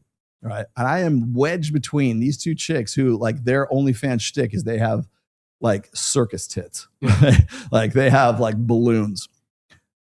Do you think that when my wife saw that she was like, oh my God, I can't believe he might be cheating with these giant circus freaks? No, she laughed her ass off. She's like, that's fucking great. And I was going to say part of, and you've heard me say this before, I always attribute, at least in part, I'm not saying in whole, but in a good part, the success and the health of my marriage is because of red pill principles. It's because of red pill truths. It's me being aware of my nature, my wife's nature, human nature, male nature, female nature, the praxeology of intersexual dynamics, everything that I talk about from a nuts and bolts perspective, which is all I talked about last week. The health and the longevity and the just fucking awesomeness that my relationship with my wife my marriage is. I'm not even call it a relationship. My marriage with my wife is due to that understanding. Now, are we the same religion? Is God the third person in our religion? Absolutely. Is there a spiritual component? Absolutely. Is there a practical component? Yes. Is there we just love, like, you know, people say like, I love you, but I'm not in love with you. You know, like when women want to break up with you or something, I love you, but I'm not in love with you. I am in love with my wife, and my wife is in love with me. I can't wait to fucking get out of here and fucking go back and just like knock it out with my wife, or like sit next to my wife, even just sitting next to my wife and watching Netflix. It's fucking awesome. She takes care of me. Like I finished that thought. I was thinking about all the girls that we have on the show. And like I said, I love each and every one of them, but I can't think of one who would help me go through the surgery and the shit that I've been going through, my health issues for the last year. You're right. I could not put this on any one of those chicks. And I have some pretty good friends as a result of doing Access Vegas for a long time. And there's a few girls who have called me and have been really concerned with my health and still are to this. Tiffany Fox, for example, has been very, very, she's a doting. So my wife's like, is that bitch calling you again? Like, yeah, because she realizes Tiffany likes me a lot. And other girls have as well. But I wouldn't say Tiffany would help me like change an ostomy bag or some shit like that. She's not going to do that. It's not going to happen. I wouldn't even suggest it. My wife, let's go. This is what we do. Until death do us part, sickness and health, for rich or for poor, forsaking all others. By the way, that's part of your vow, Matt Walsh. Did you not take that to heart? Because if that's a vow, shouldn't God be the one that's saying, well, you said, here, let me look through these vows again. For rich or for poor, for sickness and health, for better, for worse, and to love and obey. And let's see. Oh, here's one, of forsaking all others. Shouldn't that be enough? Well, yeah, go ahead. Go out with Jake. You said forsaking all others when we got married in front of God and all of our family. Should be good. I think we're good to go. Yeah, go ahead. I know you won't fuck them. You know I won't fuck these girls. I said the same thing. I said the same vow, right? Now, I'm being facetious, right? I'm the guy that says hypergamy doesn't care about the vows you said on your wedding day. I get it. Don't throw that at me. I'm giving it back to you right now. But according to our good, God-fearing Christian guys like, Matt Walsh, Michael Knowles, whoever else, that should be enough, shouldn't it? That vow, that covenant should be enough. That should be enough between the two of you. So yes, you know what, Matt? You should let your wife go have dinner with that guy. Because if she said those things, that ought to be enough. The Lord of the creator of the universe is the arbiter is going to be right there with her at that table. And she said, forsaking all others, don't you? It's not trusting her, Matt. It's trusting God, right? That's your convictions. And you're going to tell guys they shouldn't do that. Well, then what the fuck why are you telling guys to get married at all? Well, she might fuck that guy. You might be a cuck. Well, not if you went and said those words at your wedding. Because you want everybody to go fucking get married, right? Shouldn't that be the deal? Now, we know that it's not. I understand this. Like I said, I'm fucking with you. I'm being facetious here. But that's their position. That's their contract. Pray about it. Just pray it away. Should be enough. Why isn't it? As I said, I'm a better trad con than Matt. I'm a better trad con than fucking 90% of these assholes who call me an asshole, who think that, those red pill guys, roll it to us. I'm better than you. I'm simply fucking better than you. And I will say that again. Married longer, have a better, stronger, healthier relationship with my wife. And I said the same vows that you did, I think, on my wedding day that you did. Why is it a problem? Why do you have a problem with it? Because you don't trust yourself. These guys, and this, like, there's a whole, like, the whole thing with the trad femme women and everything like that. That's a whole nother animal. I'm suspicious of them just for a variety of reasons. The fact that they bring Nala Fit into the fold is a good starting point. But when it comes to guys, when it comes to like these trad con guys, like like Matt Walsh, he's just my punching bag today. I'm sorry. There's others as well. But most of these dudes, especially the ones that are coming at me in my comments, whenever I'm like critical of like Sarah Stock or whatever, if I'm critical, I know what it was. I was like saying Brittany Renner doesn't need Jesus. She needs fucking Thorazine. She does. She's fucking clinically insane. She needs a hospital. She's bipolar. Can we say she's bipolar now after 5 years, 6 years? Can we not see that this is bipolar behavior?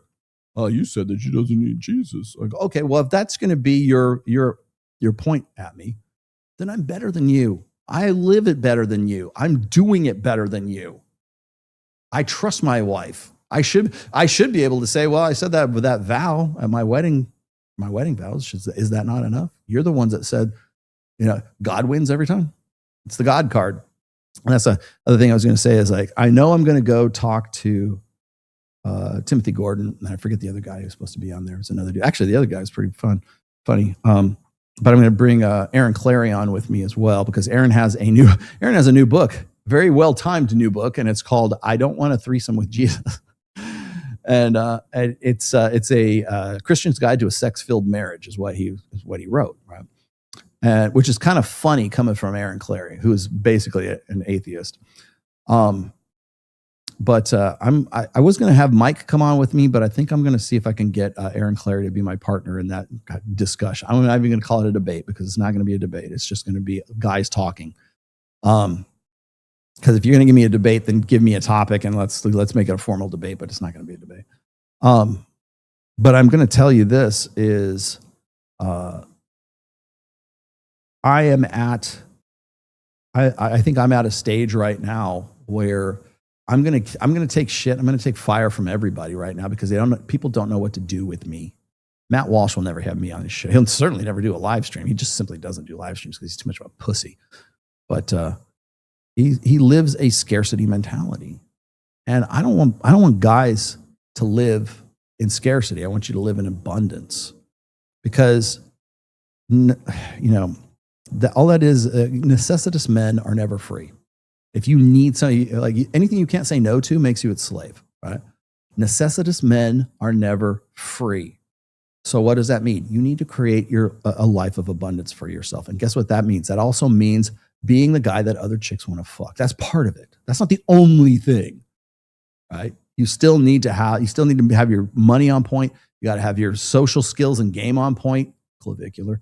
You still need to be able to carry on a good conversation and be a good dad to your kids, be a good fucking, have a lot of drive, create your own fucking world, be a hyper agent instead of a hypo agent. You affect the world.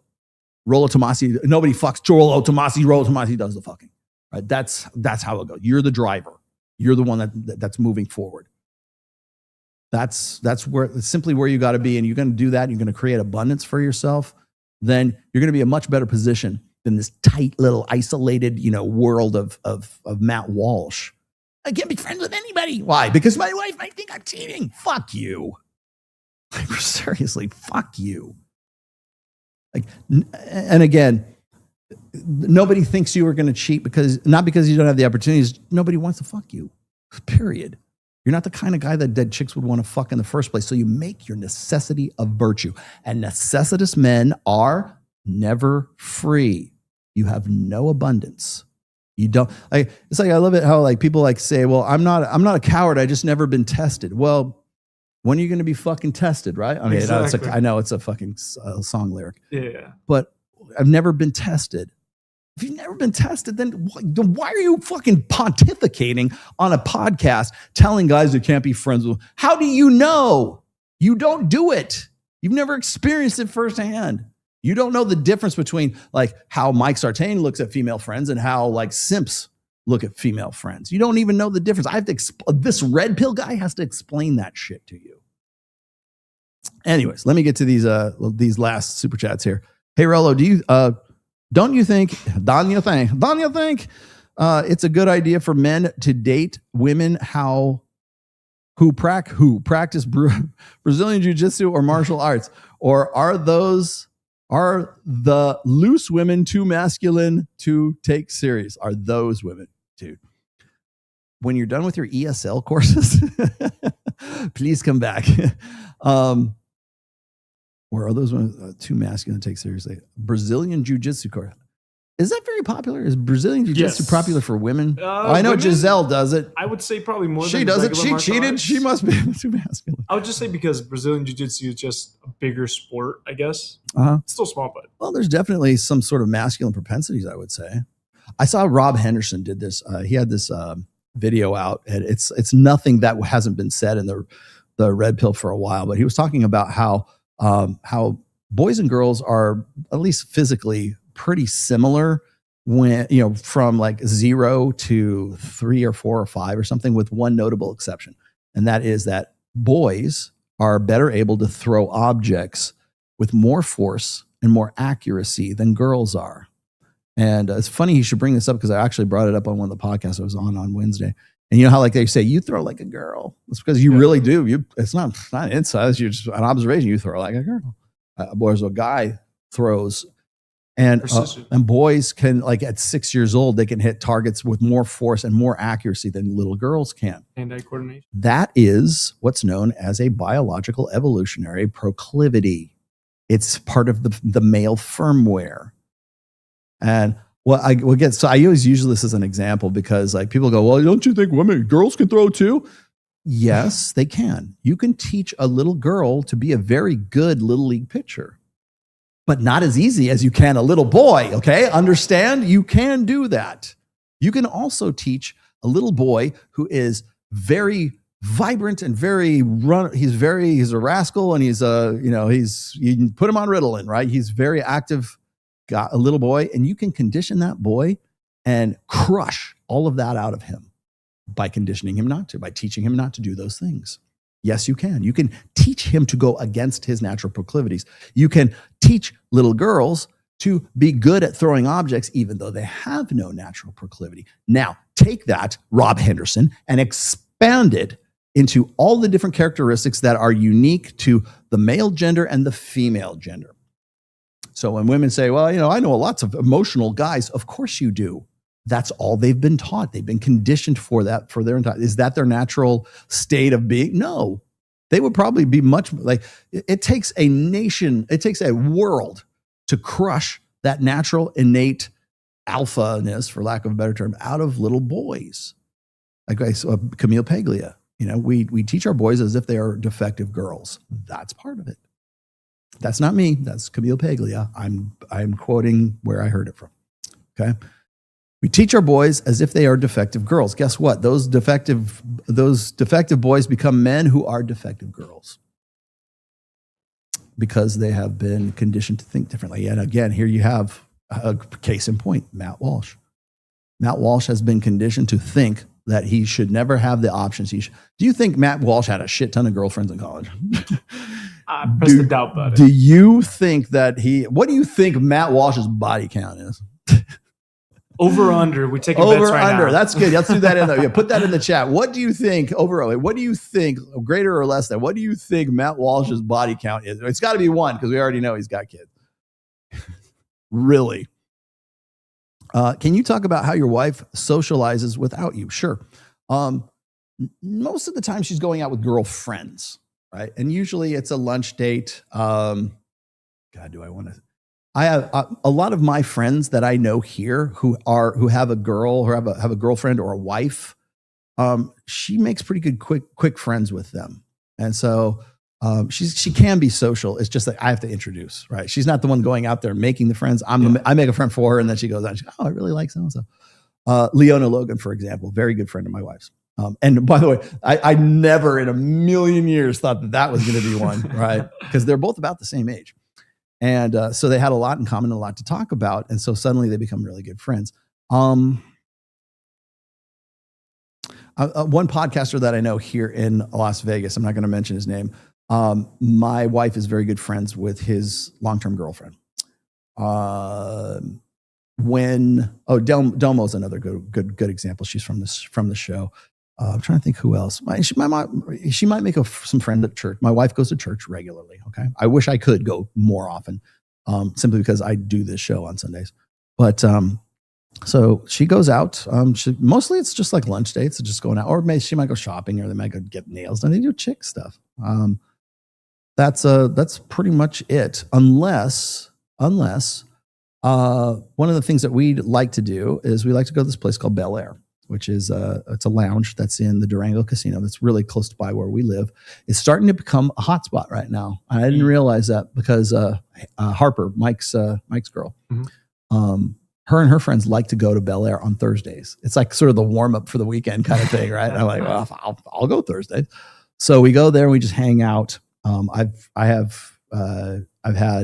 they've had cocktail. I don't drink, but had food and drinks with Sterling Cooper, Jake Shields, Maya has come out there, and we've been there. Leona Logan, God knows how many times. Monica Almaguer and her husband Mike. I think who else have we been out there with? A lot of people. Like that's kind of like our hangout spot. So if you're talking about socializing with me or with her, if she's by herself, she does pretty much the same thing. She doesn't have any guy friends. She used to in Reno though. Like she used to have friends that she used to work with at the hospital that were friends of hers that she would go and catch up with. But it was never like, hey, I heard your relationship's on the rocks. Let's go out to Panera Bread. No. Let's see. Here we go. For male-female relationships, does motivation-led approach, genuine desire, remain effective as society expands, or is structured system religion inevitable for long-term viability? You mean like viability of genuine desire? I don't think enough people understand the dynamics of genuine desire. Genuine desire is like scares people. I think one of the main characteristics of guys who are sort of criticizing me about my criticism of like Sarah Stock or Elijah or any of the trad thought girls, they want to defend and they want to say, "Oh, you're a degenerate, Rolo. You're a degenerate. You're an atheist and you're a degenerate, right?" Well, no, I'm not. I'm just pointing shit out for you here. But the main thing that I think happens is most of these guys share one thing in common, including Matt Walsh for good measure. They're all afraid of their dicks. They're all afraid of their dicks. They're all afraid that if they go out, and not just Matt, like damn near every guy that I interact with on Twitter or on a podcast or whatever the fuck it is, they're all afraid that their dicks are going to just take control of their brains and they're going to go fuck that girl because they happen to be out at the same time in the same place, whatever. They literally think, that's the only conclusion I can come to is they're just afraid of their dicks. And I'm not afraid of my dick, okay? I know what my dick can do. I know where I can go. I know what I can do with it, okay? I'm not worried about my sexuality, and it's not like something that I'm petrified of going out and socializing with the women on the show that I'm with right now. But it's not that there's a difference there. And I think one of the reasons that they're afraid of their dicks is because it goes back to, once again, the strategic pluralism theory. They just live in a state of scarcity. And so that becomes their rationale. Remember how they always say like incels make up all of these excuses for why they won't go out? Yeah, they're cope. Why they won't. Well, those girls aren't worth going out for, or they're all whores, or they're all ran through. And so the same people who are criticizing me from the churchy side of everything, you guys are going to tell me like, oh, these guys need to get out more often. They need to go and approach. They need to go and do this. They need to go and guys today, I don't know what we're going to do with them. I'm worried about them. Scott Galloway, whatever the fuck it is. You're going to be worried about those dudes who are making up reasons not to go out and not to approach and not to actually find some way to actually get with the girl. You're going to be critical of them. And then you're going to tell me that you don't go out, that you're afraid of your fucking dick because you might cheat on your girlfriend. I can't have female friends and she can't have male friends. Why? Because one of us might cheat. That is the same rationale that those incels use to self-defeat. It's the same fucking thing. And I think if you found out, if you would just give yourself half a chance and go, you know what? There might be some chicks at this networking, at this mixer that I'm going to tonight. And don't be afraid of your fucking dick while you're there. and maybe your wife's with you and you're not flirting with any of these girls, the bartender, the waitresses, the women who happen to be there, you're not going up to them and going, hey, baby, how you doing? That's no, you're not doing that. But like maybe one or two of them, if they come up to you and go, oh, yeah, tell me more about yourself. Oh, aren't you that podcaster? Oh, how does that work? Like even just like slight little bit of like just a hint of flirtation. Lean into that shit. Go with it. Do not diffuse that. That is like pirate's fucking gold, man. You want that. Don't go, oh, I'm sorry, honey. I would never cheat on you. I don't know why she was flirting with me. I'm going to tell her to go away. No, fuck you. Don't do that. You want to work with that. That's good fucking juju, man. You want her to have at least some kind of jealousy. And I'm going to quote Mystery once again. Women cannot feel love for you until they feel jealousy for you. If that chick isn't jealous, like if she isn't going like, that chick wants to fuck you. Yeah. Are you fucking? Like they'll turn around and say, do you want to fuck her? Like that chick wants to fuck. Like if she sees one of her girlfriends that she's going, yeah, I kind of want to get with him. And she's jealous, guess what? She can fall in love with you at that point. If she's not jealous, she's like, whatever, yeah, fuck him, I don't care. Like she's indifferent, that's not love. That ain't love, girl. That ain't love. Like she has to feel jealousy for you. Hey, how do I get her to fuck me again, Rolo? I don't know. I live in a sexist marriage. It's a dead bedroom. Guess what? You know what would help you? A little bit of dread, a little bit of jealousy, a little bit of social proof, a little bit of reminding her who the fuck you are. Layered, yes. Opportunities. And that doesn't mean go out and create those opportunities. That means lean into them when they present themselves. That's what that means. Don't go, I would never cheat on you. We're okay, right? And most guys will do that, especially Christian guys, because that's the only thing they got on the menu is that chick. I was going to say, because that's, why he says structured system religion, right? Mm-hmm. But in that, because he's saying either or, I mean, even in a structured religion, you could still layer down your things, play your game, still have that long-term viability. But True.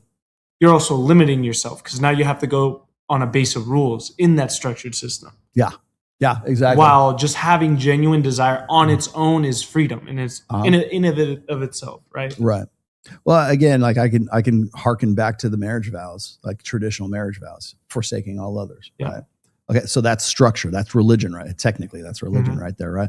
So if I said that before God and country and my friends and family and stuff like that, you better damn well know that I meant that. And if I didn't, that's between me and God at that point, right? Yeah. So, and again, this is in the realm of sort of moralism and spirituality and stuff like that. Got it, understood.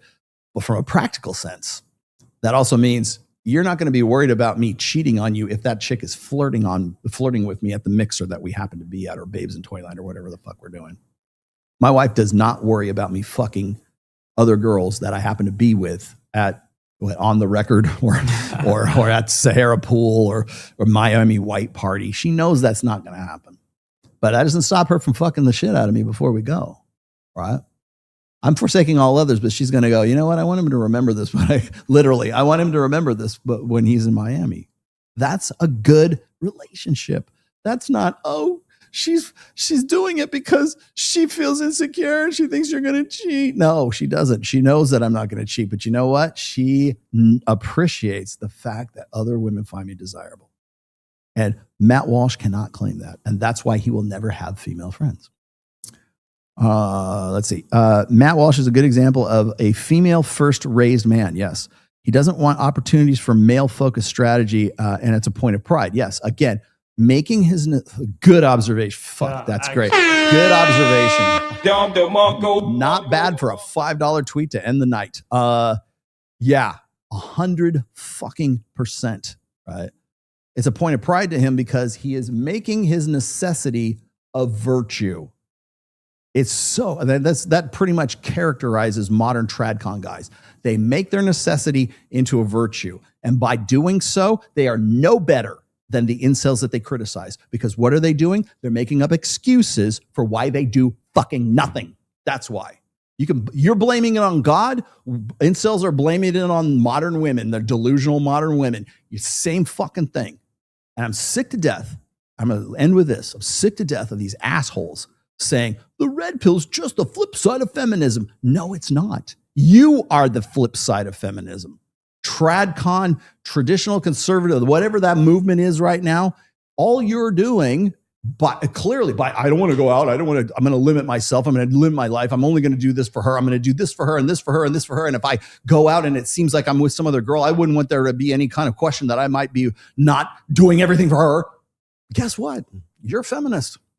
You're doing everything for the benefit and the empowerment of women. That woman happens to be your wife, or it might be just women in the women's ministry in the congregation, whatever the fuck it is. But the end result is you're becoming somebody that you're not choosing, that you not of your choosing. You think it's your choosing, but you're not of your choosing, because you think it will satisfy and impress and at the very least sustain your relationship with who? A woman. That's why you're not doing the things that you're doing. You're not driving. You don't have ambition. You don't have a purpose. You don't have a drive. You don't have any kind of impetus. You don't have nothing. You're not becoming the best version of yourself. You're not becoming the best version of yourself because that's what you want to do. You're doing it because you think your wife will leave you if you don't. That's what you're doing. You're doing that shit and then making up fucking excuses for it and saying, well, I lived a great life because I had these kids and I had this wife and I did these things and I did everything by the book. And so this is a flex, not Dan Bilzerian's not a flex, right? That shit, guess what? He's improved for himself. I got more respect for Dan Bilzerian than I do for Matt Walsh, because he's at least he's improved himself and doing the things for himself, not because he's trying to impress some bitch, or not because he's trying to keep his wife satisfied and can't have any hint of a doubt that he might want to cheat on her for any, like that would ever happen. But like, your life is catered and is cultivated, curated around the idea of what? Pleasing that chick. It's the same fucking thing that Charlie fucking Kirk said, the TPUSA, before he got his throat shot out. Oh, make sure your wife is a woman of leisure and make sure she has all of her material things are met. She can be a stay-at-home mom. She doesn't have to work. She doesn't have to do jack shit. She doesn't have to do these things. She's completely needs nothing in the world. And then you can have an Xbox. And then you can think about yourself. And then what he's saying is you have to basically sacrifice your life for the benefit of just this chick. You know who else says that in a roundabout way? Feminists. That's what they do. Charlie Kirk, great feminist in that respect, because he's doing everything for the woman. Matt Walsh, I don't want to think anybody is cheating. Well, you're basically an incel. You're just a Christian incel. You're just using a different rationale for not doing jack shit. I want to be guys need to man up and take responsibility and be better men for women so that women will be able to marry you. Fuck that. God, if I have like one message for 2026, it's basically fuck that. Like, do it for you. The chicks will come. Yes, fine, great. You're not doing it for them. You're doing it because you want to be in a better position. Oh, men need to lead. Men need to be leaders. Servant leaders. Right? Men need to be leaders. Guess what that means? You're not worried about, you don't want to be a leader because your wife will think better of you, or you're doing it because you're going to say, I'm going to be a leader in the home. Why? Because my wife expects me to be a leader in the home. Fuck you. God damn it, man. Can you get that out of your fucking head? Claim your fucking birthright as a guy as a human being with a fucking penis and balls, man. That's where I can point to your Bible and show you right where that is. And there ain't no apologizing for it. And there ain't no fucking, there's no, hermeneutics about it or what the fuck it is. There's no sophistry around it. It's there, black and fucking white. Do it. Go. Stop with this bullshit. But no. We don't want wifey to think that we might cheat. We don't want to go out and be social. We want to isolate ourselves. We want to be out of the loop so that when fucking people come to attack us, we're fucking unprepared. We don't have alliances built because we're too scared to go outside and fucking form alliances. Because why? Well, if we walk outside, then wifey might think that I'm going to go fuck the barmaid. God, unbelievable. Absolutely unbelievable. Like it boggles the mind that this is even a discussion in 2026 right now. We could plot the human fucking genome and we're still having this debate. What is wrong with you guys? What is wrong with the fucking, like, the TradCon Christians right now? You had so much fucking power, and you do nothing with it. You'd rather fucking jerk off, and you're jerking off for your wife. That's what you're doing. Sorry, I'm channeling my fucking inner Tate right now. But it's true. It's fucking frustrating. You want to know, like, when people go, oh, Rollo, what religion are you? Are you Orthodox? Are you Catholic? I don't know. I know what I believe. I know what my faith is. But you know why I struggle so much with this franchise, what denomination you are? It's because I see you guys all, oh, we can't go outside. Fuck you. That's not me. I'm punk rock Christianity. I don't want to fucking have to deal with any of this shit. Right? I'm sick of this shit. And people go, well, why don't you create your own religion, Rollo? I just fucking might. I just might have to do that. Because I'll tell you right now, I'm not seeing this anywhere else. I'm like, am I the only voice on this fucking hill right now? Because I feel like I am. And I'm sick of these guys being scared of their dicks. I'm sick of these guys being scared of the masculinity. I'm sick of this shit. So fucking sick of it. Well, we got to save Western civilization. You can't even fucking go out the door. You can't even fucking, you're afraid. You're afraid of fucking, of appearances. You're too busy fucking tweeting on fucking Twitter, man, or X or whatever the fuck we're calling it right now. You're too busy doing that. It's safe. Let's have a podcast. How about you go and form a group like Reignite? How about you go and fucking form Men of Action? Men of Action, Reignite, we do more on our events and the shit that Mike does more than I do. We do more than any single person in the fucking Tradosphere. I will guarantee you that. We'll put money on that. I bet you that we do more for guys and for helping guys out than any of these guys do. They would rather just sit there and cry and bitch and moan and distract because it looked really bad when Elijah Schaffer and Sarah Stock were fucking. Same fucking thing, man. Yes, I should start my own religion. Rolloism. Rollo 316, verse 304. Your wife will bring a boyfriend to your funeral. Red Testament TradCon edition. There you go. You heard it first from Rational Minutes. God, I love that icon, dude. That will never die. The Minotaur will never be the Minotaur. It will never. That should be my religion. It'll be a Minotaur symbol. Will be for the Rational Male. Yes, there you go. Anyways, I gotta go. We're way over time, and it is Super Bowl Sunday. I think there's pizza waiting for me somewhere. So, anyways, Kyle, thanks for joining me today. Good to have you. My one big announcement. I think Mike and I are going to do an Access Vegas this Wednesday, but it's just going to be me and him and a guest, just us. Mike and I have decided that we're going to expand Access Vegas, but it's not just going to be, we're still doing the girls show, don't get me wrong, but we're also going to be doing some other stuff. And Mike and I are going to work a little bit more closer together where we're going to actually do shows together. Because a lot of people like that. They like it when I do shows with Cappy. They like it when I do shows with Ryan. Everybody else is digging on Rule Zero. Rule Zero is back as far as I'm concerned. I'm going to keep doing it. I don't know who's hosting it next Saturday, but it's usually 8:30 a.m. Pacific time, meaning 11:30 a.m. Eastern time. The cast of characters is back. I'm trying to get more people to join us too. Miguel, your brother, Miguel Munoz is in on it. Cappy's pretty much a regular now. Ryan came back for the first time in a long time. It was great. So we're still going to do Rule Zero on Saturdays. Now, here's the big announcement. Ready? 3, 2, 1. On Wednesday, February 18th, we will be hosting Jake Monroe. Ooh. Yeah, you like that? You like apples? You like apples? So we're gonna have Jake Monroe. I'm gonna put him on Access Vegas. If you follow Jake, I jump in on his comments on his. He did an 8. I'm at like 4 hours and 22 minutes right now. He did a 8-hour podcast from his. He's in Dublin, Ireland, I think.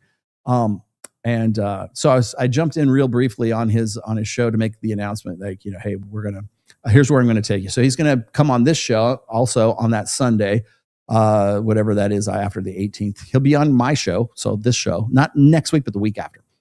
And then, so he'll be on Access Vegas on the 18th. And I'll have Jake. I think we might do a one-on-one kind of thing with him on a Thursday or something. I'm going to take him to the gun range. Oh, shit. Because he's from Ireland and they don't let you shoot guns over there for some reason. I'm like, hey, this is America. And you're in Las Vegas. We shoot automatic weapons here. Let's go.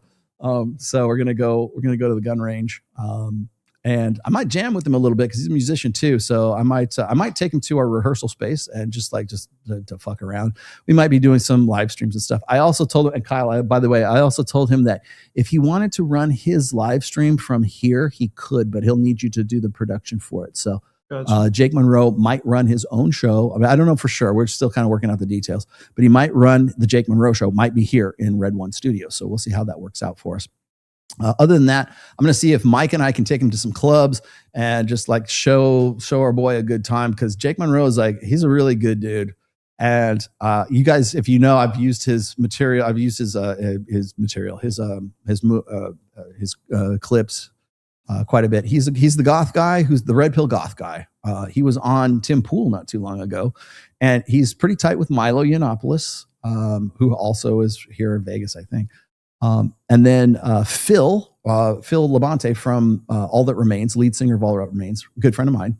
And I want to say he found out who Jake was through watching me, but I can't confirm that 100%. But Phil is a big fan of Jake's too. Jake has been on Tim Pool as well, and I'm glad we're finally getting him into Vegas, and so I'm going to show him a good time. But that will not this week, but the next week. So February 18th, Wednesday, February 18th, Jake Monroe will be the special guest on Access Vegas. And from then we'll start doing some other shit with him too. So just something to look forward to. Jake's a good guy. It'll be a lot of fun. All right, guys, I will see you next Sunday. Same bat time, same bat channel. Thanks for watching. Hopefully you learned something today. See you later. Bye.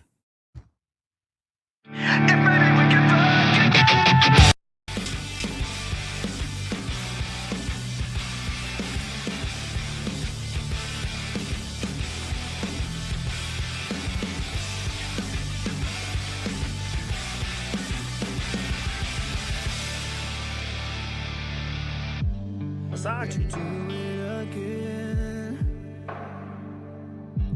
I need to feel you on top of me. It was my first time, but I was just a kid. I'm not getting a hold, man. It was my first time. What'd you expect from me? I'm breaking up the rules now in the game. I've got some new tools. Please do the same. Time came by and went over like a matchbox stereo. Time to get my thoughts now, let go. Bound to keep me up all night. But maybe we can fuck again, and maybe things be different. Goddamn, baby, one more again. Won't you put it on me one more again? I need to know if maybe we can fuck again, then maybe things be different. Goddamn, baby, one more again. Yeah, I could have the best of my life. Hey y'all.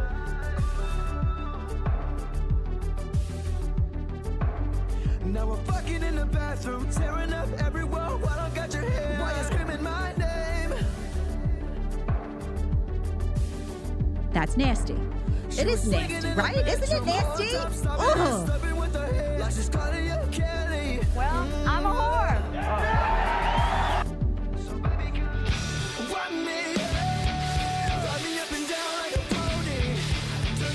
Ain't nobody got time for that.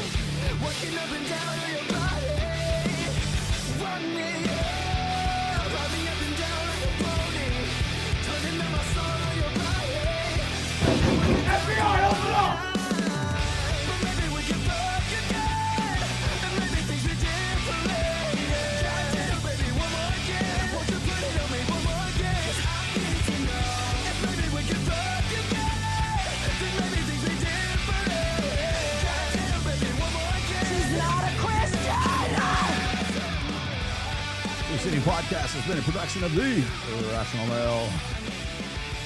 All rights reserved 2026. Registered trademark, and don't steal my stuff. Where the Cheetos?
Tell that bitch to be cool.